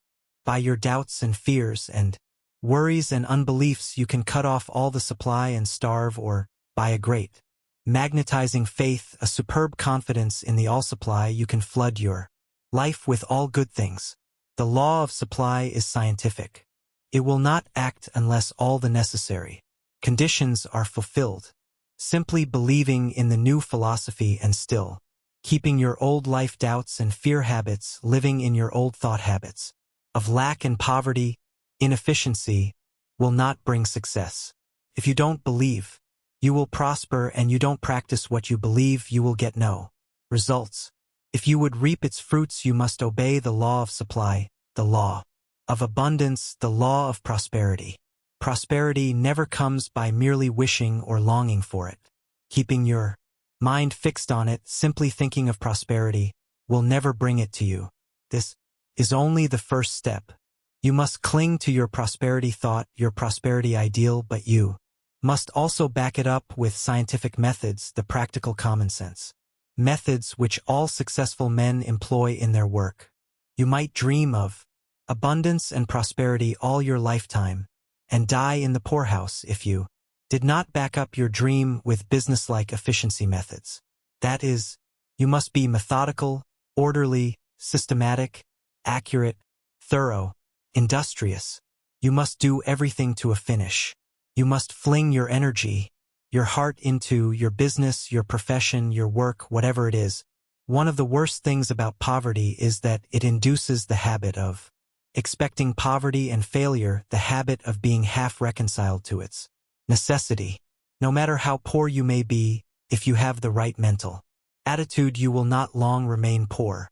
If you are determined to turn your back upon poverty and face toward prosperity, however your actual conditions may contradict this, if you really believe that you are a child of the Creator and possessor of all things, that you were not intended for poverty, but that on the contrary the good things, the beautiful things of life are for you, the life glorious and not the pauper or the drudge life, you at once open your mind to the inflow of the prosperity current. Have you, who are beating against the iron bars of poverty, ever stopped to think what marvelous things the Creator has everywhere provided for us, His children? Just imagine the entire universe, the great cosmic ocean of creative intelligence packed with all the riches, all the glorious things, the magnificent possibilities the human mind can conceive, and then try to picture what it would mean to you and to all who are complaining of lack and want if by some magic they could call out of this universal supply of creative intelligence anything which would match their desires, their heart longings. Imagine this vast universe, this ocean of creative energy, packed with possibilities from which human beings could draw everything which the wildest imagination could conceive, everything they desire in life, everything they need for comfort and convenience, even luxuries, also cities, railroads, telegraphs, and all sorts of wonderful inventions and discoveries. You will say, doubtless, that such a thing is too silly to contemplate for a moment. Yet, haven't human beings been doing this very thing since the dawn of civilization, all up through the ages? Every discovery, every invention, every improvement, every facility, every home, every building, every city, every railroad, every ship, everything that man has created for our use and benefit, he has fashioned out of this vast, invisible cosmic ocean of intelligence by thought force. Everything we use, everything we have, every achievement of man is preceded by a mental vision, a plan. Everything man has accomplished on this earth is a result of a desire, has been preceded by a mental picture of it. Everything he has produced on this plane of existence has been drawn out of this invisible ocean of divine intelligence by his thought force. His imagination first pictured the thing he wanted to do. He kept visualizing this mental conception, never stopped thinking, creating until his efforts to match his visions with their realities drew to him the thing he had concentrated on. We all imagine that we actually, of ourselves, create these things. We do not. We simply work in unison with the Creator and draw them out of the vast, invisible cosmic ocean of supply. But we must do our part or there will be no realization for us. Just as the first step in an architect's building is his plan, so must we first make a plan or picture of the thing we desire. The architect first sees in all its details in his mind's eye the building to be erected even before he draws his plan on paper. He mentally sees the real building long before there are any materials on the spot for its construction. His plan has come out of the invisible, out of the fathomless ocean of possibilities which surrounds us. All of our wants and desires can find their fulfillment in this unlimited supply. This is a marvelous revelation to the significance of which most of us have not grasped. Only here and there is there one who utilizes it in his daily living. But science is recognizing it. Edison says all scientists feel that about and through everything there is the play of an eternal mind. They are recognizing that this is the first great cause. It is difficult to realize that every instant, under the impulse of eternal mind, miracles are leaping out from the cosmic ocean of energy into objectivity to meet our wants, to supply all our needs. Most of us are not able to grasp the idea that there is wealth and beauty and unthinkable luxuries waiting here for God's children, and because of this we do not materialize the things we desire. It is one of the most marvelous things in this wonderful plan of creation that we actually live, move, and have our being in this invisible ocean of limitless creative material, and that all we have to do to attract what we want is to hold the right mental attitude toward it and do our best on the physical plane to match it with its reality. Noah might have lighted the ark. Had he known enough, the force was there just as today. When we once get it firmly fixed in our minds that in this invisible world of possibilities is everything which matches every legitimate desire and ambition, and that our own will come to us if we visualize it intensely enough, persistently enough, and do our best to make it real, we will no longer live in poverty and misery. If you want to get away from poverty, if you wish to demonstrate abundance, prosperity, you must form the habit of mentally living in abundance. Live in the ideal of what you want. That is, you must live the prosperity thought, you must hold the thought of abundance. Saturate yourself with it. Then the poverty thought cannot touch you. It will be neutralized because you cannot hold in your mind two opposite thoughts at the same time, and whatever thought you hold is a real creative force. The great majority of poor people are poor thinkers, poor planners, and poor executives. They do not think prosperity, they do not obey the law of opulence, and so they stay poor in the midst of abundance. You can no more attain opulence while holding the opposite thought than a youth could become a great lawyer by concentrating upon something else, thinking of other things all the time. The specialist makes his mind a magnet to attract the thing he is trying to attain. He dwells upon it, thinks of it, bends all his energies toward it, dreams it, lives it, and eventually draws it to him. In the same way, opulence, prosperity, obeys the law of attraction. The idea of opulence must be implanted firmly in the subconscious mind, just as everything else which we desire to bring about, to draw out of the universal supply, must be impressed upon the subconscious mind by registering our vow, our determination there until it has become a fixed motive or actuating principle. Then it becomes an active influence in the life, an ever-increasing mental magnet that attracts the thing desired. Whatever we wish to bring about in the actual, we must first establish in the subconscious mind by a constant, positive, affirmative attitude toward that thing. It is because they understand the importance, the imperative necessity of this holding of the right mental attitude that there is such a tremendous difference between the poverty of people who have imbibed the new thought philosophy and those who are still in the old thought. It is the difference between poverty with hope, poverty with courage, poverty with the expectation of something better coming, backed by a faithful effort to improve one's condition, and the poverty which is accompanied by despair, the poverty that has no hope for the future, the poverty that expects nothing better, that looks forward only to more and probably worse. Poverty, more pinching, more want and suffering. Even the poverty with hope and expectation of better things is not a very comfortable state, but there is no despair in it, there is no real pain in it. There is not much real distress because hope sees the goal beyond the blackness. It gives a light that dispels the gloom of limitation by showing a vista of good things in process of realization.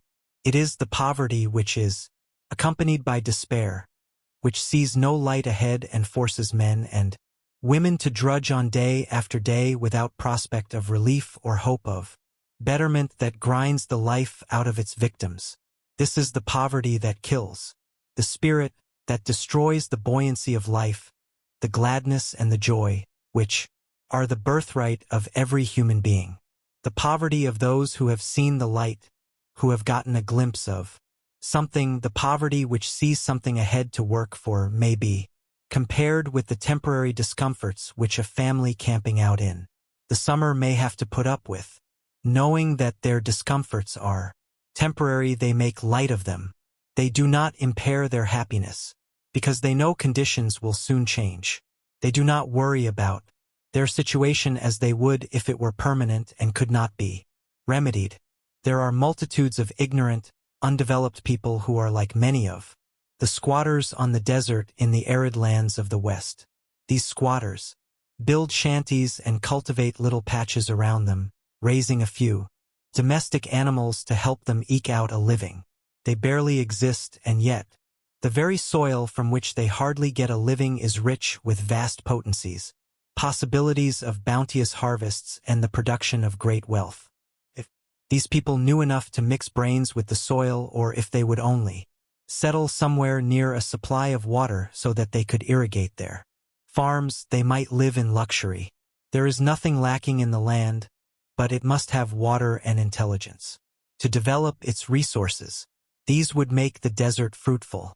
Water and intelligence mixed with the soil would perform miracles of cultivation where ignorance succeeds in producing scarcely enough to support a miserable existence. Not far from such ignorant squatters I have seen a portion of the same desert land enriched by water and intelligent cultivation until it had become a veritable Eden of delicious fruits, vegetables, grains, and flowers. Large families were living comfortably on an incredibly small piece of land, whereas before the introduction of water they would have half-starved on perhaps 100 acres. Most human beings live all their lives on deserts which are teeming with marvelous potencies and possibilities, but for lack of knowledge they live in poverty.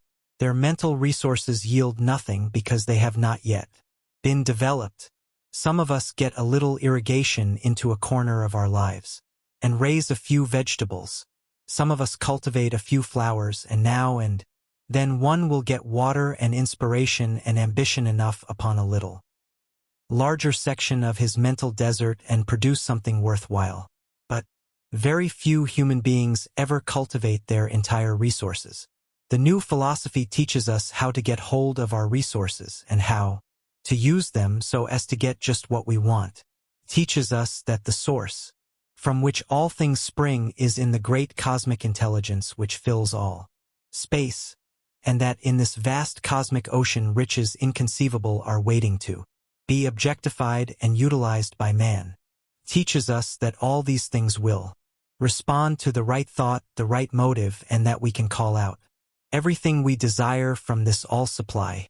It holds that the reason why our lives are so lean, so pinched and poor, why our achievement is so limited, so picayune in comparison with what we are capable of, is because we do not draw upon the all supply. Our narrow, limited, dwarfed ideals, our poverty-stricken view of things, the limitations our own thought imposes, these are the things that rob us of power and keep us in poverty. Our achievements or our possessions can never outrun our convictions or our ideals. We fix our own limitations. When a man gets lost in the woods, he cannot tell the direction in which he is facing because he has lost the points of the compass. Unless a man so lost can see the sun and recover his bearings, he will walk around in a circle, thinking he is going in a straight line in a certain direction. He makes no advance because he isn't facing toward his goal. He doesn't know this, but after a while, when he finds he is not getting toward any opening and doesn't know how long he may wander about in a circle, he gets discouraged. Millions of people are lost in the dense woods of wrong thought. They are not traveling toward the goal of prosperity. They see no light, no way out of the woods, and they lose courage. They are turned about mentally and don't know it. If the people in the great failure army today could only be given prosperity treatments and shown that they are in their present predicament because of their wrong mental attitude, because they have been working for one thing and expecting something else, if they could only be turned squarely about so that they would face the goal of their desire instead of turning their backs upon it mentally. An enormous number of them would even yet make a splendid success of their lives. That is all that millions of people who are comparative failures in life, as well as the complete down and outs, need to be turned about so they would face life in the right direction. What a pity it is that in this land of opportunity and plenty our government should not have institutions conducted by experts for the treatment of poverty sufferers, those who are obsessed with the idea that their poverty is unavoidable. These people are just as much in need of prosperity treatments as the patients in hospitals are in need of health treatments. Most of them are curable. They have only lost their way on the life path and are facing the darkness instead of the light, facing towards the poverty goal instead of the prosperity goal. Their mental attitude needs changing so it will point toward success instead of toward failure, toward comfort and plenty, opulence, instead of poverty and limitation. Mental prosperity treatments would kindle a new hope in their discouraged minds and expectancy of good. Things would take the place of despair. A new light would come into the eyes of those poor people, and if these prosperity treatments were administered to poverty sufferers in every country of the globe, the world would take on a different appearance. The time is coming when the state will have trained specialists, experts in the law of mental opulence, to give such treatments to the men and women who are in the great failure army, those who are headed in the wrong direction, those who have lost their way on the life path. But there is no need for those now suffering from poverty to wait for the coming of that time to be cured. Any intelligent person can apply the law and treat himself for prosperity. Mental laws are clear and simple. We know that the fear thought attracts more fear, the worry thought more worry, the anxious thought more anxiety, the hatred thought more hatred, the jealous thought more jealousy, and the poverty thought more poverty. This is the law of attraction. Like every other law, it is unalterable. The poverty disease can be cured only by its antidote, the prosperity thought. You carry within you this antidote to the poison of poverty, of lack, of pinching, dwarfing limitation. Use it and cure yourself. The prosperity thought will kill the poverty germ. Keep your supply pipes open between yourself and the infinite source of all supply. Don't pinch them by doubt. Don't cut off the supply by limiting, pinching, poverty, lack thought.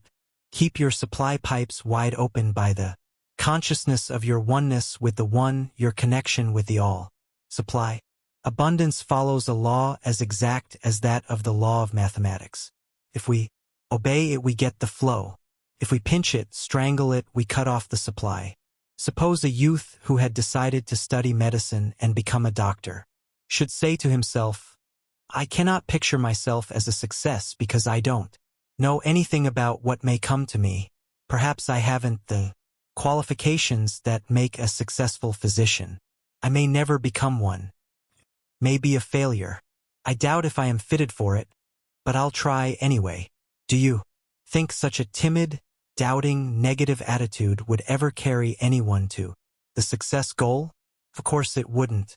The young medical student who is going to succeed is the one who pictures himself constantly as a successful physician, sees himself in a fine office, with a lucrative practice, climbing to the top of his profession. He is constantly visualizing himself as a successful physician. Now, the same rule applies to the poor man who wants to become prosperous. He must picture himself as prosperous. He must obey the law of opulence by holding the ideal of opulence in his mind. He must saturate himself with the prosperity thought, the thought of abundance. If you wish to cure yourself of the poverty disease, you should begin by giving yourself prosperity treatments, something like this. Say to yourself, if I am God's child, I have inherited all the good things of the universe. I am heir to all supply, to the all good. Poverty cannot touch the reality of me any more than disease can, for the reality of me is health. Health is the everlasting fact, and disease, sickness, is merely the absence of the reality. Poverty is not my normal condition. There can be no lack, no poverty for God's image. All that my Father hath is mine. Repeat daily the 23rd Psalm. The Lord is my shepherd. I shall not want. He maketh me to lie down in green pastures. He leadeth me beside the still waters, etc. Follow this during the day with frequent assertions of your kinship with the Creator of all the universe. Commit these lines by Ella Wheeler Wilcox to memory, and frequently say them to yourself vigorously and with the force of absolute conviction. I am success. Though hungry, cold, ill-clad, I wander for a while, I smile and say, it is but for a time, I shall be glad. Tomorrow, for good fortune comes my way. God is my Father, He has wealth untold. His wealth is mine, health, happiness, and gold. All the good things you need are yours by inheritance. Claim them, expect them, work for them, believe they are already yours, and you will realize them in your life. If you continually assert your kinship with God your Father, to whom all things belong, and send out the vigorous thought of abundance, a generous supply of all you need, which is your birthright, poverty cannot hold you its slave. I was recently talking with a man who only a few years ago was so poor that he and his wife and children were reduced to a diet of bread and crackers without butter. They couldn't pay even the cheapest rent or buy themselves comfortable clothing. In fact, they were rapidly heading toward the ranks of the down and outs. Today they are living in luxury, in a sumptuous hotel. They own a beautiful car, and have all they need to make life comfortable. They do not appear like the same people who but a comparatively short time ago were in a condition of semi-starvation. Whence the change? Did someone leave them a fortune, or did they find a gold mine? No, nothing of that sort at all. They simply realized that their poverty was of their own making, that the cause of their miserable condition was entirely mental. And there and then they turned their backs on their despair environment and resolved that, no matter what appearances were, they would face the light and struggle toward it. As a result, they began in a very short time to attract better things. The whole family has now taken a new lease of life. The expression of despair and misery has gone out of their faces and is replaced by the light of hope and joy. There is just the difference in their appearance and condition, between despair and gladness, between the hope and expectation of more, of the good things which belong to them, and the fear of want, the misery of grinding limitations. Psychology is teaching us that all forms of discouragement, despondent thoughts, thoughts of doubt, of fear, of worry, must be kept out of the mind, for it cannot create while these enemies are in possession of the mental kingdom. We are finding that in order to create, to build, we must hold a constructive mental attitude all the time, that we must keep all negatives, all thoughts of discouragement, despondency, of possible failure, out of the mind. We are learning through psychology that we can produce only that which we concentrate upon, that which we constantly think of, that only that which is dominant in our mind, whether it is beneficial or injurious, will be reproduced in our lives. Your mental attitude will lead you into the light or hold you in darkness, will lead you to hope or despair, to a glorious success or a miserable failure, and it is entirely within your own power to choose which it shall be. Successful people, without knowing it, perhaps, are constantly giving themselves prosperity treatments, success treatments, by encouraging themselves, by making their minds positive so that they will be immune from all negative, discouraging, poverty thought currents, holding the success thought, the prosperity ideal, constantly dwelling upon one's successful future, expecting it, working for it. These are, whether you know it or not, success prosperity treatments. Take, for example, men like Charles Schwab. Ever since Mr. Schwab was a poor boy starting in life, he has been giving himself success treatments. He has held the ideal of prosperity, the vigorous, robust, determined action to be successful, to be prosperous. He has always faced the prosperity goal. If he had allowed himself to yield to the many discouragements he has had, he never would have been the world's greatest steel master today, perhaps the greatest that ever lived. But he always triumphed over these negative, destructive, discouraging thoughts by insisting on holding to the prosperity, the success ideal. Suppose that every little while Mr. Schwab should stop holding the success ideal and should indulge in discouraging, despondent thoughts, allow himself to get down in the dumps and feel that good fortune was deserting him. What do you think the result would be? Why, he would probably lose more in a single day by such negative treatments than he could neutralize in a week of prosperity treatments. Every time you indulge in discouraging and gloomy, despondent thoughts, every time you allow yourself to get down in the dumps or in the blues, you are tearing down what you have been trying to build up by your success treatments, by holding the prosperous thought. Your attitude is hostile to prosperity, and your very atmosphere blights and strangles it. You practically say, "I long to have you, Mr. Prosperity, but I don't believe I ever will. You were evidently not intended for me, for everything I do ends in failure.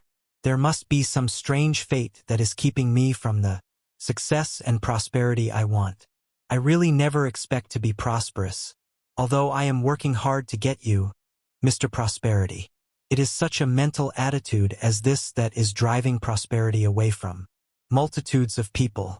If you want to better your condition, you must get away from the conviction of poverty. You must keep the want thought, the poverty thought and conviction out of your mind, for these connect you all the time with the poverty and the lack thought currents from other like minds. Multitudes of people through ignorance of the law condemn themselves to lives of poverty. They do not realize that every time they think or say that, they never expect to get away from the clutches of want, that no matter how hard they work there is nothing but the everlasting drudgery, grind, and poverty for them, that fate is against them and they are doomed to remain poor. They are confirming and strengthening poverty conditions. If we are ever going to enjoy abundance, we must talk abundance and freedom, not poverty and limitation. We must think abundance and not dam the stream of our supply so that we will get little drizzles instead of a generous flow. What would you think of a prince who should go away from his father's palace and live in a poverty-stricken environment, in the midst of lack and want, and who should constantly claim that he couldn't do any better, that this was what was intended for him? You would say that it was his own fault, that there was plenty in his father's house and that it was his any time he chose to claim it, that the fatted calf and the royal robe were always waiting for him. Yet most of us act just as foolishly. There is plenty of everything waiting for you in the all supply in our Father's house. It is yours by right of inheritance. Why don't you claim it? You cannot get it until you do claim it, any more than the prodigal son could enjoy his father's bounty while he continued to put it from him and feed instead on the husks of swine. Prosperity or opulence, in the larger sense in which we use it, is everything that is good for us, an abundance of all that is beautiful, uplifting, and inspiring in life. It is everything that will enrich the personality, the experience, the spiritual life. This opulence, which includes everything we can desire, is intended for all God's children. All we have to do to participate in it is to reach out into the cosmic intelligence with our thought, with our ideals, our aspirations, and attract our own. Chapter 9. Thinking all over. Every cell in us thinks. Thomas A. Edison. Each cell in the body is a conscious intelligent being. Professor Nels Quevely. Modern science has proved that intelligence is not confined to the brain cells, but that we think as a whole, that all the cell life takes part in the thinking process. Scientists tell us that the individual cells in a piece of flesh taken from any part of the body and placed near a certain drug which is injurious to cell life will draw away as far as they can from this injurious substance. On the other hand, when a substance friendly to cell life is placed near it, the cells will draw as close as possible to this friendly substance and apparently try to absorb it. In other words, these cells manifest the power of intelligent selection or choice. One reason why our mental attitudes, our hopes, our fears, our joys, our sorrows have such a tremendous influence upon our bodies, our lives, is because, as Edison says, every cell in us thinks. And since this is true, we know that every thought, every impression made on the mind, every mental attitude affects all of the cells of the body, affects the whole organism. We have been so accustomed to confining intelligence to the brain alone that it is difficult to think it is a product of the cellular activity of the entire body, brain, muscles, bones, tissues, and all. In fact, we think all over. The mind is the product of activity in all the cells of the body. The latest scientific investigations seem to show that each one of the tiny, microscopical cells of a body, invisible to the naked eye, contains in itself the creative, reproducing, repairing, recreating qualities determining the entire future of the body which these cells compose, containing the plan, the development, the limitation of growth that is physically considered. Each cell is endowed with intelligence and has a consciousness of its own. And, although each one of these cells has a separate consciousness, the communal or community cells all work together for the federation of the whole in a most orderly, scientific manner. They build, repair, renew, and maintain the entire organism of the body. Professor Nels Quevely, in his latest book, Cell Intelligence, says, "The cell is a conscious, intelligent being, and by reason thereof plans and builds all plants and animals in the same manner as man constructs houses, railroads, and other structures. He believes that the individual cells of any animal, acting harmoniously with the entire organism, alter the plan of the animal to meet any new demand caused by the changes of habitat of the animal, such as environment or the changes made in response to the demand for the creature's protection, as in the case of the animals which change their colors, to correspond to the coloring of the trees or the rocks upon which they live, so as to make them invisible to their enemies, referring to the modification of the cells in the organism to meet the new demand of the animals. Professor Quevely says of the giraffe's neck that the primitive giraffe was forced to rely less and less upon grass and more on the leaves of trees for his food. The intelligent cells of his body began, by means of the subdivision of the cells, to lift him up on his forelegs and to stretch out his neck. To a similar necessity, the cells of the elephant species threw out his snout into a long tree trunk with a pair of handy fingers at the tip. This scientist believes that the cells in any part of the body contain a property of memory reaching back through the ages to the primordial cells, to the beginning of life itself, and that this with other characteristics have been passed along by the divisions of the cells. These qualities are preserved. When the cells divide, all the qualities which were in the original cell before the division are passed along to each of the new halves. The new cells formed are really a part of the old one, contain everything which the original cell contained. The cells do not increase in size with the growth of the animal which they build. The growth comes from the division of the cells, thus multiplying them. This process keeps up, for example, in the infant until it has attained its full growth, that is, until it has filled out the plan in the individual cells themselves. You can clearly see, says the professor, the skill and experience possessed by the cells, or, more correctly speaking, by the individuals composing the cells, and which they have accumulated through the vast ages of experience and handed on to posterity and preserved. We are apt to think of the body as a collection of different organs, and that these organs are in a way separate, of different material or construction. But we are simply one enormous mass of tiny cells closely related to one another. Because the bones, for example, are harder than the brain, we think there can be little affinity between them, but, as a matter of fact, all the 12 different tissues of the body are made up of cells of varying consistency, all of which have come from one primordial cell, and what affects one cell anywhere in the body affects all. Each cell is an entity or little self, and we are made up of these billions of our little selves or cells.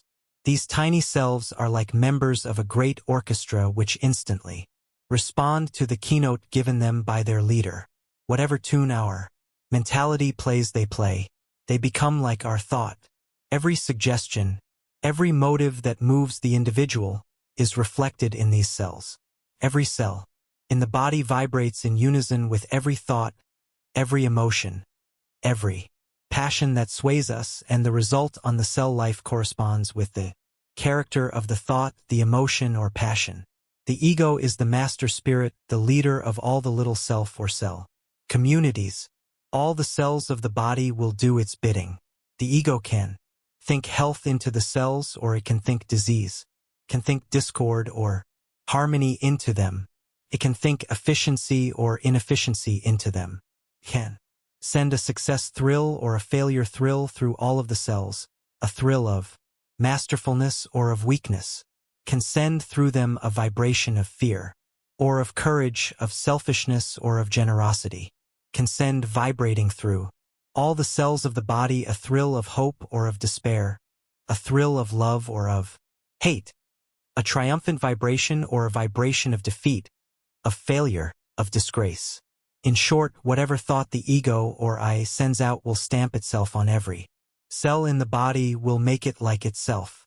Surgeons report that after a great victory, for instance, the wounds of the soldiers, as has been noticed in many similar instances, heal much more rapidly than the wounds of the soldiers in the defeated army, showing that the mental exhilaration, which accompanies the consciousness of victory, is a stimulant, a tonic, while conversely the despondency, which accompanies defeat, is also a physical depressant. The cells are practically an extension of the brain. Each is a substation, connected with the central station of the brain. Anger, hatred, jealousy, or malice in the brain means anger, hatred, jealousy, or malice in every cell in the body. Trouble in the brain means trouble everywhere. Happiness in the brain means happiness everywhere. When the mind is full of hope, bright prospects, the body is full of hope, alert, efficient, eager to work. When there is discouragement in the mind, there is discouragement, despondency, everywhere in the body. Ambition is paralyzed, enthusiasm blighted, efficiency strangled.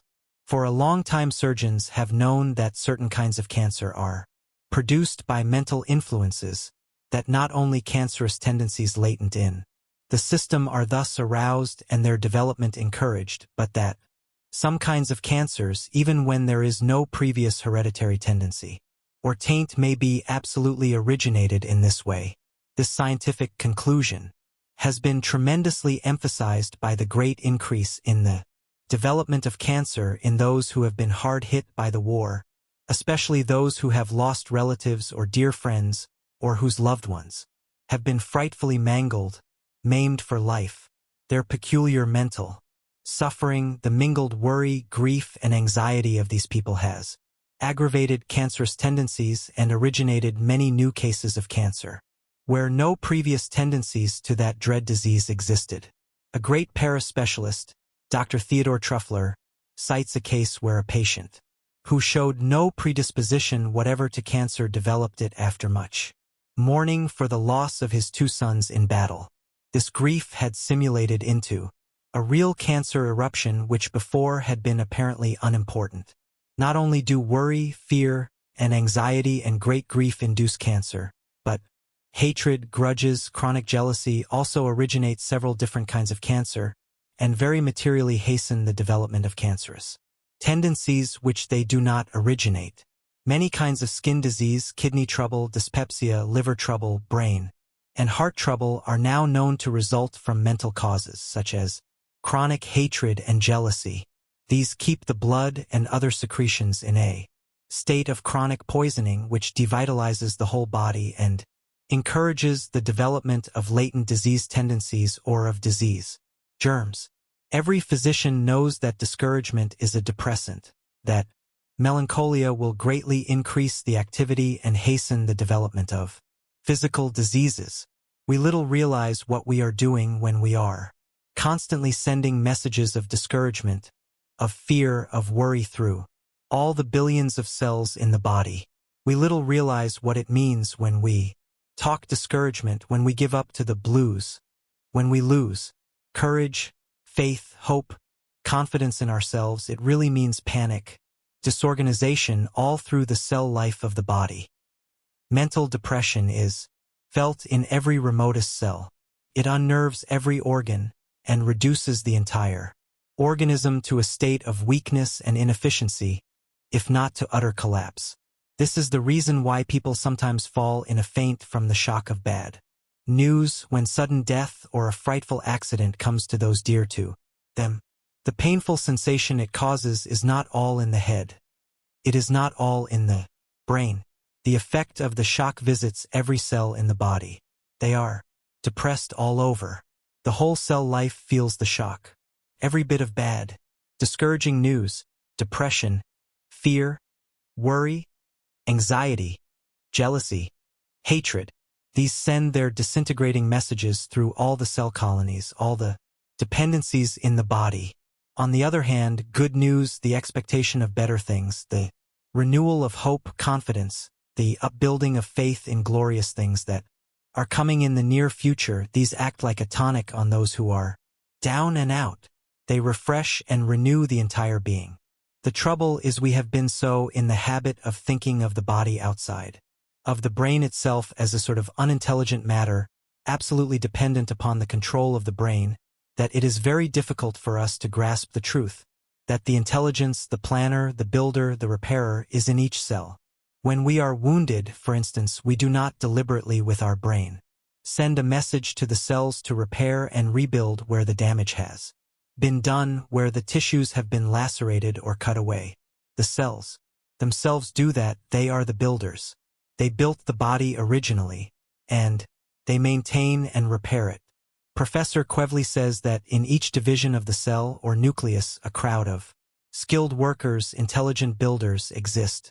He believes in the interesting theory that the planner of the cell, the planner of the individual, is in the microscopical cell itself.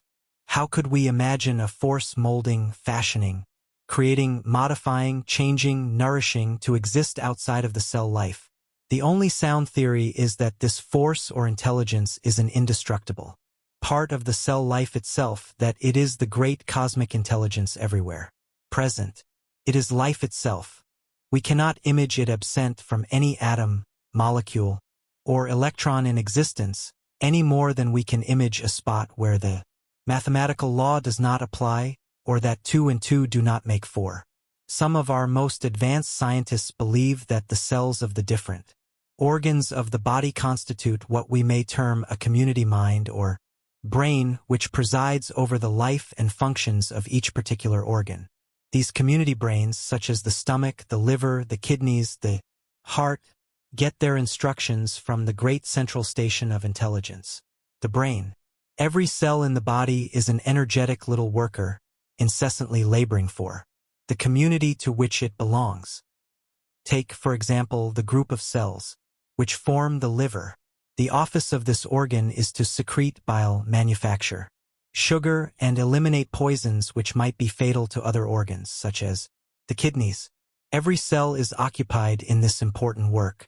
Another group of these tiny cell workers, that which forms the heart, are continually busy in the service of this great central organ. Its duty is to keep the blood in circulation, never to let it stop an instant, day or night. A third group of these wonder workers form the stomach. The office of the stomach is to begin the process of digestion, to manufacture from the blood the acid which helps to disintegrate the food. It also does much of the work which the teeth were intended to do, but which we usually neglect. Another community of cells constitute the kidneys. Their office is to strain out of the blood the poisons which the other organs have not eliminated, and which, if allowed to remain, would injure the more vital organs. Here is a group which forms the thyroid gland, whose work is to store up certain salts and other substances for future use, and to assist in regulating the nutrition and the heat of the body. And here is another group, perhaps the most important, which forms the leader of all the other community centers, the brain. This thinking organ is the seat of distribution of all orders through the marvelous system of nerves which run from the great central station to every comber of the body, communicating instantly with every one of the billions of the cell citizens in the whole system. Like those in all the other organs, each cell of the brain is constantly at work. Now, these billions of workers, all specialists in their line, no cell doing the work delegated to another, are dependent on the nourishment which they get from the blood. If the blood is poor, thin, deteriorated by imperfect or insufficient food, or if it is poisoned by dissipation or by wrong thinking, then their work as builders suffers accordingly. When the blood for any reason is thus impoverished, the cells of the stomach and other digestive organs are too feeble to do their work properly. And when the food is not properly digested, it putrefies, and the poisons it generates are absorbed by the body, causing trouble everywhere. Throughout the system, the heart action is impaired. The circulation of the blood is poor, and all the tissues suffer from lack of nutrition. The vigor of the body is depreciated because the digestive organs cannot manufacture force, robustness out of vitiated blood. The billions of cells suffer from malnutrition or semi-starvation, and your powers begin to wane. There is a lack of vim and force and fire in your efforts. The cry for food, for nutrition from the suffering cells goes to the brain. It convinces you that something is the matter, and you say you are sick, you are down and out, you don't feel like anything. Your ambition sags, and off you go to a drugstore or a doctor for a tonic, a stimulant, something which will brace you up, make you feel better. Perhaps you go to a saloon and get one bracer after another with nothing but feeble, temporary results. Then you begin to fear you are going to be laid up, that you are developing some disease. The terrors of a possible breakdown adds its poisoned burden to the already poor, vitiated blood, and matters grow worse. Instead of radically remedying such an unfortunate condition by satisfying the intelligent cry of the cells, most people begin to add the whip to the tired horse as a stimulant, a tonic, when the horse needs nothing but good wholesome food and rest, harmony in the mental kingdom.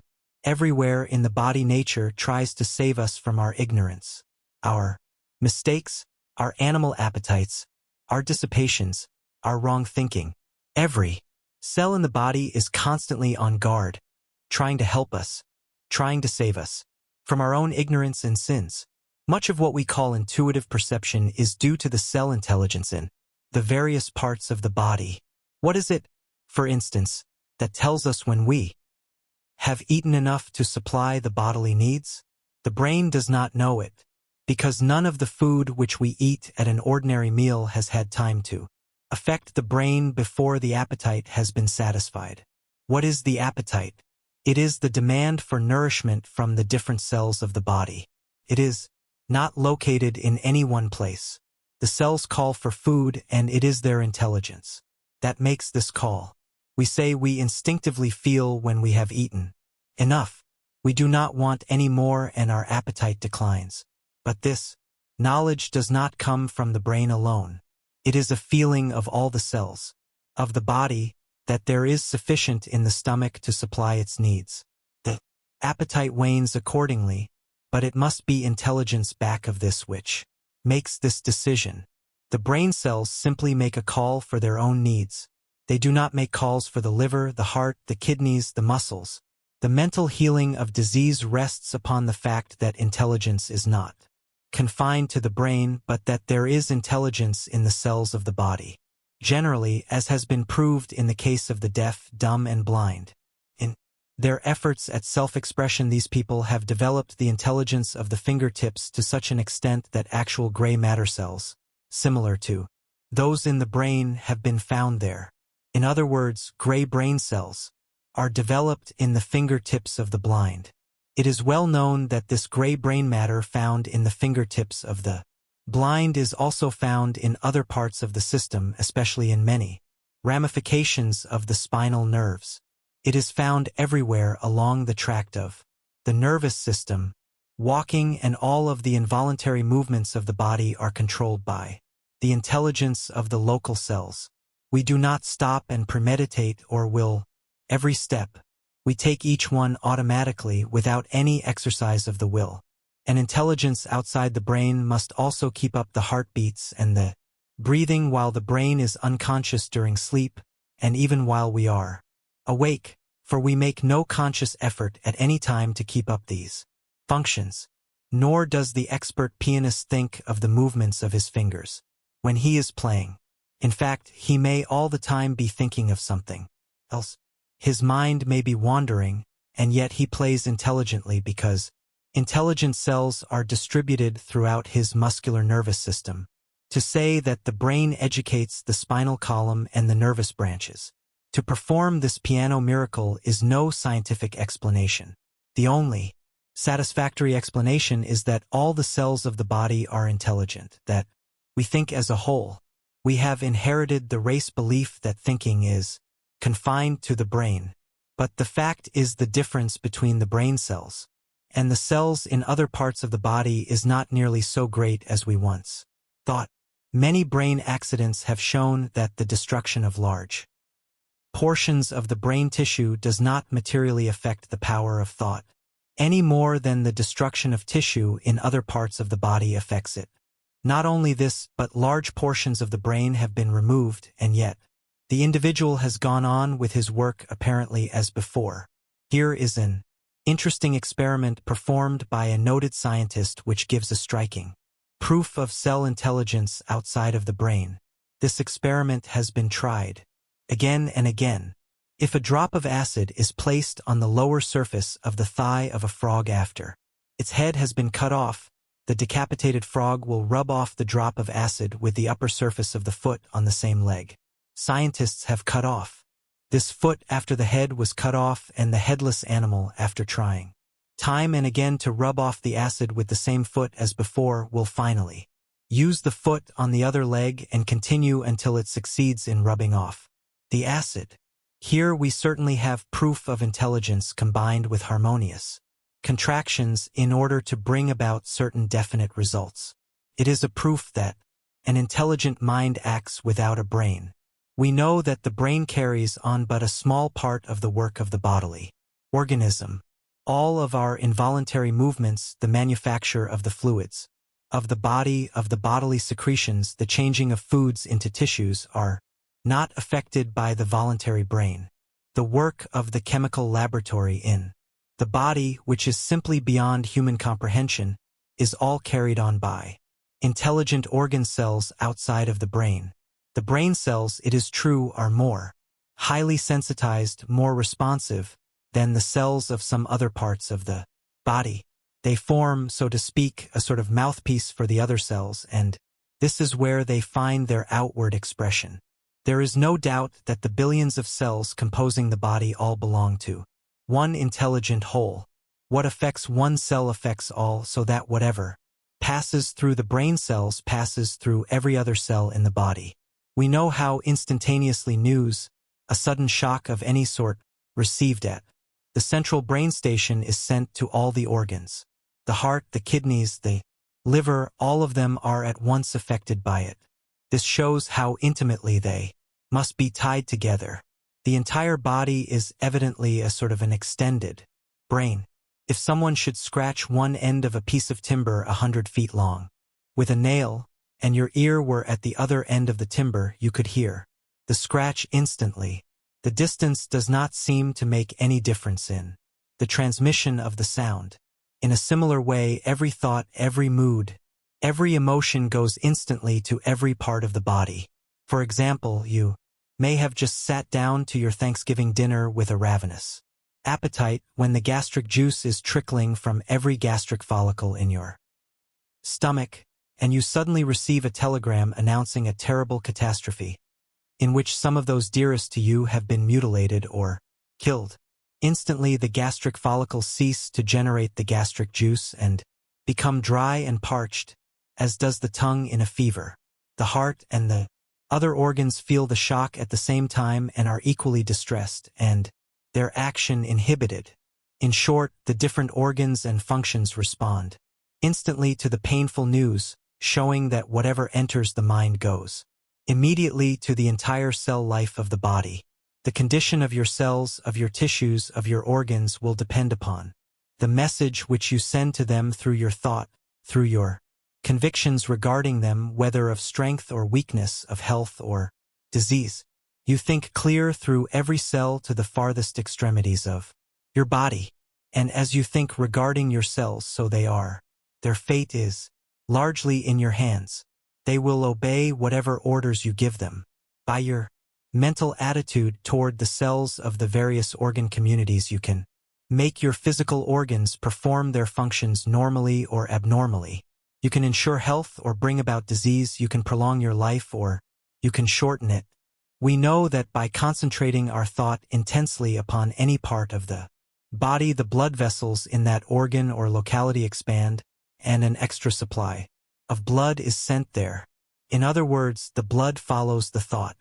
Professor Alexander Graham Bell told me that when on long riding trips in Halifax in severe weather, he could warm his feet by concentrating his thought upon them, so that in a short time they would be all aglow.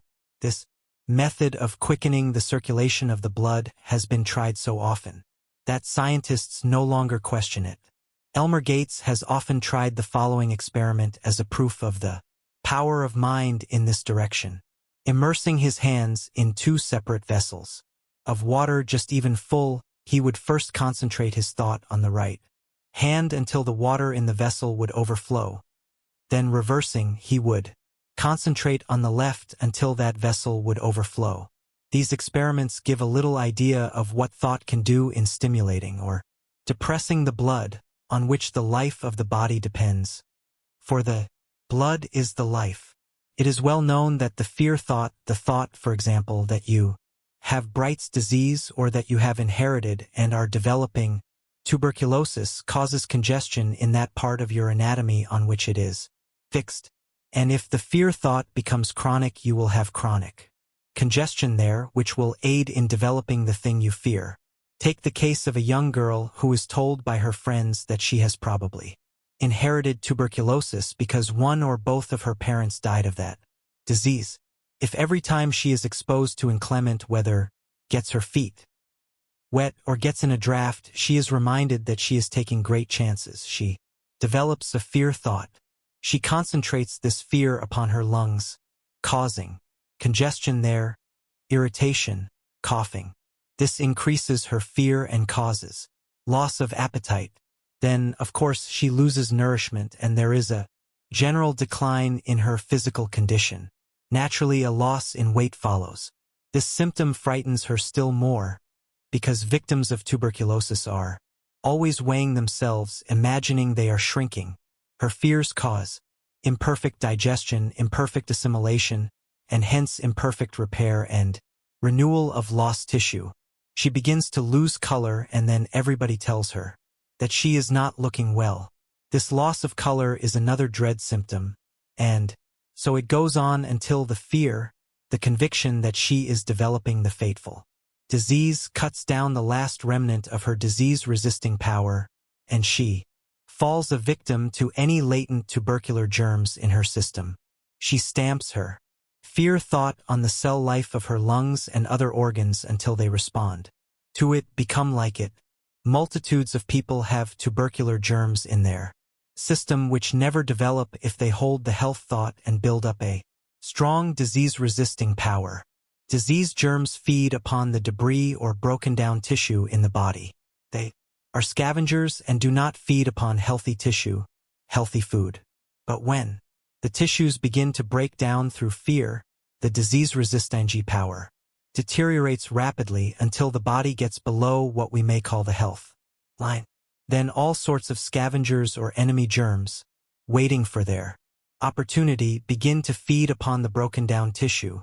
The blood becomes impoverished and the disease gets a hold on its victim. There is no doubt that disease in the various organs is often due to utter discouragement which the organ cells have received from the central station, the brain. The cells of the whole body often give up their struggle for life because of the discouragement of the master cells.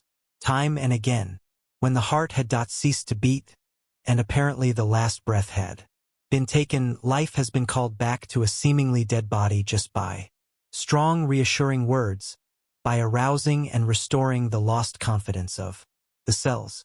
When there is supreme confidence of victory in all of the cells of the body, life will not depart. But when the cells in the different organ communities get from the brain the message that the death sentence has been pronounced by the physician, or when the patient gives this fatal prognosis as his own conviction, then there is no hope for the dependent communities to try to save the situation. Is it strange that the cells of the diseased organs should give up the struggle and cease to fight for life when the brain has given up hope and sent a message of despair through the whole system? These impaired cells were having a hard time of it before. There was probably a panic in the little cell community, and now, when the grand commander of all of the cells of the body gives up, the depending organ communities also naturally give up. On the other hand, when the cells all through the body get the thrill of confidence, of hope, of faith in their strength from the center of intelligence, then they are comparatively free from danger of death. There is enough vitality, enough latent energy in many a body which has just breathed its last to re-energize and bring it back to life again. If such confidence could be restored to the mind, that it would utilize the latent force in the apparently dead cells. Since thought has such a tremendous influence upon the cell life of the body, how important it is that our thoughts and images and emotions should be friendly and not hostile, should be helpful and not injurious. How imperative that we hold only those images in the mind, visualize only those things which are beneficial, kindly, uplifting to the body, not those things which tend to devitalize, to dwarf and ruin it. The essential thing is to keep the cells in all of the organs happy, contented, encouraged, harmonious. If we do this, we shall be happy, contented, harmonious ourselves. That is, the resultant of the harmonious action of the entire cell life of the body must be efficiency, harmony, and happiness for the whole man. Every time you allow a vicious thought, a despondent thought, a thought of failure, of fear, of poverty to enter your mind, every time you allow a foreboding of some threatening event to take hold of you, every time you indulge in jealousy, in envy, in hatred, in revenge, in any evil emotion, every cell in your body is correspondingly affected. So, too, they take on your enthusiasm, your zest, your cheer, your courage, your faith. They are encouraged or discouraged, they expand or contract their possibilities at your suggestion. What you think about the cells of any organ, they will return to you in kind. You can no more get the best from the cells of your stomach and your other digestive organs, for instance, when you are all the time saying uncomplimentary things about them, always discouraging them, abusing them, then you can get the best out of your employees or your children by the same methods. When you treat them in this way, talk against them, antagonize them, they become depressed and express resentment in non-performance of their functions. If we treated our children or our employees as many of us treat the millions of tiny cells in our stomach, our liver, our kidneys, or other organs, if we were constantly complaining of them, condemning them for not doing their work better, if we were suspicious of them, watching them and always fearing they would play us false, we certainly would not get the best out of them. Imagine what a pessimistic, dyspeptic grumbler will do to the cells during a lifetime of fault-finding, of discouraging suggestions. Think what a man does to his digestive organs who is always saying they are no good, that they have gone back on him, that they cannot digest anything which he likes, and that he can only eat the things which he despises. Is it any wonder that he has chronic dyspepsia when he swallows a mouthful of dyspepsia with every mouthful of food, and then continually hammers away and denounces his digestive organs between meals? Think of what this mental attitude means, not only to his digestive organs but to the other organs of his body. If you suffer from indigestion, it is because you don't believe that your digestive organs can take proper care of your food. You suffer because you expect to suffer. You get what you expect. There is everything in expecting. your body to perform all its functions normally, healthfully. Think of your human machine as perfect, treat your organs as though they were normal. Expect your body, all the cell communities, to express harmony, not discord. Don't harbor a suspicious attitude toward any of your physical organs. Believe that they are going to do the work which they were intended to do, and to do it properly. Trust them just as you would trust your children, your employees. Believe in them and treat them kindly. Instead of blaming and abusing, encourage and praise them, and they will perform their functions normally and give you robust health. If the cells in any organ are diseased, the health suggestion, the health affirmation, the holding of the health ideal in the brain will tend to heal them, to send life currents of healing thought sweeping through any defective or diseased organ tends to stimulate the cell life to encourage the cell organization, the stomach, the kidneys, the heart, the liver, the lungs, etc., to respond to the optimistic suggestion.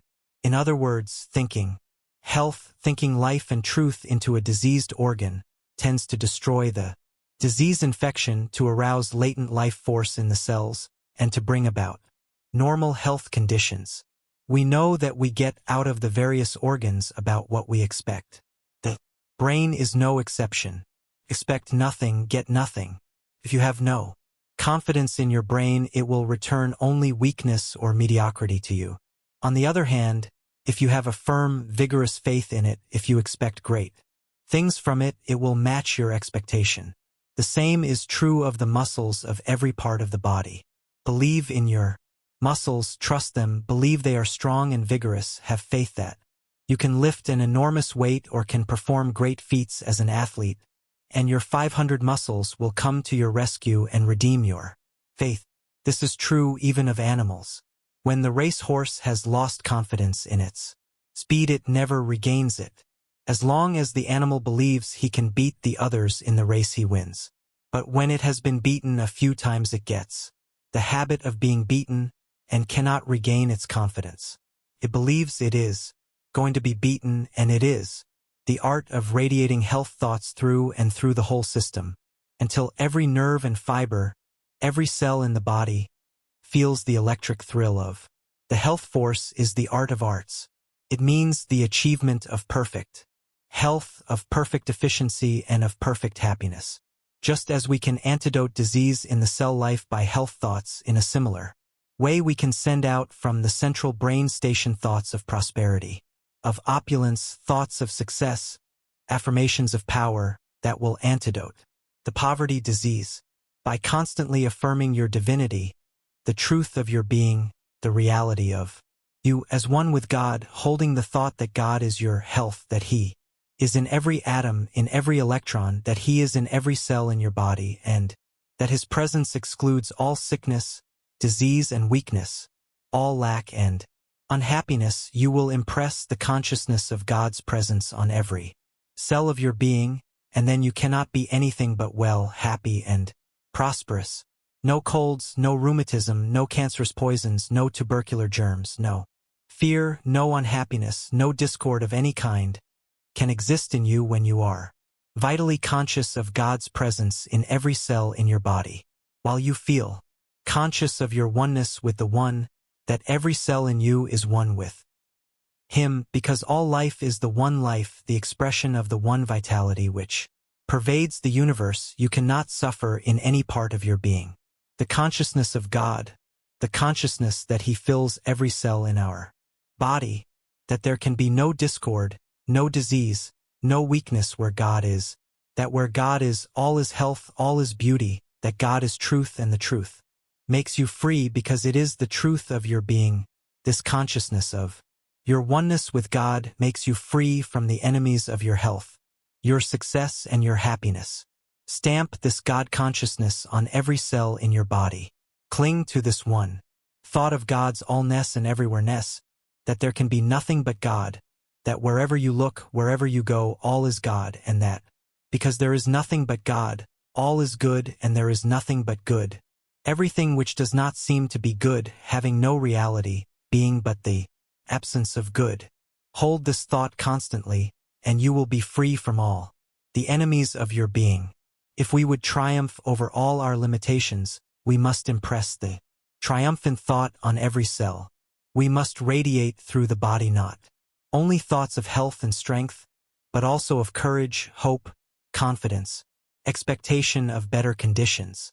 Instead of radiating through our system, as most of us do, the poverty thought, the lack thought, the conviction that we are the slaves of social and economic systems above which we cannot rise, we must radiate the abundance thought, the freedom thought, the expectation of prosperity, of opulence.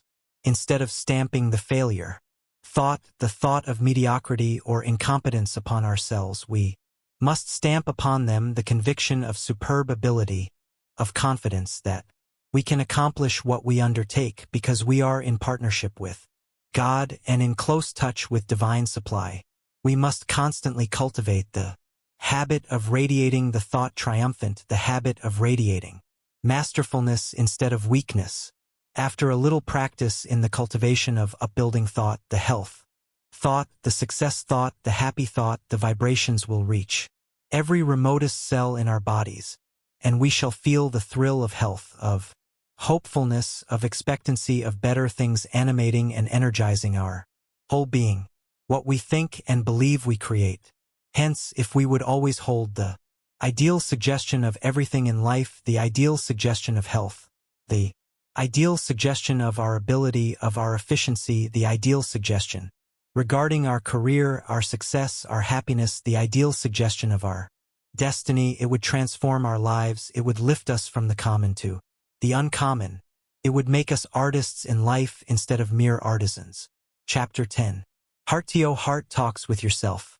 A positive man keys his life to the I can note, the negative man to the I can't. Say to yourself, health, luck, usefulness, success are mine, them keep thinking that thought no matter what. Ella Wheeler Wilcox. My words are spirit and they are truth. They shall not return to me void, but shall accomplish that whereunto they were sent. How many of us grasp the real significance of this biblical utterance, or of this other, and the Word became flesh and dwelt among us? How many of us ever think that our own words, our uttered thoughts are living and are made flesh? Yet it is literally that they are being outpictured in our 1. Our chiseling our physique, shaping our 2. Every word we speak is an indestructible force, because it affirms a thought, a sentiment, an emotion, a motive, which never ceases to exert its power, molding our expression to their likeness. What we think and say reappears not only in our expression, but also in our physical self, in our health, good or bad, according to the nature of our thoughts and words. Jesus evidently recognized that words are real forces, for he said, Heaven and earth shall pass away, but my word shall not pass away.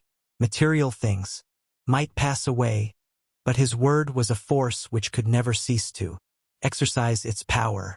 All through the Bible, the power of the word is emphasized. The word was made and dwelt among us. The word was God, and the word was God. He sent his word and healed them. There is a mysterious power in the spoken word, in the vigorous affirmation of a thoughts which registers a profound impression on the subconscious mind, and the silent forces within us proceed to make the word flesh, to make the thing we affirm a reality. There is a tremendous constructive power in registering your vow in vigorous, determined affirmation, backed by a persistent, dogged endeavor to bring about the thing we desire. A very striking proof of this was afforded in the European War, in the awful conflict at Verdun in 1916. As stated in a telegraphed report from a high French officer, the fundamental secret of French resistance to the terrific German onslaught was psychological. It was, he said, autosuggestion on a vast scale. General Pétain replaced doubt and discouragement with iron determination when throughout the entire army flashed his expressed resolution that the Germans should not get through the French lines. Ils ne passeront pas. They shall not pass. All of the soldiers were so hypnotized by the constant repetition of the phrase, Ils ne passeront pas, that no idea save that of resistance could enter their heads. There is no doubt that it trebled and quadrupled the resisting power of the army. The mighty suggestion of invincibility in the words was literally the decisive factor in the battle. The repetition of "they shall not pass" was what enabled the infantry to undergo unexampled bombardment and then rush forward with the bayonet as eagerly as fresh troops. It was the explanation of confidence in victory seen even in captured Frenchmen, which amazed their German captors.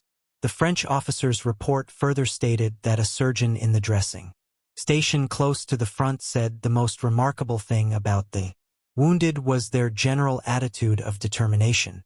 In some cases, the faces seemed fixed with an expression of ferocious resolution, especially among those suffering from shell shocks, and the soldiers only partially conscious would repeat at intervals of their delirium, "Passeront pas, passeront pas."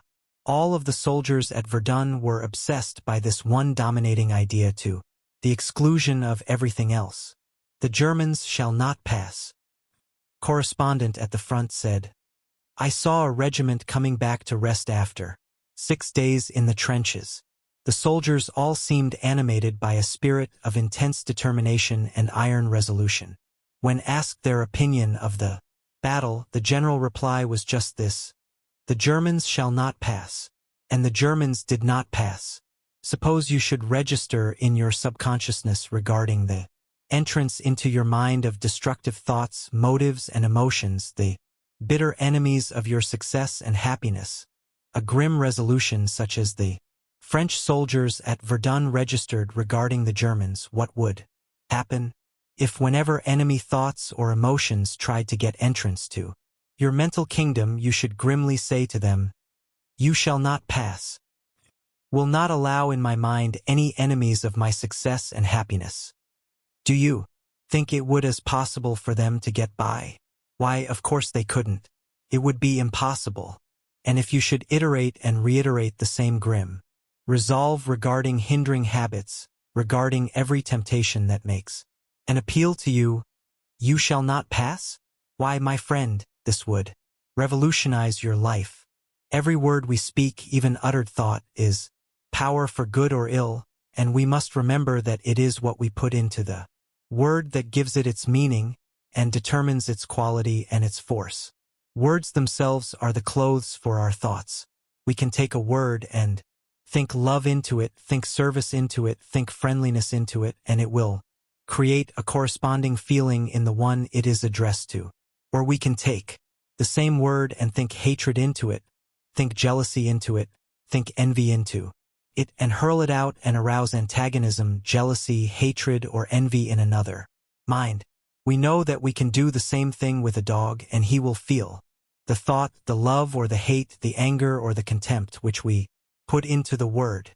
We can fling out hatred and bitterness, sarcasm, malice in words.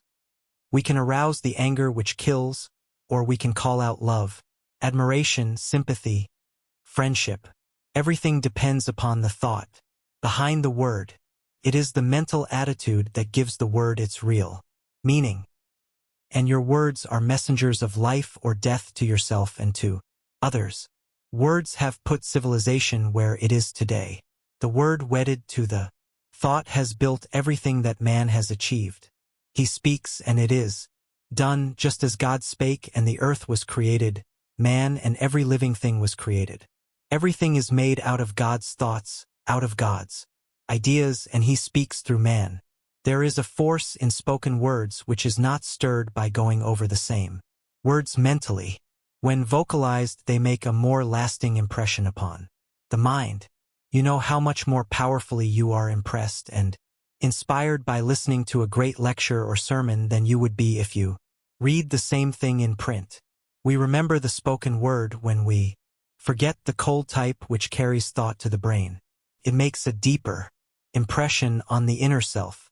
We can talk to our inner or other self just as we would talk to a child. And we know from experience that it will listen to and act on our suggestions. We are constantly sending suggestions or commands to this inner self. We may not do so audibly, but we do so silently, mentally. Unconsciously we advise, we suggest, we try to influence it in certain directions. By consciously, audibly addressing it, in heart-to-heart talks with ourselves, we find that we can very materially influence our habits, our motives, our methods of living.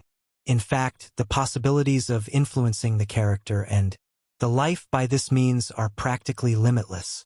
Many people have killed character enemies, peace and happiness enemies, have doubled and quadrupled their self-confidence, have strengthened tremendously their initiative, their executive ability, have literally made themselves over by heart-to-heart talks with themselves. I know a man who has so completely changed his timid, self-effacing nature by talks with his other self that no one would dream that only a few years ago he was so shy, so extremely sensitive that he would blush scarlet if attention were called to him in any gathering, and he would avoid people in every possible way. 5 years ago, no amount of money would have induced this man to get up in a public meeting, even to put a motion or to make the simplest statement. I think he would have fainted away at the mere calling of his name in a public place. Not only had he no confidence whatever in himself, but he had a haunting obsession that he was a fraud. Although a perfectly honest, earnest, hard-working man, with good intentions toward all, he could not help feeling that in some way he was not genuine, and that sometimes something would happen to show him up in his true light. For years he suffered untold tortures from his foolish imaginings about himself, conscious that he had ability, but cursed with weaknesses that made it in many ways unavailable. His life was headed towards failure when he accidentally came across a new thought book which told him of the miracles possible through the practice of self-encouragement, and especially audible self-encouragement. He began immediately to carry out the suggestions of the book and made a daily habit of heart-to-heart talks with himself. In a very short time he was conscious of a great improvement in his feelings, his mental attitude, and his spirits. Many people noticed an improvement in his manner and bearing, and now he presides at public meetings without the slightest feeling of self-consciousness. His painful shyness has vanished. He can stand any amount of criticism and denunciation without a sign of sensitiveness or embarrassment. There is no fault, no weakness, great or small, which will not succumb to persistent, audible autosuggestion. Not only this, but it tends to arouse slumbering qualities within us which mere thinking does not stir up or waken. Most people are only half alive, half awake to their possibilities. We all need stirring up. There is gunpowder enough in us to make a tremendous explosion if we could only get the spark to the giant powder that is sleeping within us. If you are timid, doubting, fearful of failure or poverty, you can reinforce your courage and strengthen your confidence in yourself by daily heart-to-heart talks with your inner self, by the frequent affirmation of the positive assertions, I must, I can, I will. There is no better suggestion than Emerson's for stiffening the will and the power to do. Nerve us with incessant affirmatives, and incessant affirmatives will nerve us. The perpetual affirmation of the power to achieve one's ambition, of one's grim determination to win out in life at any cost. The affirmation of health, of prosperity, of success, the constant assertion of confidence in oneself, of the belief in his ability to do the thing that he has set his heart on, will nerve a weak will and brace up a wavering purpose as nothing else can. If you are not satisfied with your progress so far, if you are not growing bigger and broader in character, more efficient in your work, something is holding you back, hindering you from making your ideal real. Find out what it is and then remove it by audible self-treatments. The best way to find what is your stumbling block is to have a frequent heart-to-heart talk with yourself. Look into your own soul and take an account of your personal stock, your success and failure qualities. Analyze yourself as you would a friend you were anxious to help and whose strong and weak points you could see clearly. Get by yourself in your room, or infinitely better in some quiet place in the country where you can be absolutely alone with your maker, and examine yourself something after this fashion, putting the questions aloud and addressing yourself by name. Now, James or Anne or whatever your name is, what is the trouble with you? Why do you not get along faster? Do you lack ambition or has it not yet been awakened? Why are you not doing at least as well as others around? You are doing under similar conditions? Why are you plodding along in mediocrity while those all about you with no better chances, perhaps infinitely poorer chances than yours, are getting on by leaps and bounds? There must be some reason for this. Do you lack vitality, energy, or are you not using what you have? Have you some weakness, defect, or peculiarity which is holding you down? Are you the victim of a weak link in the chain of your character which is nullifying all your efforts in other directions? Where is the trouble? You must put your finger on it and correct it, or your life may be a failure.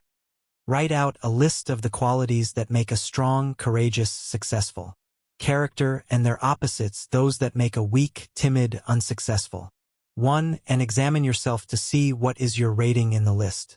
Call them off aloud. Faith, courage, self-confidence, ambition, enthusiasm, perseverance, concentration, initiative, cheerfulness, optimism, thoroughness, etc. Ask yourself if you possess these splendid qualities, or if you incline to their opposites. Don't be afraid to face your weak points, or your fool streaks, to call your faults by their right names. Bring them into the light, see them for what they are, and then grapple with them. You cannot afford to be less than God intended you to be less than you feel that you should be and can be, to have your life spoiled by some defect which you can overcome.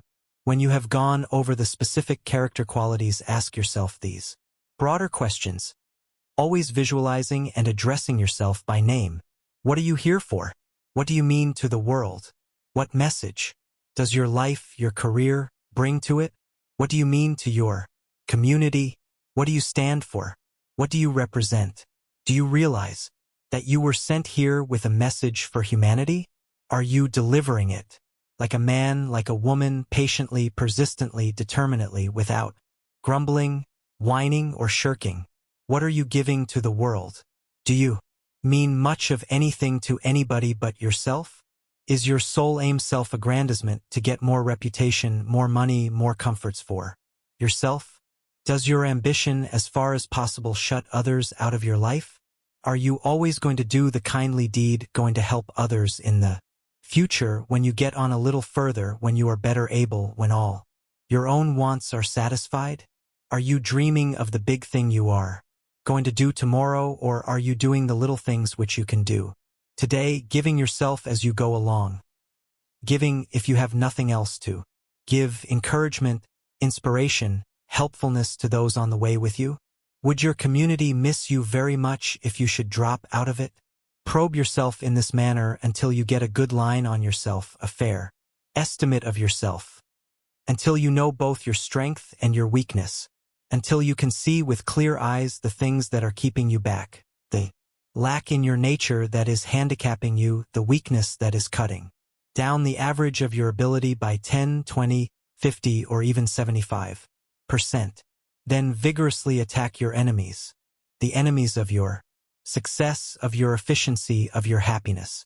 Constantly stoutly affirm your complete mastery over them, their powerlessness to dominate your life and ruin your career. If, for instance, you are a victim of self-effacement, if you find you lack self-confidence, if you never dare undertake any responsibility you can possibly avoid, if, instead of asserting your individuality and assuming the dignity that is yours by divine right, you shrink from everything which draws attention to yourself, if you have no faith in your ability, you must talk to yourself something like this: I am a child of God.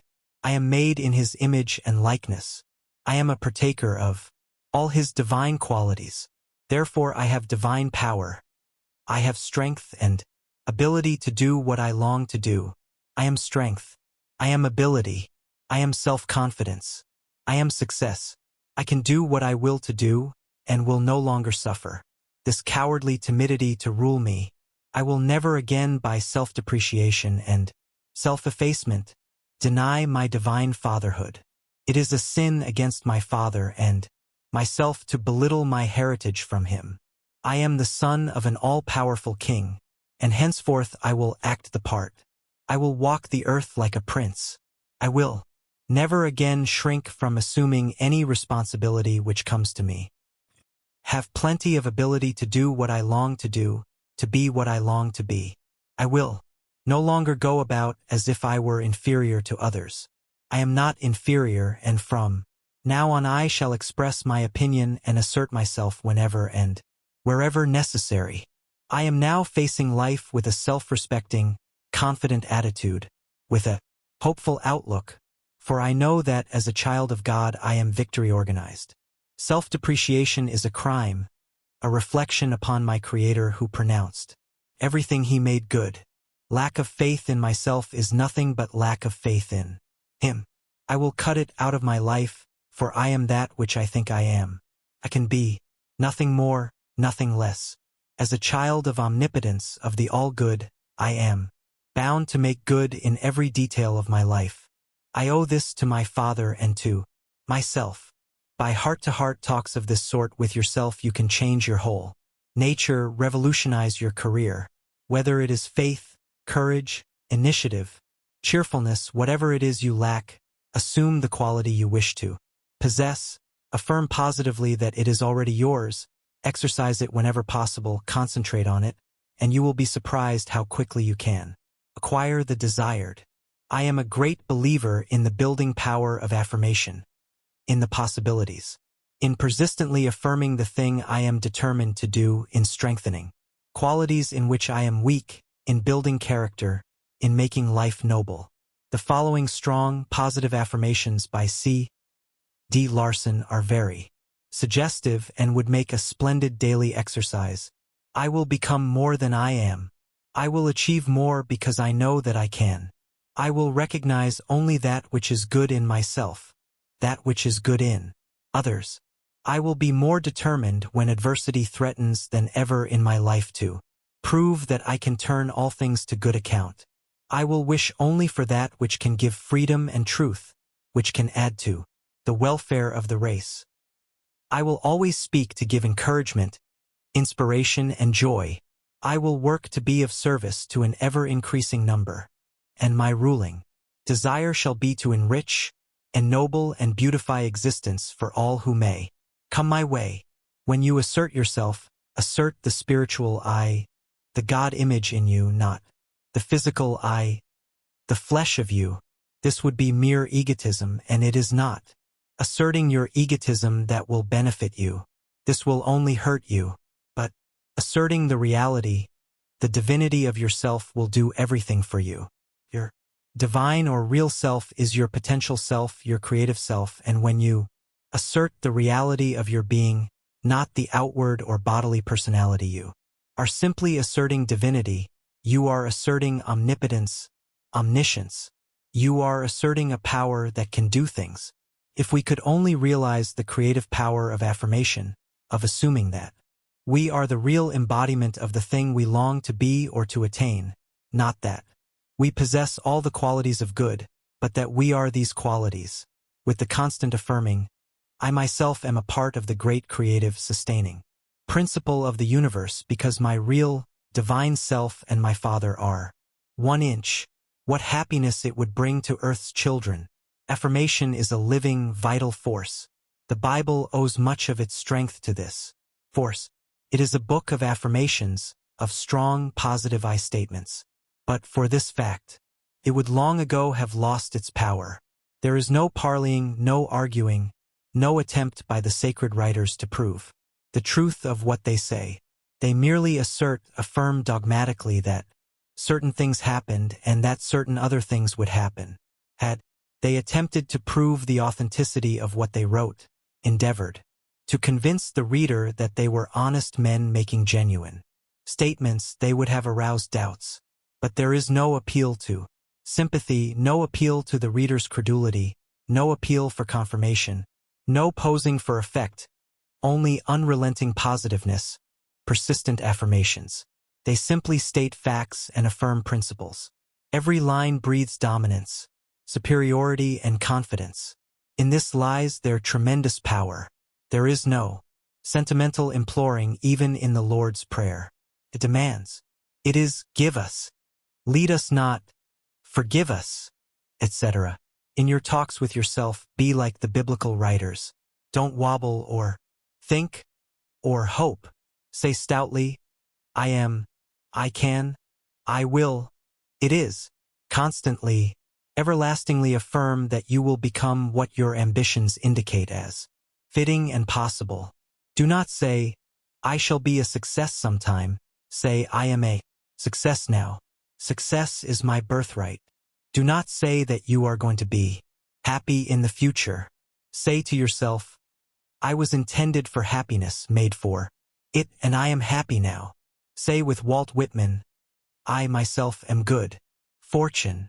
Assert your actual possession of the things you need, of the qualities you long to have. Force your mind toward your goal. Hold it there, steadily, persistently, for this is the mental state that creates. This is what causes the Word to be made flesh. The negative mind, which doubts, wavers, fears, creates nothing, cannot send forth a positive, confident assertion. We are constantly letting loose mighty thought forces, emotion forces, word forces which are forever multiplying and expressing themselves in the universal energy, which are forever fashioning our conditions. We are rich or poor, healthy or unhealthy, successful or unsuccessful, happy or unhappy, noble or ignoble according to our use of our thought and word forces. The outer registration in the flesh, in all material circumstances and things, corresponds with the inner thought and the decisive positive word. Let the spirit of you, the real self, constantly I affirm the I am, and the power you have through the all-power. Make your affirmations quietly, but with great confidence and positiveness. Say, I am united with him. I am able to do what he wills me to do.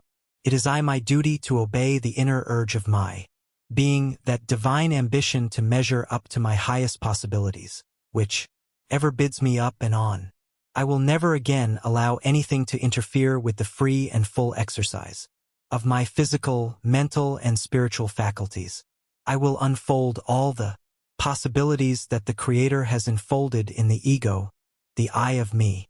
There is no lost day in God's calendar, no allowance for waste, and henceforth I will make the most of the stuff that has been given me. I will play the part of a son of omnipotence. But remember, it is the life, the driving power of the Spirit that gives the word its power. If you don't mean what you say, if you don't live the meaning into your words, they are mere idle breath. The same word, for instance, means a very different thing when spoken by people of different types of character. The same words spoken by one person will heal diseases, while spoken by another they will have no influence whatever upon the patient. The difference in results is due to the difference in the life, in the character of the speakers. Some healers are unsuccessful even when they are letter perfect in the intellectual understanding of the healing principle, simply because they lack the spiritual side, simply because their life does not match their teachings. In fact, it is the life, the spiritual life, that does the healing through the words which the intellect suggests. Just as faith without good works is of no avail without the Spirit, without the life behind them, words are cold and ineffectual. When you long for anything that it is right for you to have, affirm in perfect confidence that the thing is already yours. Claim it as a reality. Do what you can on the material plane to make it yours, and soon you will reap what you have sown in thought and in positive creative affirmation. Say to yourself, God is no respecter of persons. Our Father is not and could not be partial in his treatment of his children. To all, without distinction, he gives the same love, the same rights and privileges. He will give me, through my own effort, what I need, what I ask for. I can and I will do what I long to do. I will be what I desire to be. Make these affirmations again and again, and do not wait for an opportunity to begin the thing you want to do. Make your opportunity. The power of affirmation will work miracles for you. You will find that, just in proportion as you increase your confidence in yourself by the affirmation of what you are determined to be and to do, your ability will increase. No matter what other people may think or say about you, never allow yourself to doubt that you can do what you will to do. Boldly, confidently assert that there is a special place for you in the world, an individual role which only you can fill and that you are going to fill it like a man. Train yourself to expect great things of yourself. Never admit, even by your manner, that you think you are destined to do little things all your life.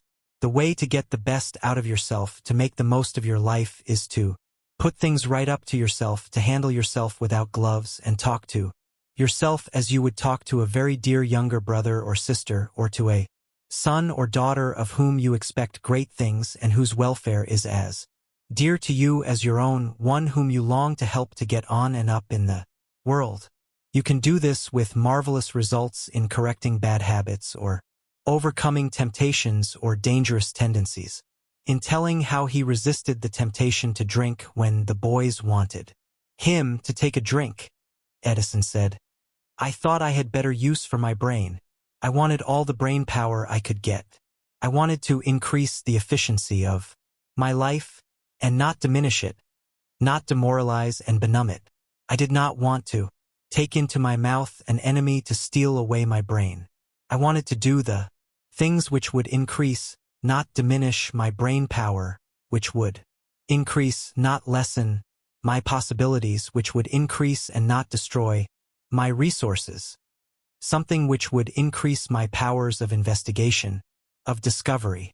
Something which would increase my inventive ability, not destroy it." And I said to myself, I will let that greatest enemy of the race, that enemy which has taken hold of more men and women, ruined more careers, destroyed more happiness than anything else in the world, alone.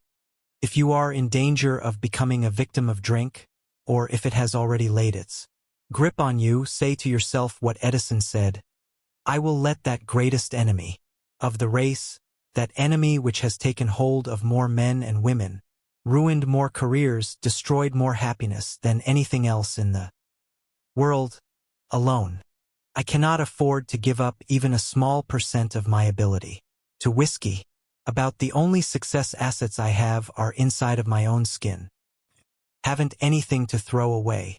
No one has ever taken a drink who did not honestly believe at the start that he could take it or let it alone as he wished, but their experience shows that they miscalculated the power of their enemy. In such contests, whiskey is nearly always the victor. Knowing this, I will not gamble on my chances of drinking and remaining my own master. Am my own master now, and I shall retain my mastership. I here assert my manhood, my inherited divinity, the power given me by my Creator, which enables me to conquer this monster drink or any other enemy of my manhood. I believe with Saint Bernard that nothing can harm me but myself, and hereby pledge myself to do nothing that will make me less of a man. I am poised in divine power. I am one with the One. If any form of vice has gotten a grip upon you, don't let it frighten you or drive you to despair, but brace yourself at once to get rid of it. Remember that there is something within you that never can fall, that never can be stained. That is the God image. Just say to yourself, if God made me, then I must partake of God's qualities. I must have power to overcome any evil habit. This cursed thing which is ruining my chances of future success and happiness is an insult to my manhood, an insult to my ideal of womanhood, an insult to my future wife, a crime against my future children. It is not stronger than I am. It is weaker. I will no longer allow it to usurp my power, to smirch my manhood, honeycomb my character, and destroy my self-respect. I hereby take a sacred oath with myself never to repeat that which will cover up the divine image in me, lessen my chances in life, ruin my health, and make me a failure, the wreck of a man. I am a conqueror, not a slave, a divine force, not a weak, abject thing. I claim my birthright as a son of God. I am a man, strong, successful, happy, free. I am the captain of my soul. Whether in conquering an enemy habit, driving out fear or worry, or overcoming trouble or difficulty of any sort, the repetition in our heart-to-heart talks of some strong, encouraging, uplifting Bible passages such as the following will be found very helpful. I, the Lord, will hold thy right hand, saying unto thee, Fear not. I will help thee. I will be glad and rejoice in thy mercy. For thou hast considered my trouble. Thou hast known my soul in adversities. The joy of the Lord is your strength. They that wait upon the Lord shall renew their strength. They shall mount up with wings as eagles. Whoso putteth his trust in the Lord shall be safe. I sought the Lord, and he heard me and delivered me from all my fears. Cast thy burden upon the Lord, and he shall sustain thee. If you are a vacillator, if your great weakness is indecision, if you have a horror of being forced to make a prompt decision, if you are inclined to leave everything until the last minute because you cannot bear to close anything of importance, to cut off the possibility of taking it up again for reconsideration, if you leave your letters unsealed, important papers, and signed contracts open until you are actually forced to close them for fear you may wish to reconsider your decisions, you can cure yourself of your weakness by talking to your inner self about it and making up your mind to be a man of decision instead of a vacillator, a weakling, who is characterized by a faculty for vigorous, quick decision. After you have given yourself a reasonable time to look over the matter calling for decision, and to reach a conclusion, say to yourself, this is the course to follow, or this is the right thing to do. I will decide now and get it off my mind. I will not reconsider or open the question up again. My judgment is correct. I will trust it. I can think clearly and decide vigorously without procrastinating or vacillating, and from this day on I will do so. Impersonate every day someone you admire for his promptness in putting things through, for his vigorous self-confidence and power of quick and final decision. No matter if you make mistakes at first, stick to your resolve to decide things once for all. When a letter is written, let it be sealed and done with. When you have agreed to do a thing, do it at once. Burn your bridges behind you and leave no tempting way of retreat in case you wish to reconsider your case, and continually reinforce yourself throughout the day with positive affirmations. I am, I can, I will. But remember, if you do not act with the same grim resolution in making good your words as the French soldiers did at Verdun, they will be worse than useless. Always carry yourself as though you were marching to victory. Make this impression upon everyone who sees you. Let victory stand out of your very face. Let it speak out of your eyes with such determination, with such vigorous resolution that people will know that there is no such thing as keeping you down, no such thing as discouraging you, because you are victory organized, because you are in the habit of winning. Give people the suggestion of invincibility. This will be worth more to you than a largest amount of money capital without it, or with an appearance of cowardice or defeat in your face. A suggestion of weakness or doubt, fear, as to the outcome of your career. Think what the suggestion of invincibility in a general of an army means. Think what it means to Joffre. The French people know that there is no such thing as defeating him in the end, no such thing as defeating his pluck or his grit. They know that as long as his life shall last, courage will be there, will lead the way.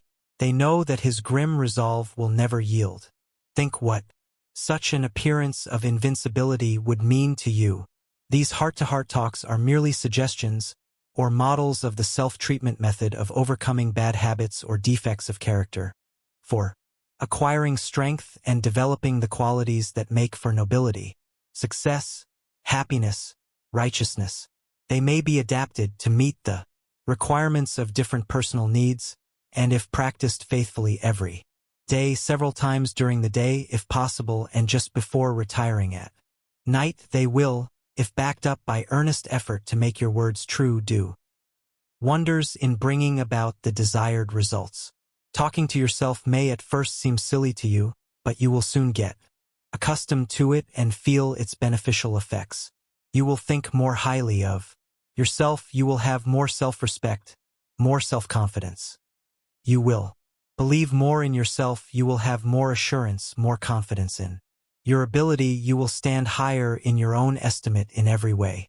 This does not mean that you will become egotistical or conceited, but simply that you will know yourself and your possibilities better and be able to use to better advantage all the power and talent God has given you. In your heart-to-heart talks, always encourage yourself. Always talk up, never down. In every possible way, try to establish confidence in yourself, because a great self-faith is a powerful force, a creative force. According to thy faith, be it unto thee. That is, according to the degree, the intensity, the persistency, or your faith, so will be your realization. Chapter 11. Our partnership with God. The nearer we are to omnipotence, the greater our strength. Life will take on new meaning, greater dignity, a higher power when we live in constant realization of or at one ment with our Creator, our at one ment with the One, our partnership with the All-Good. When Christ emphasized the fact that the kingdom of heaven is within us, he meant that this kingdom within is identical with the great cosmic intelligence of the universal mind, and that here we tap the source of all supply. The kingdom that is within us is the kingdom of power. It is in the great within of us that we make wireless connections with omnipotence, with omniscience, with omnipresence. Here is where we actually feel the pulsation of the allness and the everywhereness of God, and are conscious of our connection with the One, our oneness with the All-Good. The greatest discovery of the centuries is the discovery of the identity, the oneness of the mind in our subconscious selves with the great universal mind, the cosmic intelligence. What discovery in 20 centuries, says Dr. Abel T. Allen, compares with this, that man has learned to tap the universal mind, the infinite reservoir of his own soul, and thereby create health, ability, character, or any other quality he may desire.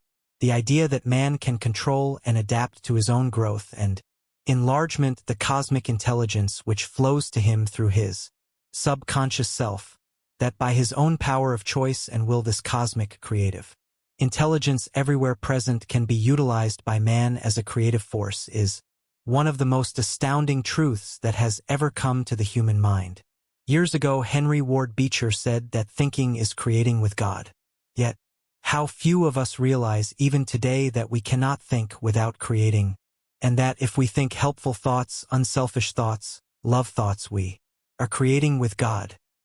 The new thought of God takes God into partnership, and when we realize the divine cooperation in our lives, we think as we, not I. This new thought of God gives us a new conception of man and of his relation to his God.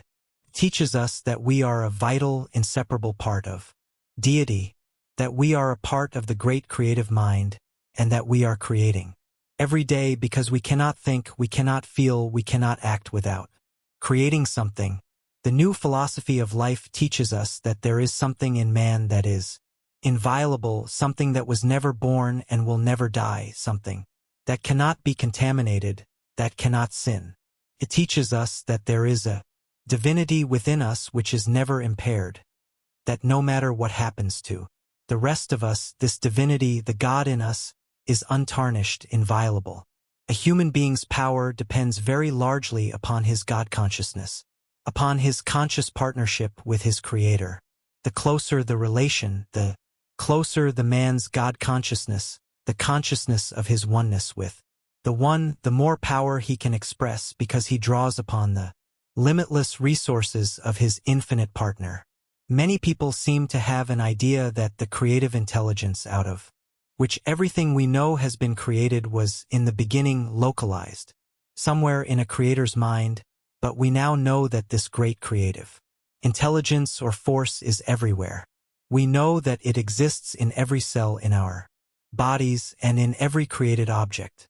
Just as the entire man with all the traits and characteristics of his ancestors, and with his own possibilities and his own destiny, was wrapped up in the microscopic protoplasm which unfolds into the full-grown man, so the future lily, the rose, the tree, the fruit, the vegetable lives in the apparently unorganized protoplasmic germ from which it started.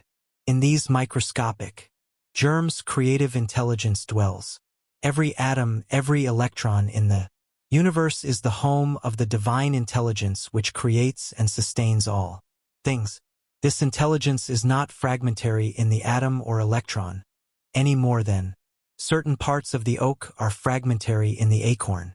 The whole of the mighty oak lives in possibility in the acorn.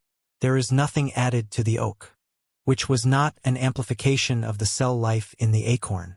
What the soil, the chemistry of the sun, the moisture, and the atmosphere have added to it were mere helps to the unfolding of the germs in the acorn. What is true of the oak or any other created thing is true of man. The entire Lincoln lived in the protoplasmic germ from which he sprang. All his possibilities were there. His environment, his education, the part he played in life were merely helps to unfold, to bring out that possible Lincoln which existed in the protoplasmic germ. The new thought of God shows us that creation has never been finished, that it is a perpetual process which never ceases to be operative. Teaches that the Creator is never separate from his creation, that man is not a separate unit thrown off to sink or swim at the mercy of chance, or a cruel destiny, but that he is one with his Maker, united with him in creative work. It declares that he is a part of the infinite intelligence, of the universal mind, and that he expresses so much of the great universal intelligence as he can appropriate and utilize. Anything we ever can need or want is in us awaiting release, awaiting expression. The thought of separateness from our divine source robs us of power to express or create because we can only have that degree of power, which our consciousness embodies. Only that is ours which we can express. All of our weakness, our troubles, our worries, our fears, our sufferings, our diseases come from our conscious separation from our living, vital, throbbing, creative force. We now know that man is like a partner in an enormous concern. His resources are not limited to his own little capital. He can draw upon the firm, as long as there is anything to draw. We are all God's partners, and our capacity for creation depends very largely upon our consciousness of our divine partnership. When man discovers his identity with Spirit, he begins to manifest creation. On his own account, says a New Thought writer, no longer a passive instrument, tool, or chessman in the cosmic life, he becomes a center of creative power in himself. It is true that he sees the phenomenal world for what it really is. He sees that prizes and rewards of life are mere baubles and trinkets, and he strives no longer for them for themselves.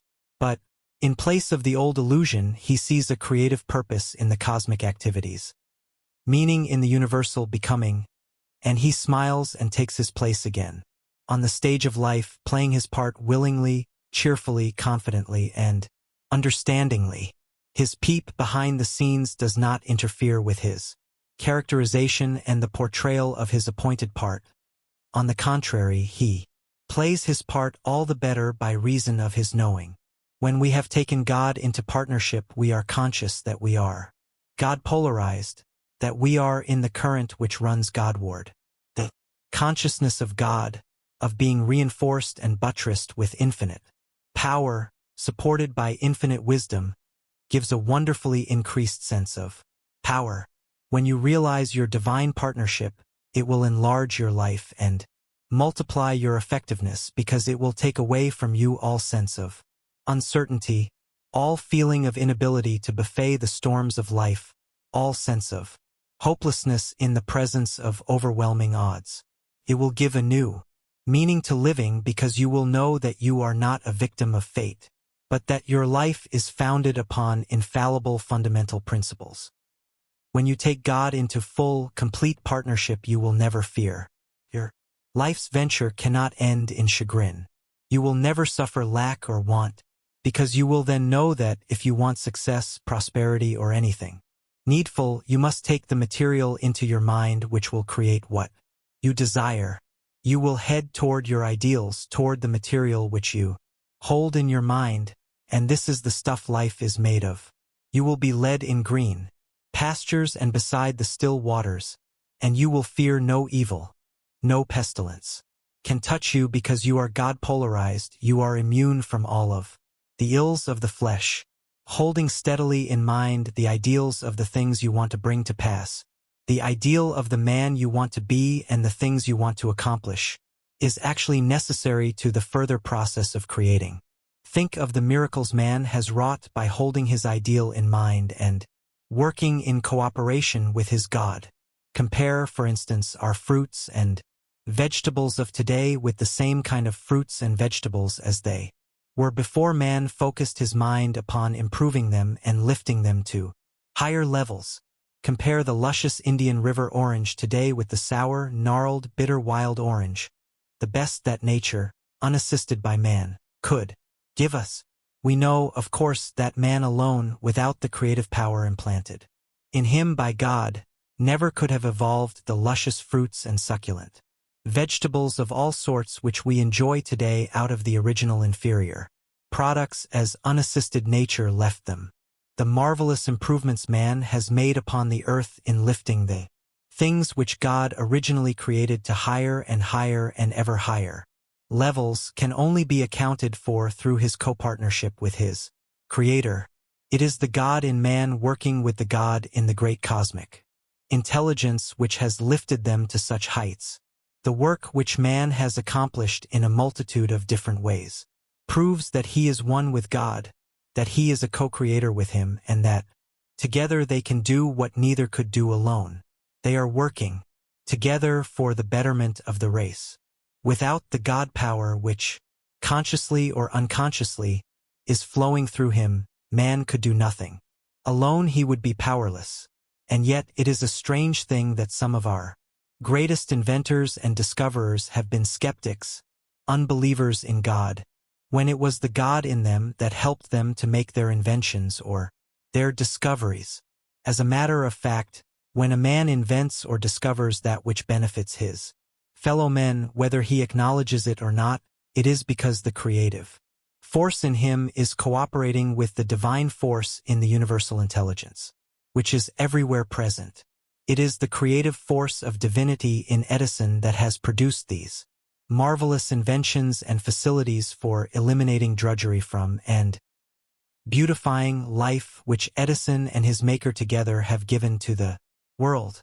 Did you ever stop to think that practically all of the great inventions and discoveries, improvements, and facilities which are emancipating human beings from drudgery and hard, painful conditions and lifting mankind to a higher level were once regarded as impossibilities?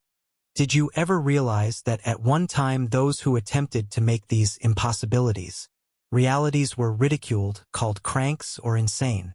People thought they were obsessed, but they were obsessed only with the divine urge to create. This obsession would not let them rest until they had realized in the actual the model which they had first formed in the mind.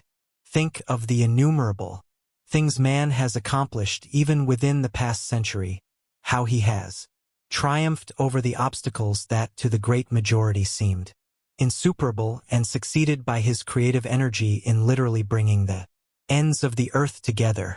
It is the great God force working with and through them that has enabled men in every age to accomplish the impossible. This force is back of the telephone, back of wireless telegraphy, back of the steamship, the automobile, the airship, back of the moving picture, the phonograph, every invention that has helped the world along its upward path. No inventor can take personal credit for the vision which came to him ready-made. It is in his personal effort, in his persistent self-sacrificing struggle to make his vision a reality that man's strength and divinity are manifested. He is the working medium, but still only the medium through which the electric light power, the telephone, the wireless, and all the other marvelous things we are now enjoying came to the world. Mr. Edison says that he regards himself merely as a channel between the great cosmic intelligence and the race for the passing along of inventions, which benefit mankind. Other great benefactors of the race felt as he does. They did not believe that they really originated the wonderful things which they passed along to posterity, but that their minds were particularly adapted to reaching into the great cosmic ocean of intelligence and attracting the things which they gave to the world.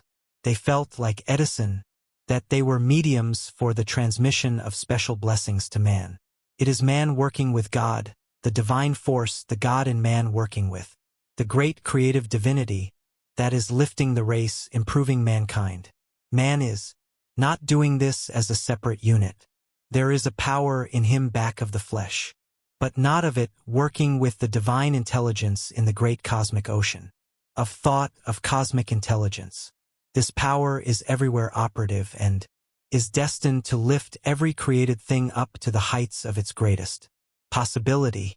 This is what is going, above all, to help every man to play his part to the limit of his ability in the great universal drama, to make his highest possible contribution to the universe. This is how the millennium will be brought about, by the cooperation of the divinity in man with the divine intelligence. In the cosmic world, there seems to be no limit to man's possibilities as a miracle worker when he works with his God. The brainiest man that ever lived has never yet exhausted in any one direction the cooperative marvels of his Maker.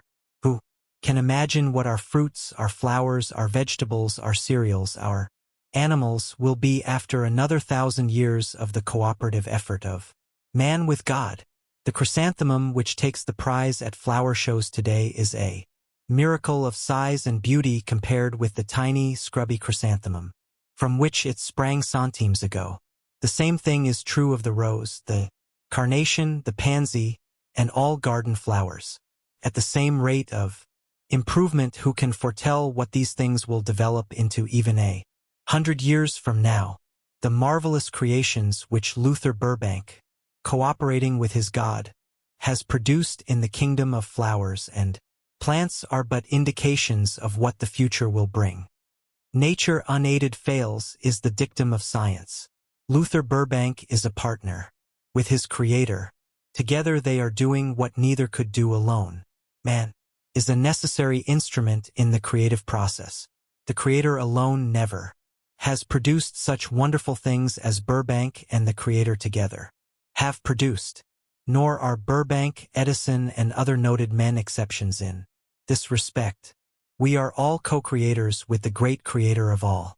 Man as God's partner is performing miracles all over the world. He mixes his brains with the soil, and behold, what marvelous creations he calls out, as if he had touched it with a magic wand. By his genius in selecting and combining stocks in the animal and the vegetable world, he evolves the perfect plant, the thoroughbred animal. The same mysterious cosmic intelligence that pushes into the inventor's mind the image and the plan of a great invention is helping the horticulturist, the agriculturist, the stock breeder, the scientist, all who are engaged in creative and productive work. Every great writer, artist, inventor, everyone who has done a really great thing, has felt conscious of receiving suggestions from outside of his own brain, quite apart from what he has received from other sources. Books, people, nature, study, etc. In other words, he is conscious of being helped by some great power back of his brain. Great writers, for example, do not deliberately think out in detail the things they are going to write. Pictures come to them, ideas flood their brains. Sometimes with such an onrush do ideas come that they cannot write them all down or even dictate them. In moments of inspiration like this, the poet, the author, the musician is merely a sort of secretary for the mysterious intelligence back of his brain. Call it what we will, divine force or the cosmic intelligence that exists back of all atoms, in all electrons. There is certainly a formative intelligence that plans and makes the creative artist feel that he is merely the wireless Receiving station taking off an immortal message, a message that has been flashed from a divine station somewhere in the universe. How often have messages been transmitted to the inventor during sleep, when he has been totally unconscious of trying to think or plan an invention?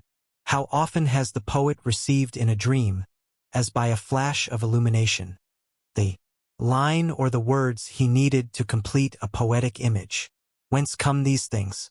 What formed that divine image which lives first in the artist's brain?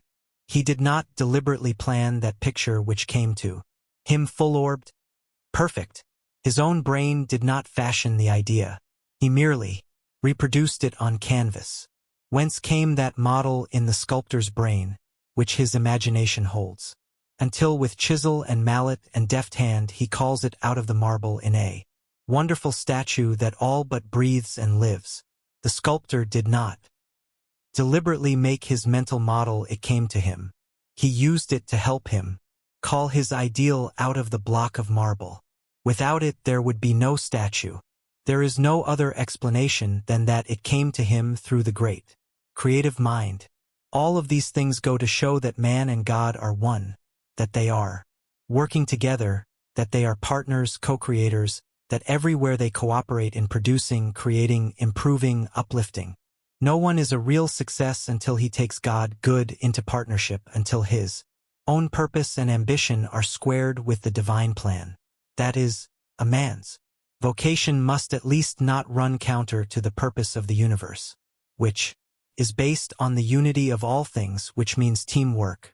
If you are doing things which in some way benefit the race, contribute to its highest welfare, then your career is in tune with the infinite plan. You are cooperating with the Creator in the teamwork of the race. You are a success. But if you are doing something which runs counter to God's world plan, to this great cooperative teamwork of the race, you are a failure, and you cannot be really happy because you are working in opposition to your Creator. There is something inside of a man which protests against doing that which tends to injure another, that which does not square with his God nature, with the best thing in him, that which is not working in response to his highest aspiration. This is why men who are in questionable vocations never feel quite right about their work. They are never proud of it. Their hearts are not in it. They would rather strangers would not know what they are doing unless they see in them the marks of the brute, those things which have an affinity for their own animality. I have met professional gamblers, liquor dealers, bartenders, dive keepers, and I have never known one who did not really feel ashamed to have decent people know how they got their living. When a man is selling useful merchandise, working as a section hand on a railroad, as a street cleaner, as a day laborer in any useful field, he is not ashamed of his work unless, through lack of ambition or for any other reason, he is doing the lower thing when something very much higher is possible to him. But no matter how humble, needful service, work which helps the race along is dignified, and, if done in the right spirit, will be an opening to something higher. When you take God into partnership, when you are conscious that you are doing His work, you have a feeling of peace and security. You walk as one who sees a great light because you feel that you have a great partner, one with whom you cannot lose your way. You do not fear failure because you know that your divine partner is the very source of all supply, and you feel safe, reassured. You know that nothing can prevent your success as long as you and your partner are in harmony. Taking God into partnership means that you must not only be honest, but that you must be robustly honest. You know that you cannot lie or cheat or steal. You know that you cannot take advantage of anybody. You know that you must be kind and considerate to all. You know that you cannot be greedy or grasping and at the same time work with God. If you take God into partnership, you know that you must be clean and pure-minded. You know that you cannot indulge in low, sensual pleasures. You know you cannot do anything which will degrade another or push further down one who is already on the downgrade. Your plea that that one is already bad is no excuse for you. If you take God into partnership, you cannot despoil or desecrate His creature. She is your sister. You cannot take advantage of God's child and have God for a partner, because you will then be working against him instead of with him. Thousands of young men start with God as a partner and lose him because he will not do business with a man who is not clean, pure, and honest. If you would keep God as a partner, you must do right and be right.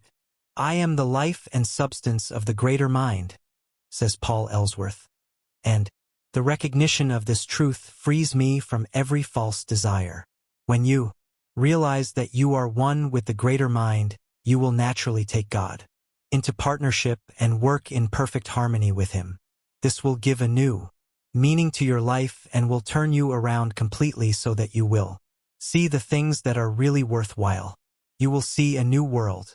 You will have a new zest in life, a new ambition, an ambition for the attainment of the higher things, the things that give enduring satisfaction.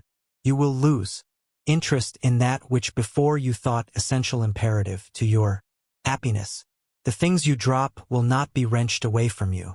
You will drop them voluntarily for something better, just as the child will drop the apple for the orange for the toy, and the toy in turn for something better, something bigger and more attractive. Your motto will then be, the best of everything belongs to me because I am working in harmony with the Creator and inherit the best from the King of Kings. When we have a partner who is the reality of wisdom, of love, of justice, partner who is the very source of all supply, we do not fear want, we do not fear poverty, we do not fear sickness or death. We fear nothing because we know we are united with omnipotent power and that nothing but ourselves can sever this divine connection.